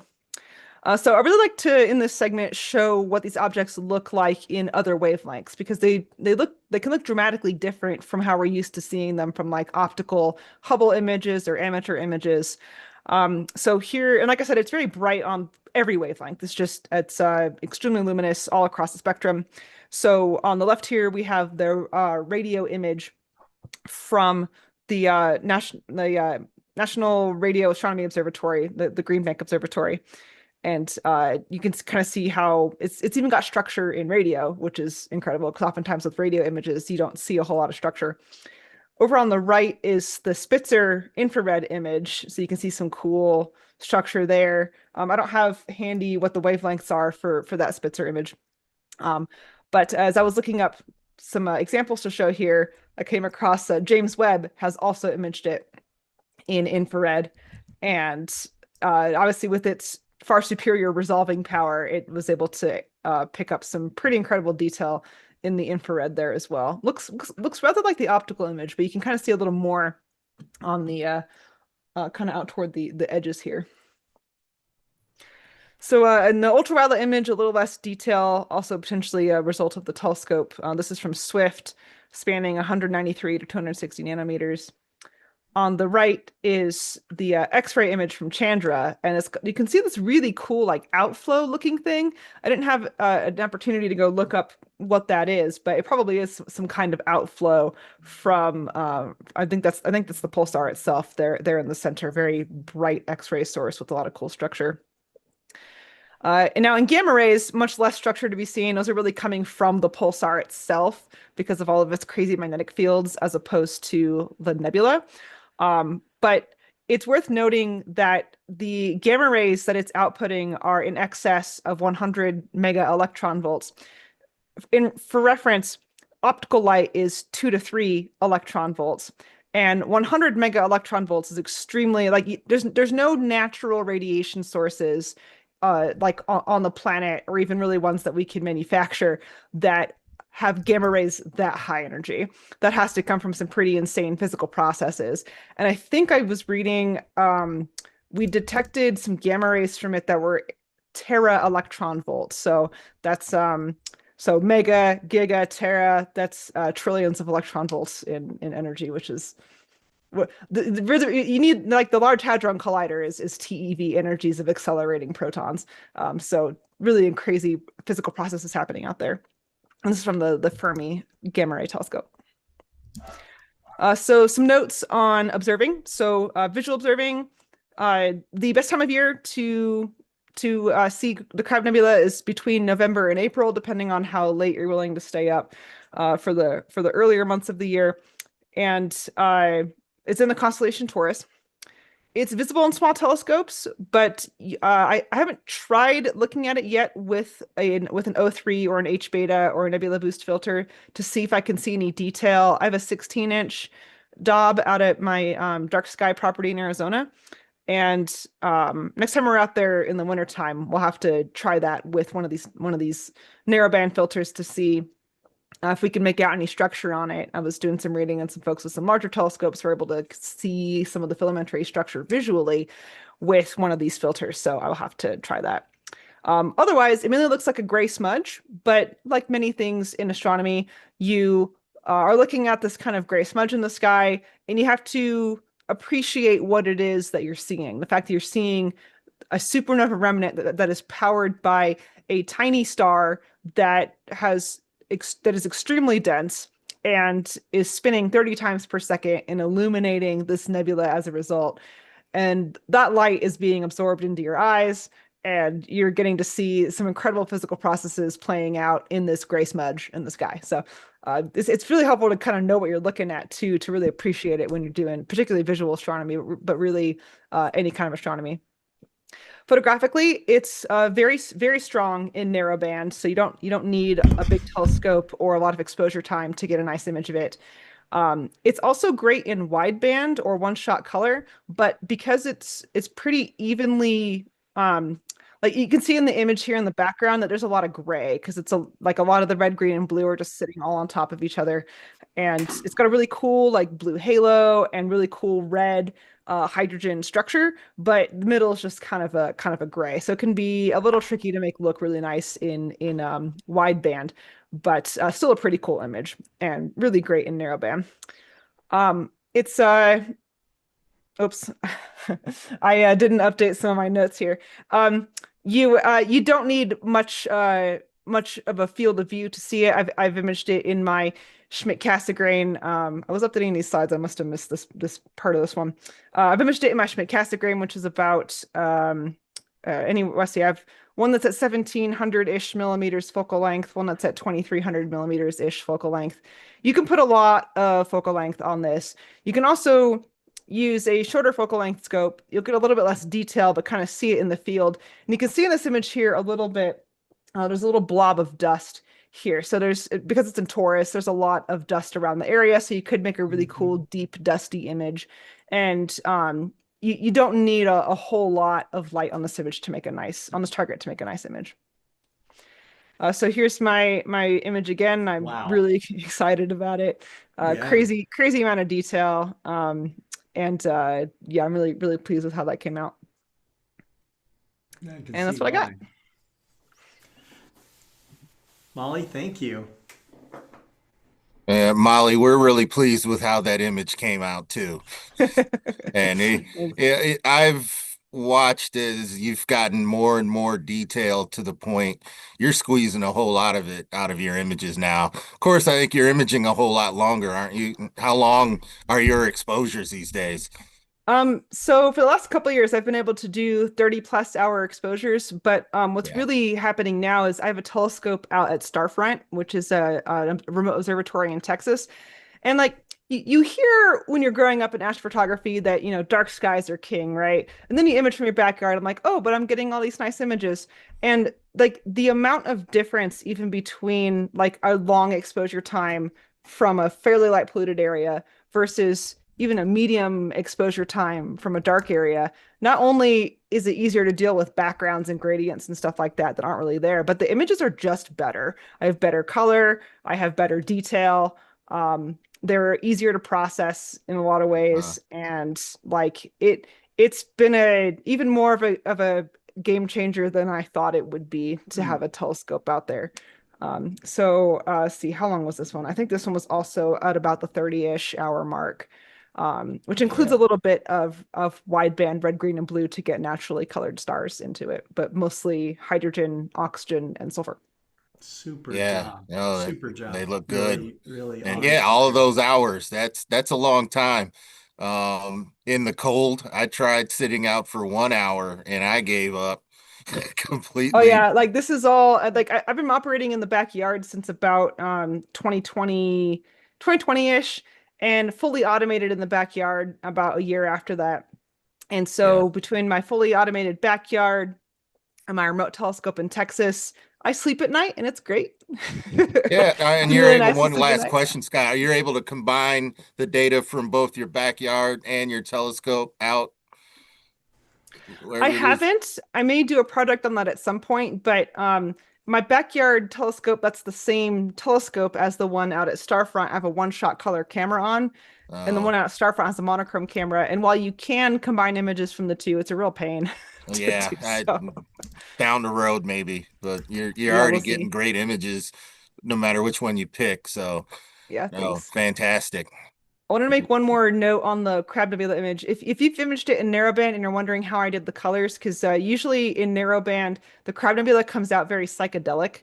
It's kind of like got these bright blue greens and kind of these purples, and it's very psychedelic. And that's how I processed it at first. If you do the regular Hubble palette, the sulfur, hydrogen, and oxygen. And then I was like, okay, well, this is clearly not the palette that the Hubble telescope used for this image. So what did they use? So I went and looked it up on the ESA Hubble website. And if you scroll way down the page, it's got at the bottom there that they used oxygen 3 for the red, sulfur for the green, and oxygen 1 for the blue. Okay. And sorry, I said that backwards. Oxygen 1 for the red, oxygen 3 for the blue. And oxygen 1 is not a filter that pretty much any of us have, but it's 630 nanometers, so kind of a deep red, very similar to the hydrogen color. Yeah. Now, the hydrogen and oxygen are going to be in different places, but I figured I'd go ahead and give it a try. And so I have, let's see. No, yeah, I just said that right. The O3 is red, the sulfur is green, and the hydrogen for mine is blue, to be like the O1 that they had assigned to the blue for the Hubble image. And so I was able to get a very Hubble looking image once I tweaked the colors a little more. So if you're wondering how I did that palette, that's how. It's an OSH image. Beautiful image. Yeah. Oh, very, very nicely done. Thank you. Thank you so much. Six thumbs up. Thanks.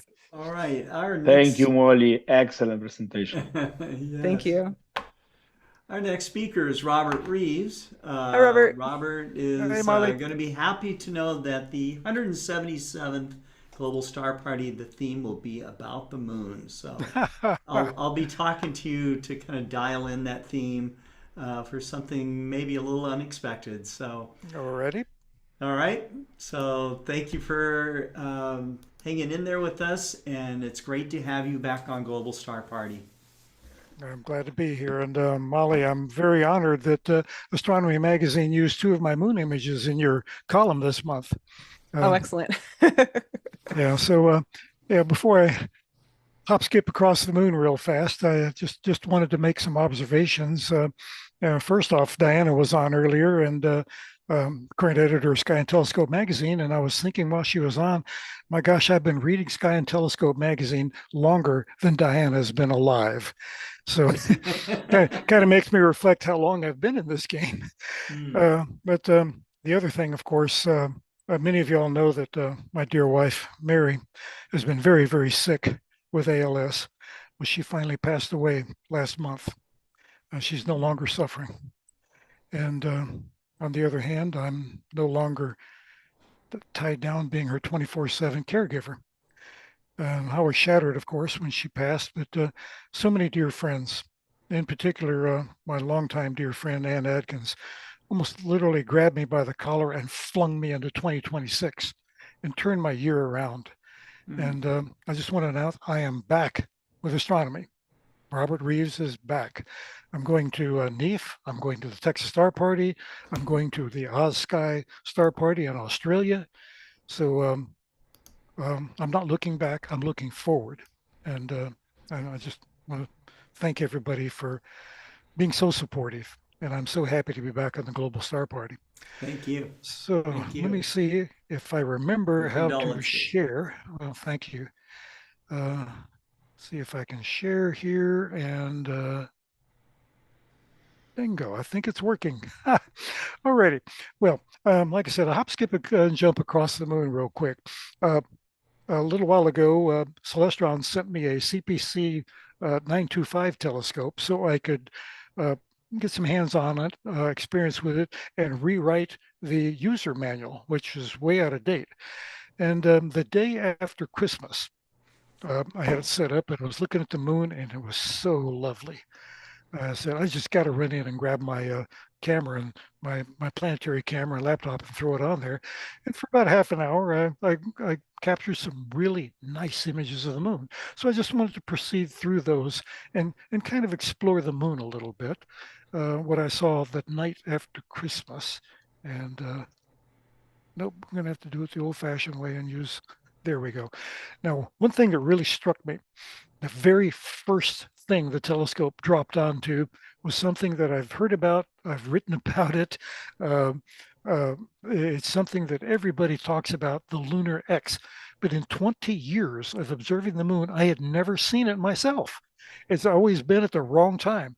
The lunar X is only visible for just a very few hours, when the sunrise is just kissing the crest of 3 adjacent craters, so that it will create this X formation we see at the center of the terminator. And after an hour or so, the rest of the crater becomes illuminated by the sunlight and the X disappears. So I thought it was just a phenomenal thing that after all this time, the lunar X just dropped into my lap. I took it as a sign that, you know, things are going to be better for me. Had a very bad year in 2025. 2026 is going to be so much better. So moving on, Lacus Mortis, the Lake of Death. This, can you see my cursor? Yeah. Okay, this bullseye pattern down here. But something I tripped over on the moon not too long ago. I've been looking at it for years and it never registered. Right next to Lacus Mortis. Look down here, the 2 craters, Plana and Mason, and then this ghost crater arcing around down below it. You can barely see the faint outline of it. I call that my lunar owl. Here's his eyes. He's kind of cross-eyed, got the 2 little craters in there making him look wall-eyed. And that crater makes his beak, and here's his fat little body. So it's one of those things that once you see it on the moon, you can't unsee it. So moving on to another view. Oh, my lunar four-leaf clover. Yeah, Meton up in the northern latitudes, the overlapping craters, Meton, the satellite craters. Oops. Sorry about that. The overlapping satellite craters, they create this illusion of a four-leaf clover on the moon. So I always like to visit that area just for fun. Whoops.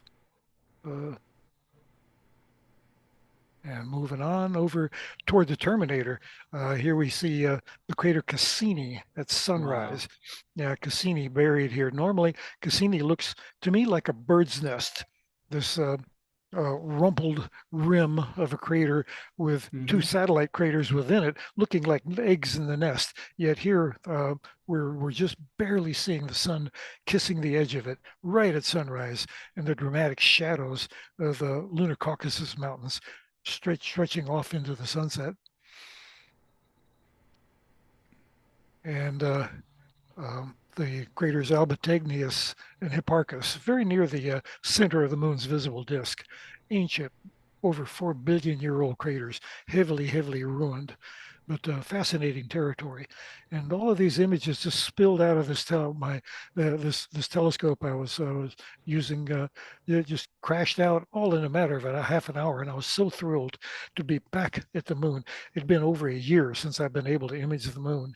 It was going so well, and I think it's kind of amusing when I only have this telescope temporarily. After the Texas Star Party, I have to send it back to Celestron, but temporarily I now have more than one Celestron telescope for every day of the week. So yeah, Robert Reeves is back.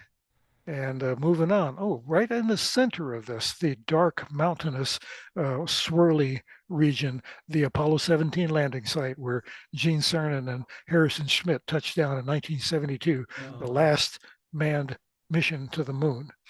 And of course, Artemis is going up here in a couple of weeks, but it's just going to loop around the moon. When we finally land on the moon again, anybody's guess still. That seems to be the $64 question. When, if. But here we see where the last man on the moon so far set boot prints. And moving on a little bit more, down toward the southeastern quadrant of the moon, the largest crater on the moon you almost can't see. Follow my cursor circling around here, this giant 200-kilometer crater, Janssen. It's only 2 kilometers deep, but 200 kilometers wide. So instead of being a crater, it's more like a real shallow pie pan. When the sun gets high, it almost vanishes from view. But when the sun is low, it's extraordinarily dramatic. And of course, the Rada Valley next to it, this deep gouge torn out of the moon by debris thrown from a basin impact almost 4 billion years ago. And moving on, Posidonius, one of the really grand floor fractured craters up on the northeastern part of Mare Serenitatis. Floor fractured crater, of course, so named because its floor is literally covered with rills and cracks, very science fiction-y in its appearance.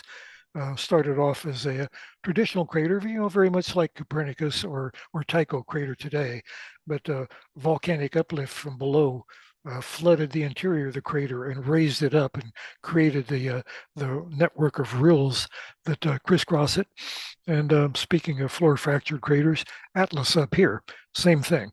The interior looks muted, and if you enlarge the image, you'll see more of these rills crisscrossing its interior, denoting it as a floor fractured crater.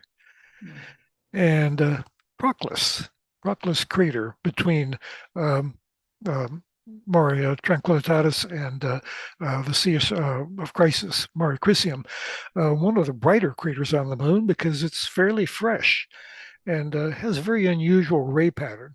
Proclus right in the middle, and you see the ray pattern is very restricted. It extends toward the east, but toward the west, there's almost no ray material at all. That is what we call a bow tie pattern, ray pattern. This is created by an extremely oblique impact, and there is no ray material thrown in the direction the impactor came from. So automatically we know the asteroid that struck this area sailed over Mare Tranquillitatis at a low inclination, struck the highlands between the two Mare and created Proclus, probably in the order of about 500 million years ago. Any crater that has a ray structure is automatically assumed to be less than 1 billion years old, because eventually these rays fade and go away. So after about 1 billion years, you don't see them anymore. And moving on. Oh, it's a big myth, was a myth, that you can see the Great Wall of China from Earth. I mean, from the moon, Well, that's not true. You really can't. But from the Earth, you can see a Great Wall on the moon. The Altai Scarp, seen flowing diagonally here, 480 kilometers long, and this 2-kilometer high cliff face, or actually a steep slope, when it faces the sunrise, brightly illuminated. So you can actually see this even in a pair of binoculars during the waxing crescent phases. And the scarp is actually the only surviving portion of the outer Nectaris Basin impact ring. The rest of it, all the way around, has been obliterated by subsequent impacts. But here we see a little bit of lunar history preserved, a 4 billion year old remnant of the outer impact ring surrounding the Nectaris Basin. And here are the ancient craters, Maurolycus, Stoeffler, and I'm fascinated by this combination here, the lengthy ridge running down the middle of Heraclitus crater. Beautiful. And I think we got about 2 more of these. Whoops. That wasn't what I wanted to do. I wanted to push this button. The southern limb of the moon, the southern horn of the crescent, and getting down here to everybody's favorite down south, the crater Boussingault. And at the proper libration, the moon kind of rocks back and forth, and sometimes you can see more of the southern part and a little less of the northern, and other times more of the northern, less of the southern. Right now it's rocked away from us a little bit, but when Boussingault rolls better into view, it's like a bullseye. Boussingault A within Boussingault creates this bullseye pattern, and it's rather striking. And then finally, we'll wrap it up with a look at almost the very center of the moon's disk, where the marvelous Triesnecker, Hyginus and Aridaeus rule system is. The Triesnecker rules down here, kind of this tangled K-shaped formation. Very science fiction-y. What you expect to see in an old Chesley Bonestell painting from the 1950s.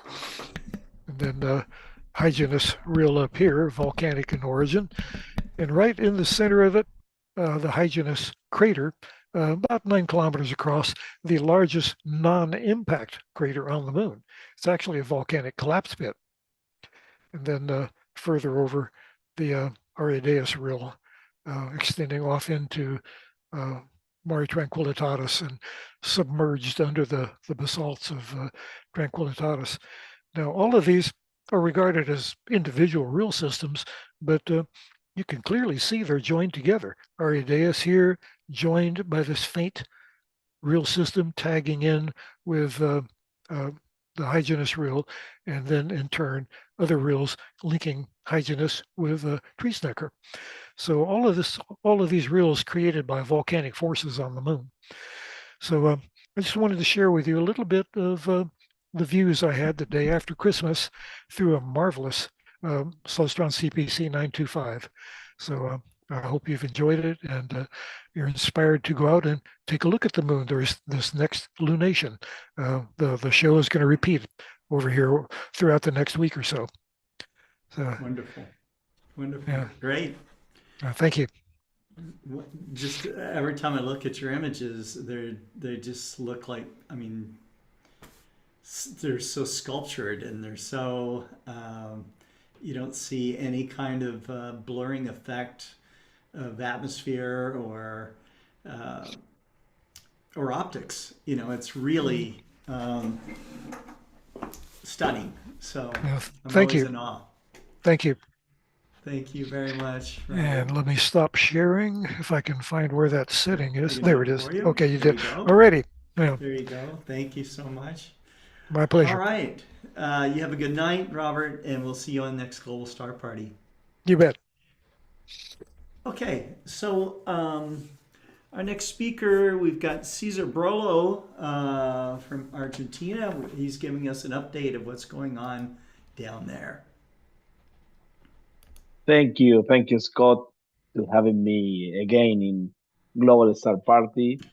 Hello to my friends in Global Star Party. I'm happy to start this 2026 with this amazing group of people, so talented, so specialized in astronomy. Really, sometimes I'm so amateur astronomer that I felt really lucky to be wrapped inside a group so special. I was amazed with everyone and Molly, and of course Robert. Kareem and Russell Yeah, all, and all, yeah, sure. that's right. It's Rick, so really, I feel lucky to be here. I don't know why I'm here, but maybe but maybe maybe represent the people that is trying to make something with yeah, we're all part of the the amateur the astronomy community. That's what it's all yeah, about. yeah. So, Yes, maybe I represent the small one, the guy that start, because every day I told in my store with people that trying to start in astronomy.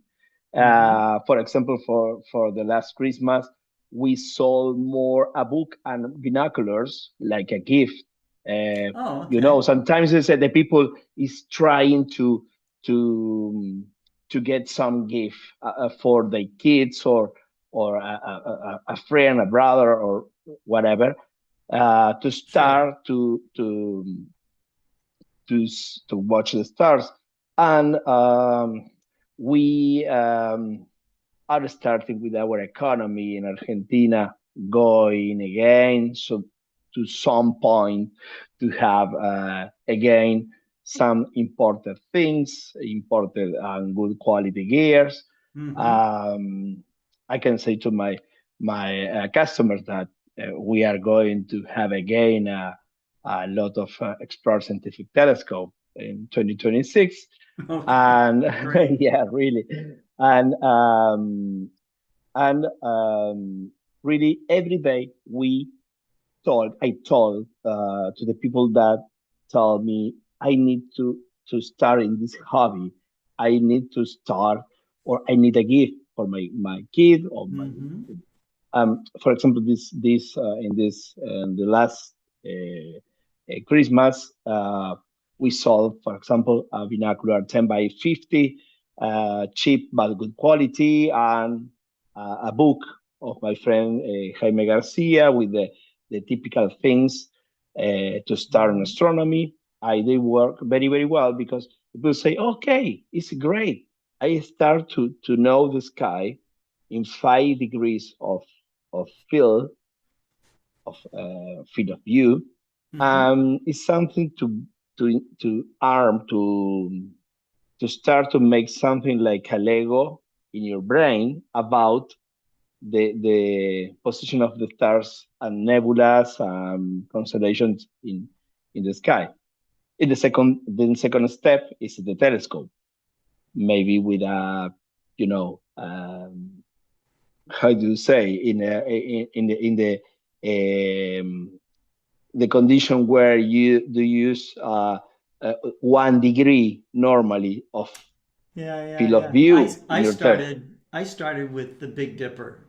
That's how I started, and I Yes. followed the Big Dipper, handled down, and then I learned how to find M51, and then I learned how to find other deep sky objects that were, galaxies and stuff that are in that region, of which there's a few, so it was fun. And then, the handle arcs to Arcturus, the star there, so you can start to piece the sky together. But it really helps. It really helps to have a guy like you to go out and learn the sky together, so. Yes, it's like stick pieces of part of the sky.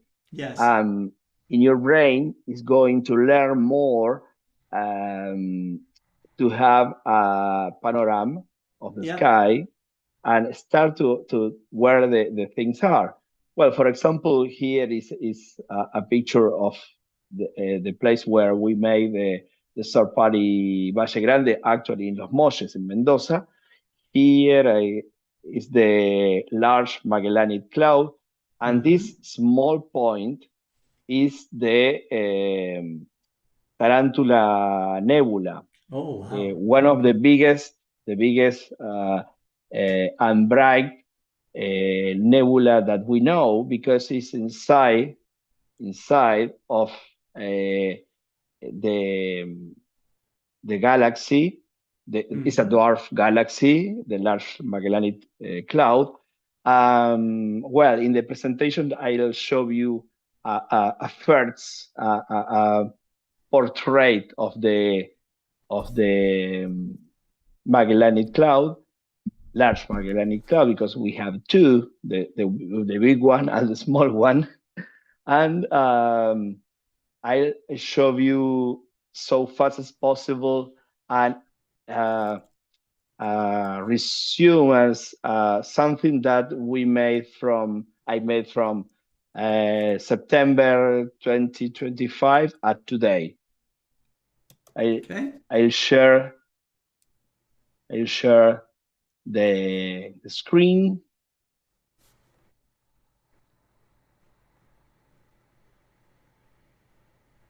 Let me.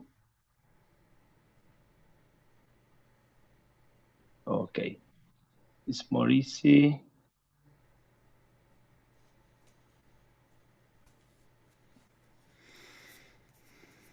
Presentation.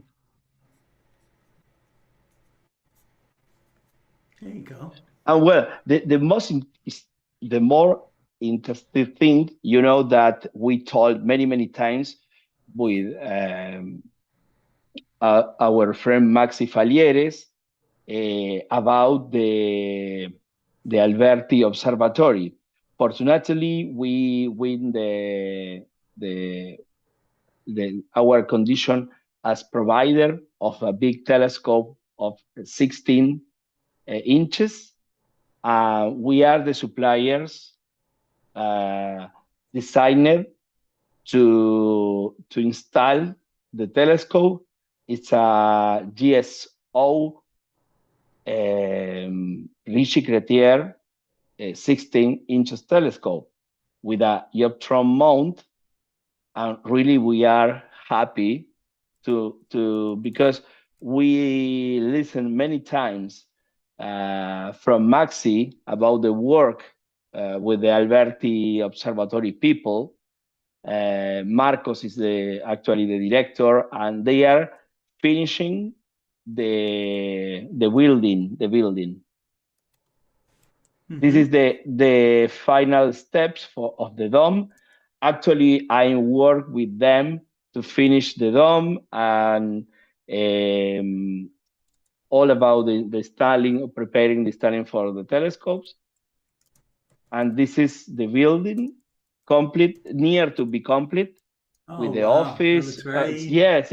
Remember that many times Maxi showed us the draw, the sketches. Yeah. And now it's going to be ready, and we are waiting to prepare the equipment that we receive all complete.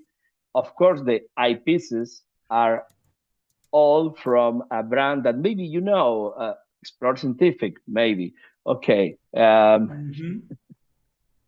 And this is something that we are really proud to be the providers for the equipment. Install really for us, for our business, Araco, really we felt proud again to install a public observatory in Argentina.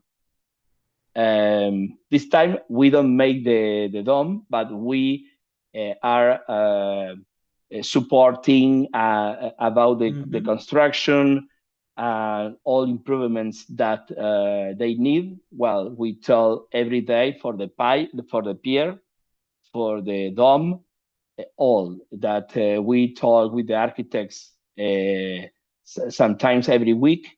To be ready in March, we are going to install the telescope.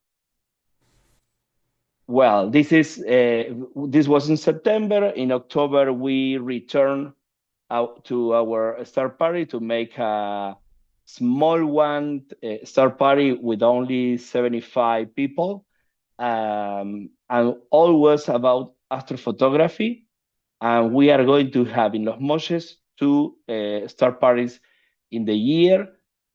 One in April, the next one is in 16, 17, and 18 of April.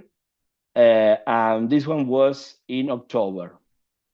Well, we have, of course, we made astrophotography, but we have, this place is full of places to have, for example, with horses, or, you have a lot of things to have fun. Yes. Yeah.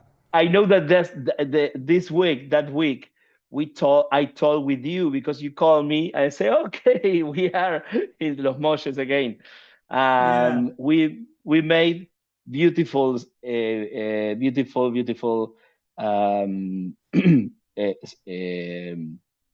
pictures. This one was the first light for a first light telescope, the 130 telescope that have one of our customers, Cecilia. Cecilia told me, okay, I need to have my first picture here in the star party. We teach every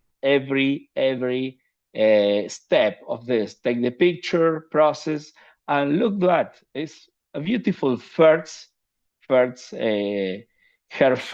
picture of Orion was really amazing. And it's a picture made with the first time with a first level, with a entry level telescope, because it's a Newtonian, Scott, that is a not a expensive telescope. It's a Newtonian, very good, very affordable, and with a EXS 100 mount. And it's something that we love, when with a accessible gear, the people can get this kind of things. Yeah. Well, we have we call it taller. We have a excellent master class of panoramic Milky Ways that Pablo Barrios, one of our customers, and he made in a single way to make for all people that was in our third party to have their first panoramic Milky Way. Yeah, look at that. And really, yeah. I made this. I can't believe how I made this, because normally of course that I'm not in the level of Adrian, but was my first panoramic Milky Way. No, that surpassed my level. That was beautiful. Very good. You have, but you are the best. I would Adrian, want you a are the shot best. to look like You are the that. GOAT. You are the GOAT. That is my new goal, is to get a shot that looks like yours. Excellent. Thank you. Coming from you, Adrian, is the same that Robert told me in a pictures. I remember when I felt very, very well when Robert Reeves told me, "Oh, it's a good picture of the moon." Wow, for me, it's amazing. And I like to connect with the people that is this is something that you can make this. I tell every day in my store, I show these pictures. If I can, you can make much better. Well, this was an amazing experience. Agustin, my son, he loved to make a small practice for the people about connectivity, using of Nina, using of all connectivity, the first step of serial, or everything that Agustin is from many years, from when he started with us, when he was a teenager. He searched every time how explain to the people to connect the telescope in an easy way. I remember the first time that he knows the Nina, and he's still working with Nina. And in the observatory, we choose Nina to connect in a easy way and good functions for the Alberti Observatory. Oh, I'm sorry. I'm sorry. I was showing the, better. Okay, sorry, presentation. Why I show like in small pictures if I can show in this way? Big Sorry. pictures. Big picture. Yeah. Yes. Okay. Well, this is as a this is a guy that make up excellent pictures. He have a small observatory in his home of Explore Scientific Carbon Fiber Telescope, the 110, I remember. Pablo Fiselev is his name. Bueno, Agustin and me, after make a big bike ride from the Las Leñas to Los Molles. We thought that we was all in slow going down, but we have a lot of down, but going to the hill again and up was too much for me, but it was okay. I'm alive, actually. A picture of the sun from the star party. And this is something that, this is a picture of Pablo Patayo. Pablo is a owner, is a friend, is a customer, and he make beautiful He's a pictures. good astrophotographer. Yeah, it's a good astrophotographer, Pablo. Yeah, Juan Pablo Patayo. Juan Pablo made this beautiful picture of large Magellanic Cloud using Essential Series 80 millimeters Apple refractor Explorer Scientific Telescope using only a EXS 100 over a EXS 100, and he took this amazing picture. Very nice. And you know that this is a telescope that maybe you can carry in your flight for you take a plane, and in your flight you can put in a small bag the all complete observatory, and really the complete large Magellanic Cloud with this beautiful Tarantula Nebula is an amazing opportunity to see with this beautiful resolution and colors. I took this picture with in the same time while Juan Pablo was made his slides. I took this picture. Maybe I took around 1 hour or less with a dwarf 3 smart telescope. I don't made a too large how do you say, process picture. If not, maybe it's a raw picture. And here you can see, you know, that all this shape in the nebula is amazing because it's a nebula at 170,000 light years. Is so bright.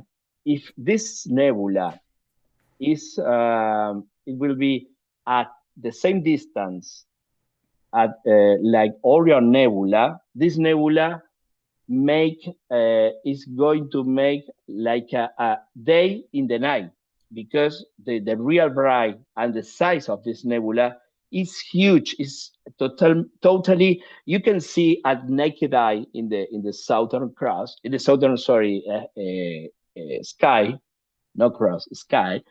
And it's amazing because it's so easy to see to the naked eyes the shape of this. The center of the stars are so big and so bright that make these shapes like waves pushing the hydrogen, because it's like a wave of ultraviolet light that carving the nebula, and you can see the you can imagine like a tarantula, the legs of a tarantula, because it's made by the brightest stars inside the nebula. And all times I'm pushing and carving and pushing the hydrogen material inside the star. Of course, that Molly can explain better than me this process, but I'm trying and pushing and pressing to these waves to it's making a shock wave. It's making a shock wave. Yes, that going to make the born of the new stars. It's very interesting. Yes. The shape is really legs like a tarantula. Well, this was an amazing, beautiful first, how do you say, in Los Moches, first star party in October, opposite to the April star party. We started with this new and beautiful, all focused, never better used this word to astrophotography. And something of visit this place, have holes, different lakes that are filled with clear water. Maybe you can see here, this is the fishes. yeah. You can, sometimes you can take a scuba diving inside inside these small lagoons in middle of the desert, or in a place that you can see this kind of oasis. Sure, absolutely, absolutely, because it's wrapping with a small mountains, and you can see, wow, this is a oasis. It's an oasis. It's incredible. This was a part of the friends in Global Star Party, Adrian Nowick, Cecilia, Graciela, sorry, because Gabriel Bengochea, well, Agustín, Pablo Barrios, well, now Alejandro Patallo, well, and really we returned to the beautiful things to work inside our laboratory, and we have things like this. In November, we started to clean a telescope from our customers. Look, this fungus. Look, this. Clean. Well, Buenos Aires is a place where the corrector plates.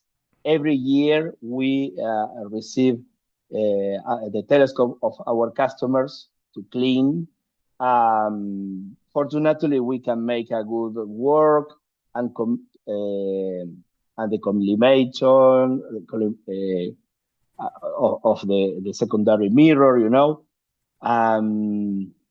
Here is in our optical band in the process of the artificial stars and cleaning and well. And we had in December our last star party in our friends of San Miguel Observatory. We are working with San Miguel Observatory. They are adquiring the big one refractor, achromatic refractor from Explore Scientific. We are preparing for March to inaugurate March and April to start to use with this telescope for them. Really, we had a beautiful, beautiful solar observation, lunar observation star party inside the city. We can make an Orion, we can make with all people showing in a big screen an astrophoto and processing of Orion Nebula in middle of the city, because this is the field, but it's outside Buenos Aires, but it's, you know, that it's near. And really, we had a beautiful, beautiful star party. We have a very, very good talkers, specialists, and really we enjoyed with the people of San Miguel community, the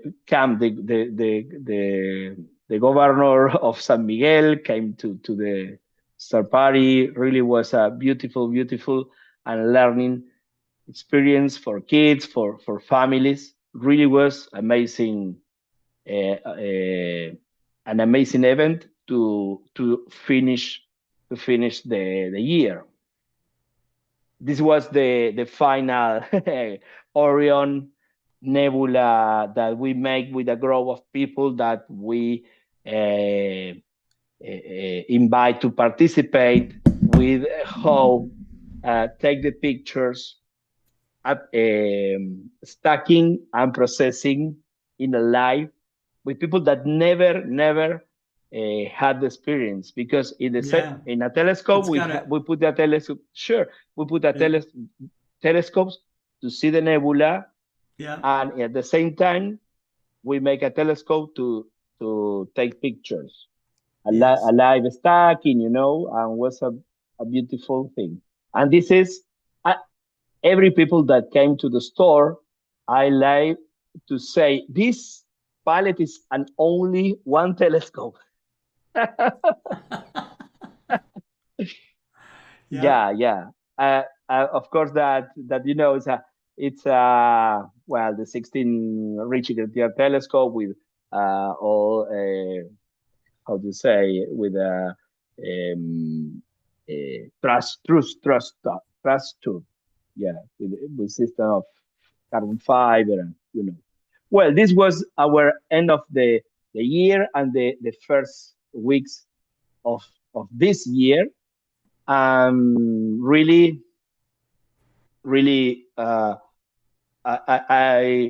I'm hope that was something interesting for the community, our audience.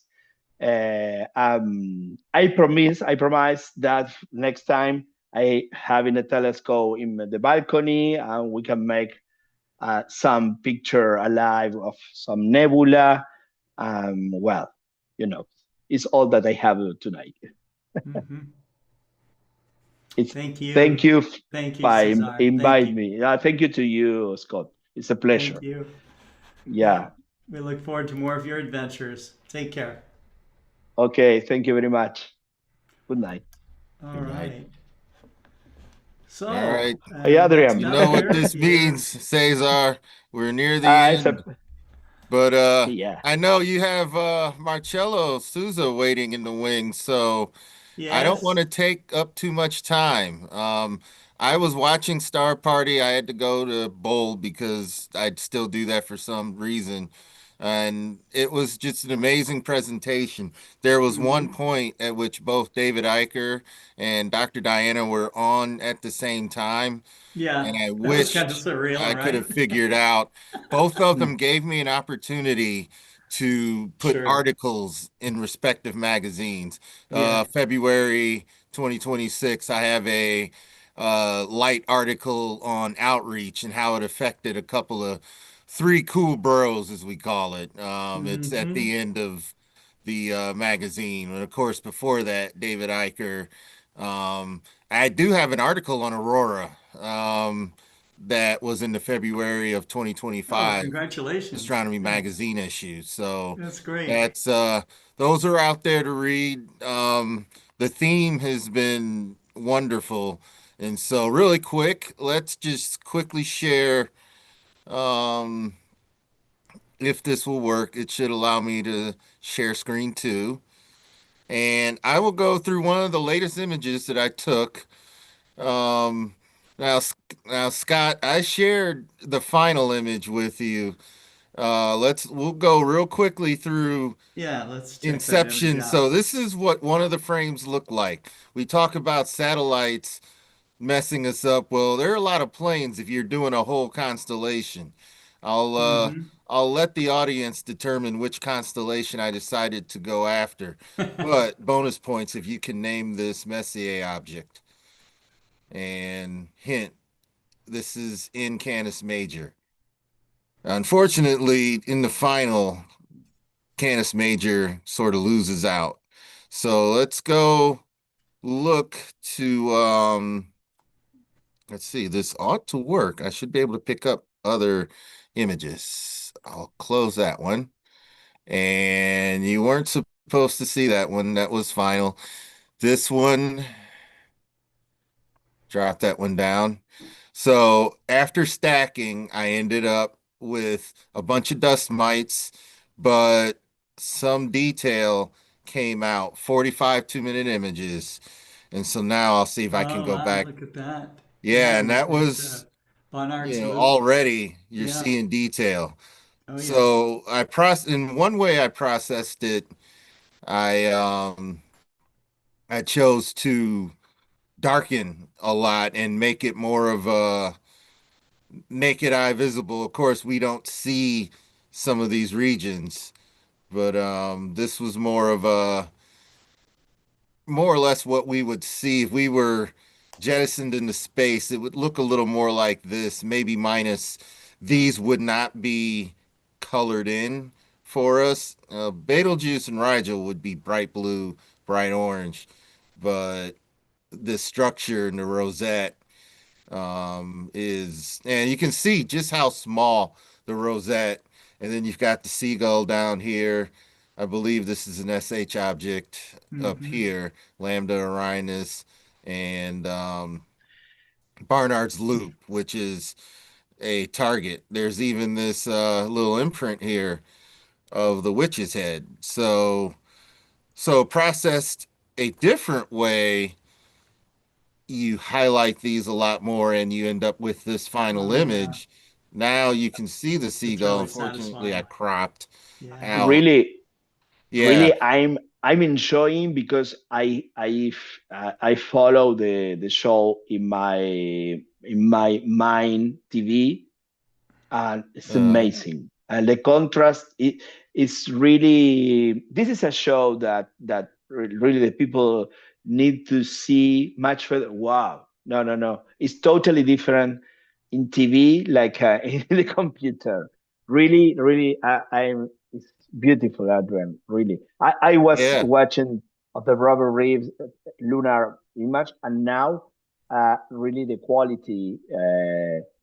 I think that today the internet work for us much better. The resolution in this the is TV is really amazing. Thank you yeah. by this picture. I still watching and don't talk more. Oh, this is what I wanted to do. This is near the end of the presentation, but yeah, we got here. You can see the elusive witch's head showed up. This is, I think, the first time I was able to get the witch's head as a part of a constellation image. You can see even a little bit of detail. This is a 35 millimeter lens. And although we do have a little bit of vertical and horizontal crisscrossing here, we also have star colors, and we have a small part of the Eridanus loop, which is much more elusive than even Barnard's loop here.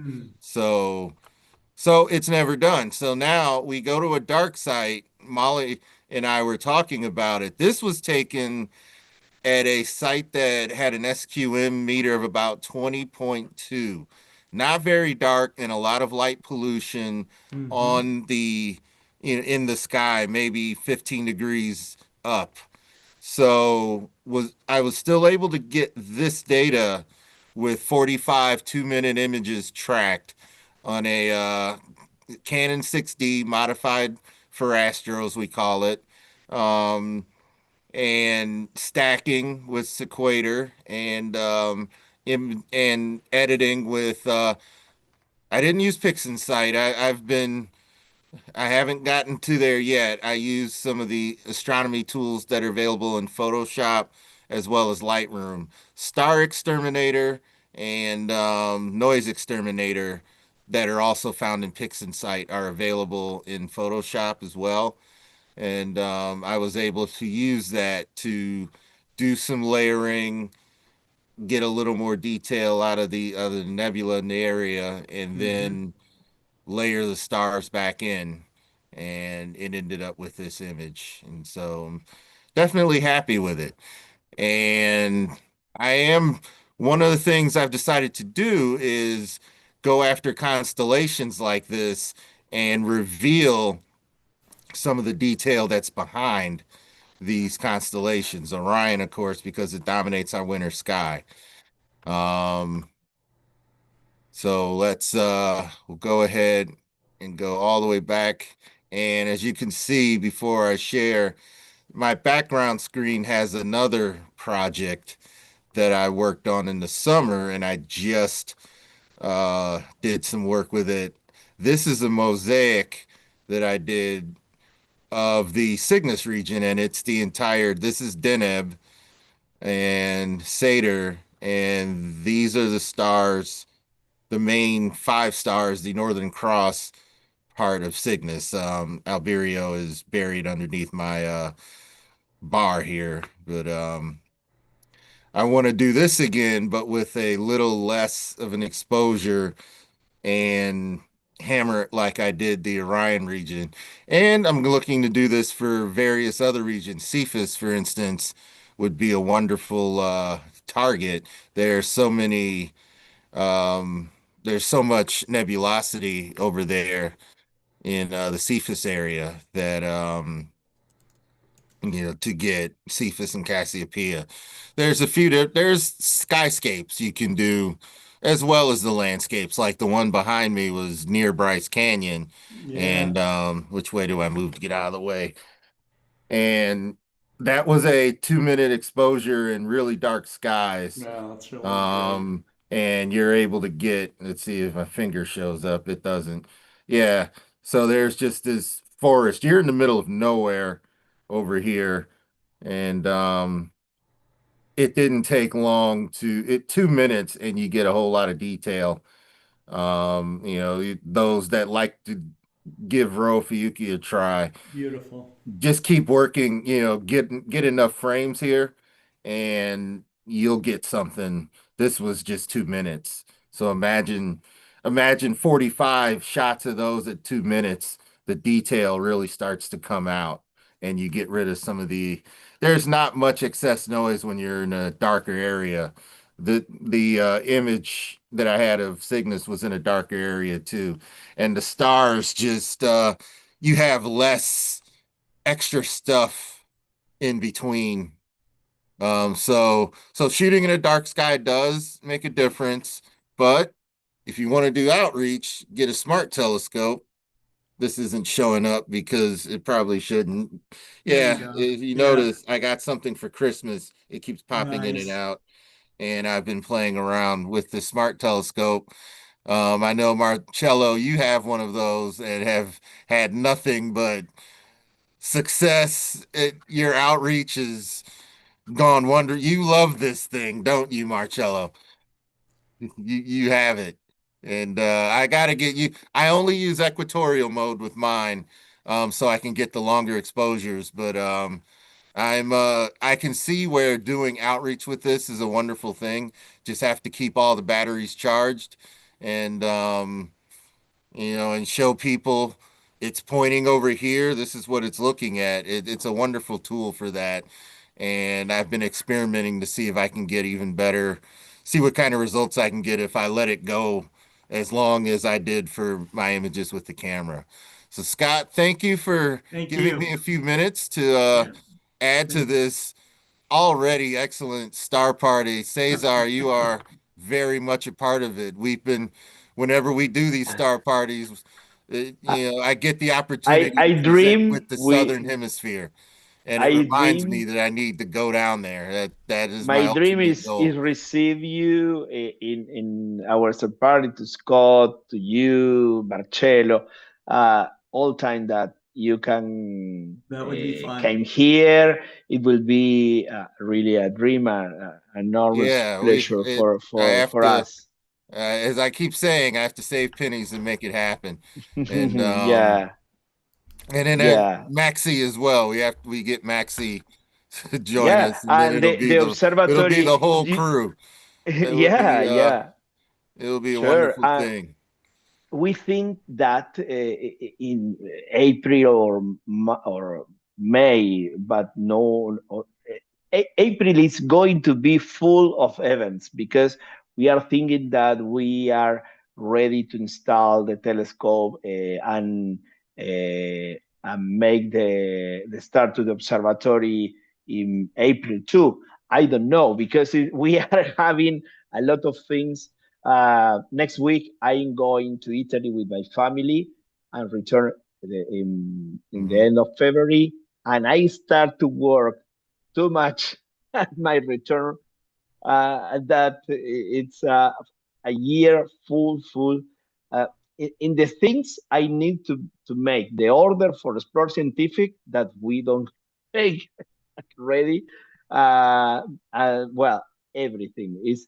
The year in Argentina started in March, and it's a nightmare, because you can make all together, all the things together, but it's so the thing to inaugurate the Alberti Observatory. Of course, I think that Max is coming from San Luis to their own house to hunt the town of. He's from Chivilcoy, but Alberti is near to and he's part of the community of astronomic Alberti. Every day we say, Marcos, the director, tell me, Cesar, we need some things about the PR. You think that is good, or blah, blah, blah. And it's so fun, and it's so stressing, but in a good way. And really, we are happy to start to work with this observatory. I choose a beautiful camera. It's a beautiful telescope. The eyepiece is beautiful, because the idea is with the community using the Explore Scientific eyepieces. Thank you. And that we choose. Oh, sure. And Explore Scientific don't make a big telescope in this size. If not, it will be a Explore Scientific. But the eyepieces for the observation, because it's going to be in two ways: observation, live observation, and astrophotography. Yes, especially we choose that's how star parties run. We choose a monochrome camera, with a filter wheel, for make photometry. I think that it will be a observatory that is going to work very, very well for the community.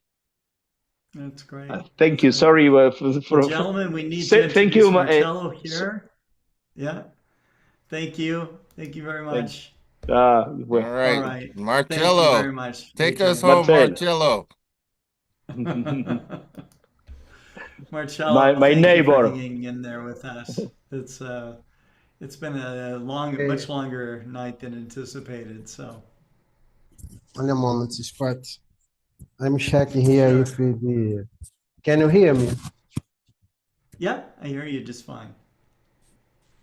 I think that now is working the phone. I It's think that perfect. the other one Yeah. is not working more.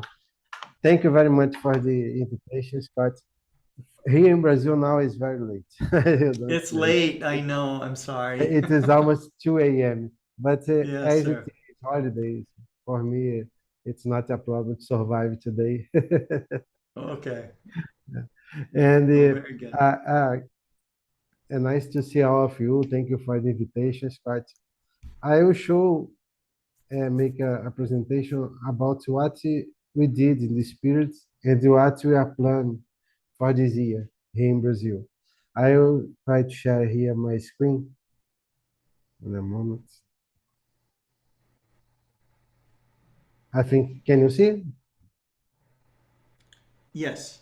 It is working. Huh? Okay, this year we are going to celebrate 30 years of activities. Our astronomy club began in 26 May in 1996. Then this year is 30 years of activity. Then we are organizing very special events during all the year.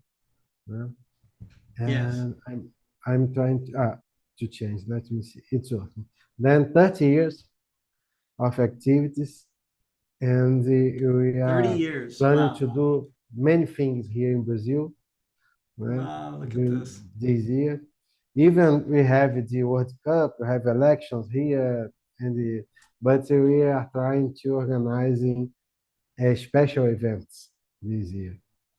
And these are some images of events that we organize here. You already was here with us. We are waiting you again this year for these Yes. events. You'll be very welcome here. Here is Buzz Aldrin, when he was here with us, and these are images. I will, before I talk with our plans, I will show images that I had the opportunity to obtain using the LASCO observatory. I had time there, and I Las used to Cumbres. take images Yes. of galaxies. Is what I like to see. I This met is the Rachel Freed, who's now, running over there at Las Cumbres. So she was at the AAS meeting. it A is a lot of fantastic. exciting things going on.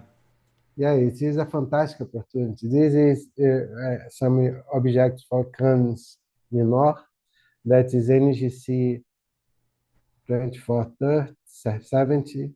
Here is for a constellation of Crater. That is a spiral galaxy. That's what I like to see. Another one from Crater. This for Crater also. Wow. This one from another one from Crater. I had the opportunity. I took more than 40 images of galaxies, but I will not show all of them here. I show some of them.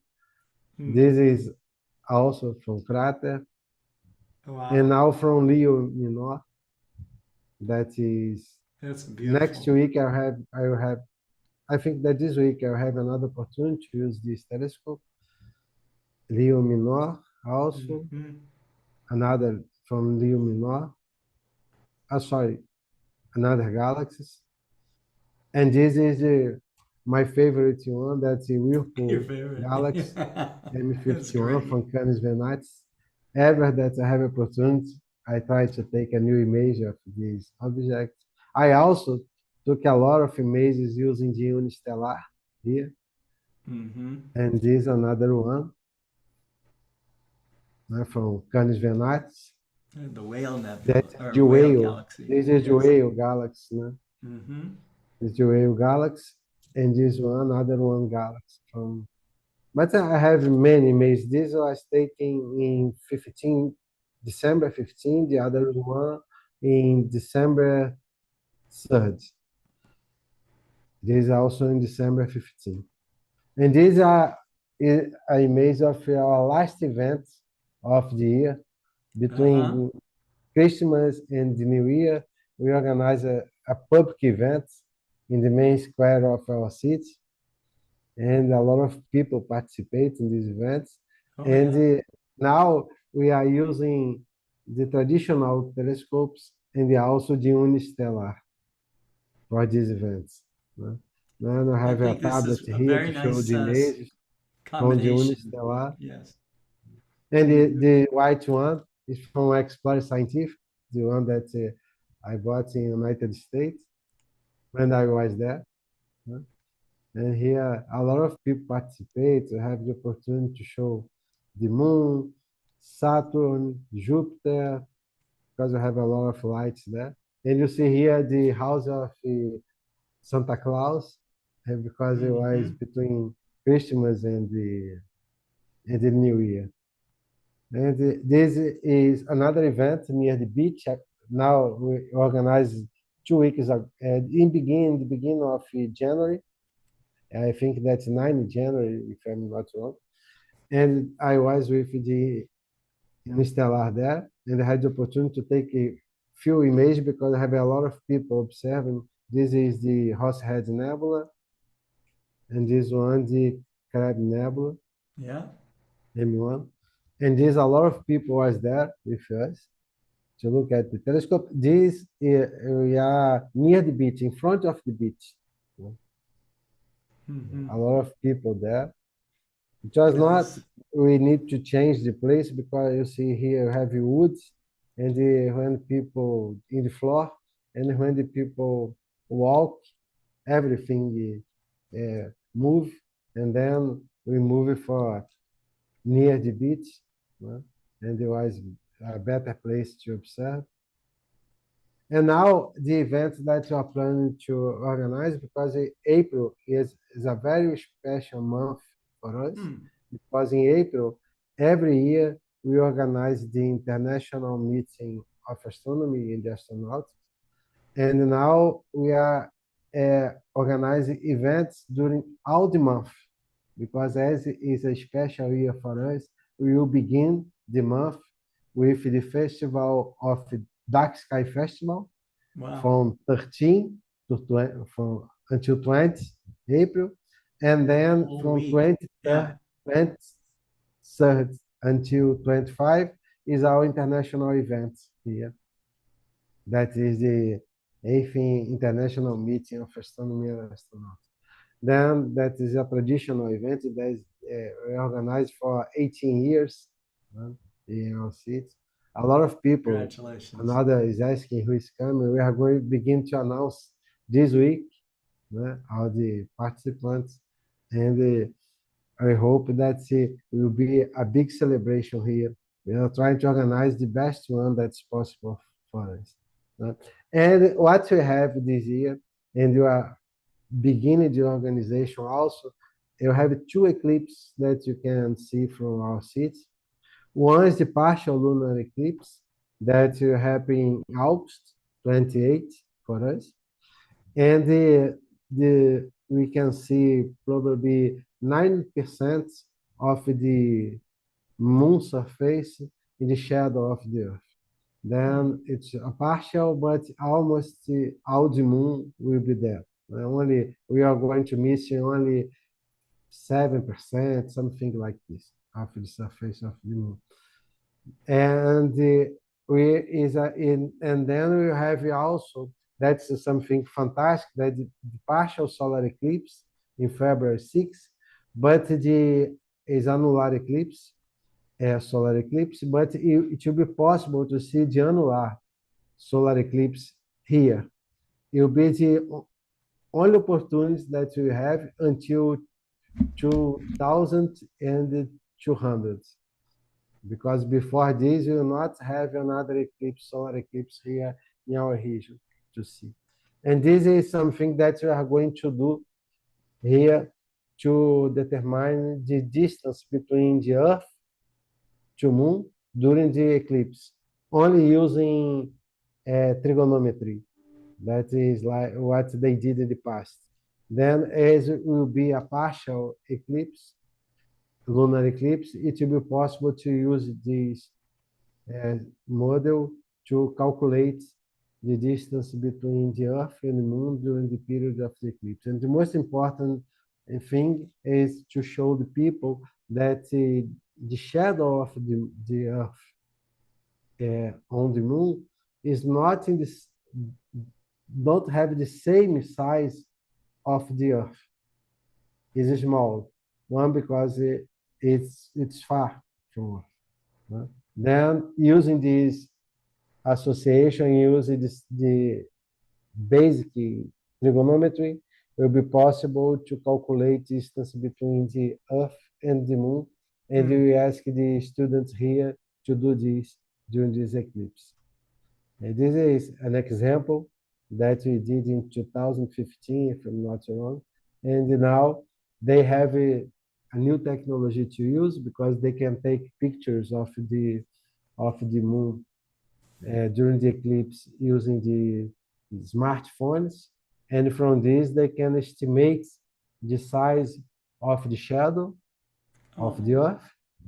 And then with this information, we can use this model here to calculate the distance between the Earth and the Moon at the moment of the eclipse. Then is a project that we begin to talk with them in schools. And like this. In the past, we did this. They draw the size of the shadow of the Earth, and then use this as a reference for the calculation. Now, we can use the artificial intelligence, we can use many things to help to do this. Then is what I'm planning. And this is the annular solar eclipse that here in our city will be like this one that's here. It will be a fantastic event also because we can see here almost more than 90% of the surface of the sun, the Moon in front of the sun, almost 90%. But we are organizing something different here because you can see here near the coast here in the ocean, we have the annular eclipse. Then we are in contact with the Navy here, with the fishermen here. Oh, that's good. To have boats to go with people here. I will show here. It's almost 7 kilometers far from the coast. It's not so far. Then we will try to go with many people, many students there to see the eclipse. And we are beginning the organization now because we have only 1 year to organize this. And what is our concern, because this period you have a lot of clouds here, because during the summer we have rain. Today it is raining a lot here in Brazil. We have last week it was very hot, and now it is raining a lot here. And this is the line where it begins the annular eclipse. Then the distance from the coast here is almost 7 kilometers, 6 kilometers. That's not so far because here people go to fish here very far from the coast, and also we have the oil here in the ocean almost 100 kilometers far from the coast, and people goes with boats, with helicopters here. We have a lot of options here to organize activities in this period. And this is a short presentation. Sorry, Scott, because I organized something simple for today. And this is our event, and we are waiting you here. You'll be very welcome. I'm looking forward to it. Yes, it'll be fantastic to hear your participation. Thank you very much for the invitation. Thank you, Marcelo. It is a great pleasure. Thanks for staying up with us so late. Yes. It is a pleasure to me. Okay. Okay. All right. Good night. Good night for all of Good you. night. Take care. Okay, everyone. Thank you. If you're still out there watching with us, thanks for tuning in to the 176th Global Star Party with the theme of Imprints of Light.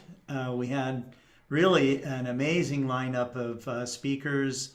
You know, if you were looking for a workshop in astronomy and from experts from across the globe, this was definitely one to watch and watch again. So I'm going to finish this up with a little video from NASA, and then we will close out. So thanks again, and have a good night. CRISM is our newest X-ray telescope in space. It's a JAXA-NASA collaborative mission with ESA participation and will revolutionize X-ray observations of the universe. It does this with a one-of-a-kind sensor that captures data with 36 super-cooled pixels. Yes, you heard that right. This groundbreaking detector isn't measured in megapixels, it's a 6x6 grid of 36 pixels. But they're unlike any others. Although this detector, called Resolve, can create low-resolution X-ray images, that is not what makes it unique. Each pixel in Resolve is a microcalorimeter, so it can measure tiny amounts of heat. A 6-stage system cools it to 50 millikelvins, or a fraction of a degree above absolute zero. This extreme low temperature allows Resolve to measure how much a pixel warms when it absorbs a single X-ray, and therefore measure the energy of that one particle of light. It's basically a precise way of measuring the X-ray's color. As a result, CRISM can create the most detailed X-ray spectrum ever for distant objects. This spectrum can give a great deal of useful information, like temperature, what elements are present and in what quantities, and how fast an object is moving toward or away from us, even if we can only see it as a dot in the sky too distant to resolve details. This would be a revolutionary achievement for a detector with a single pixel, but Resolve has 36. This allows CRISM to observe extended objects that aren't point source dots and create spectrum maps of their different regions. That can reveal speed and temperature differences in extremely hot gases. Using that information, scientists can determine how nebulae and galaxy clusters have evolved and interacted over time. The Resolve detector was invented and built at NASA's Goddard Space Flight Center. The detector's success in CRISM will enable Goddard to further the design and follow up with X-ray microcalorimeters with hundreds or even thousands of pixels. So, while it may not sound as impressive as 4K or 50 megapixels, the Resolve detector on CRISM will be revolutionizing our understanding of the large-scale, high-energy universe. And that's pretty amazing for a mere 36 pixels.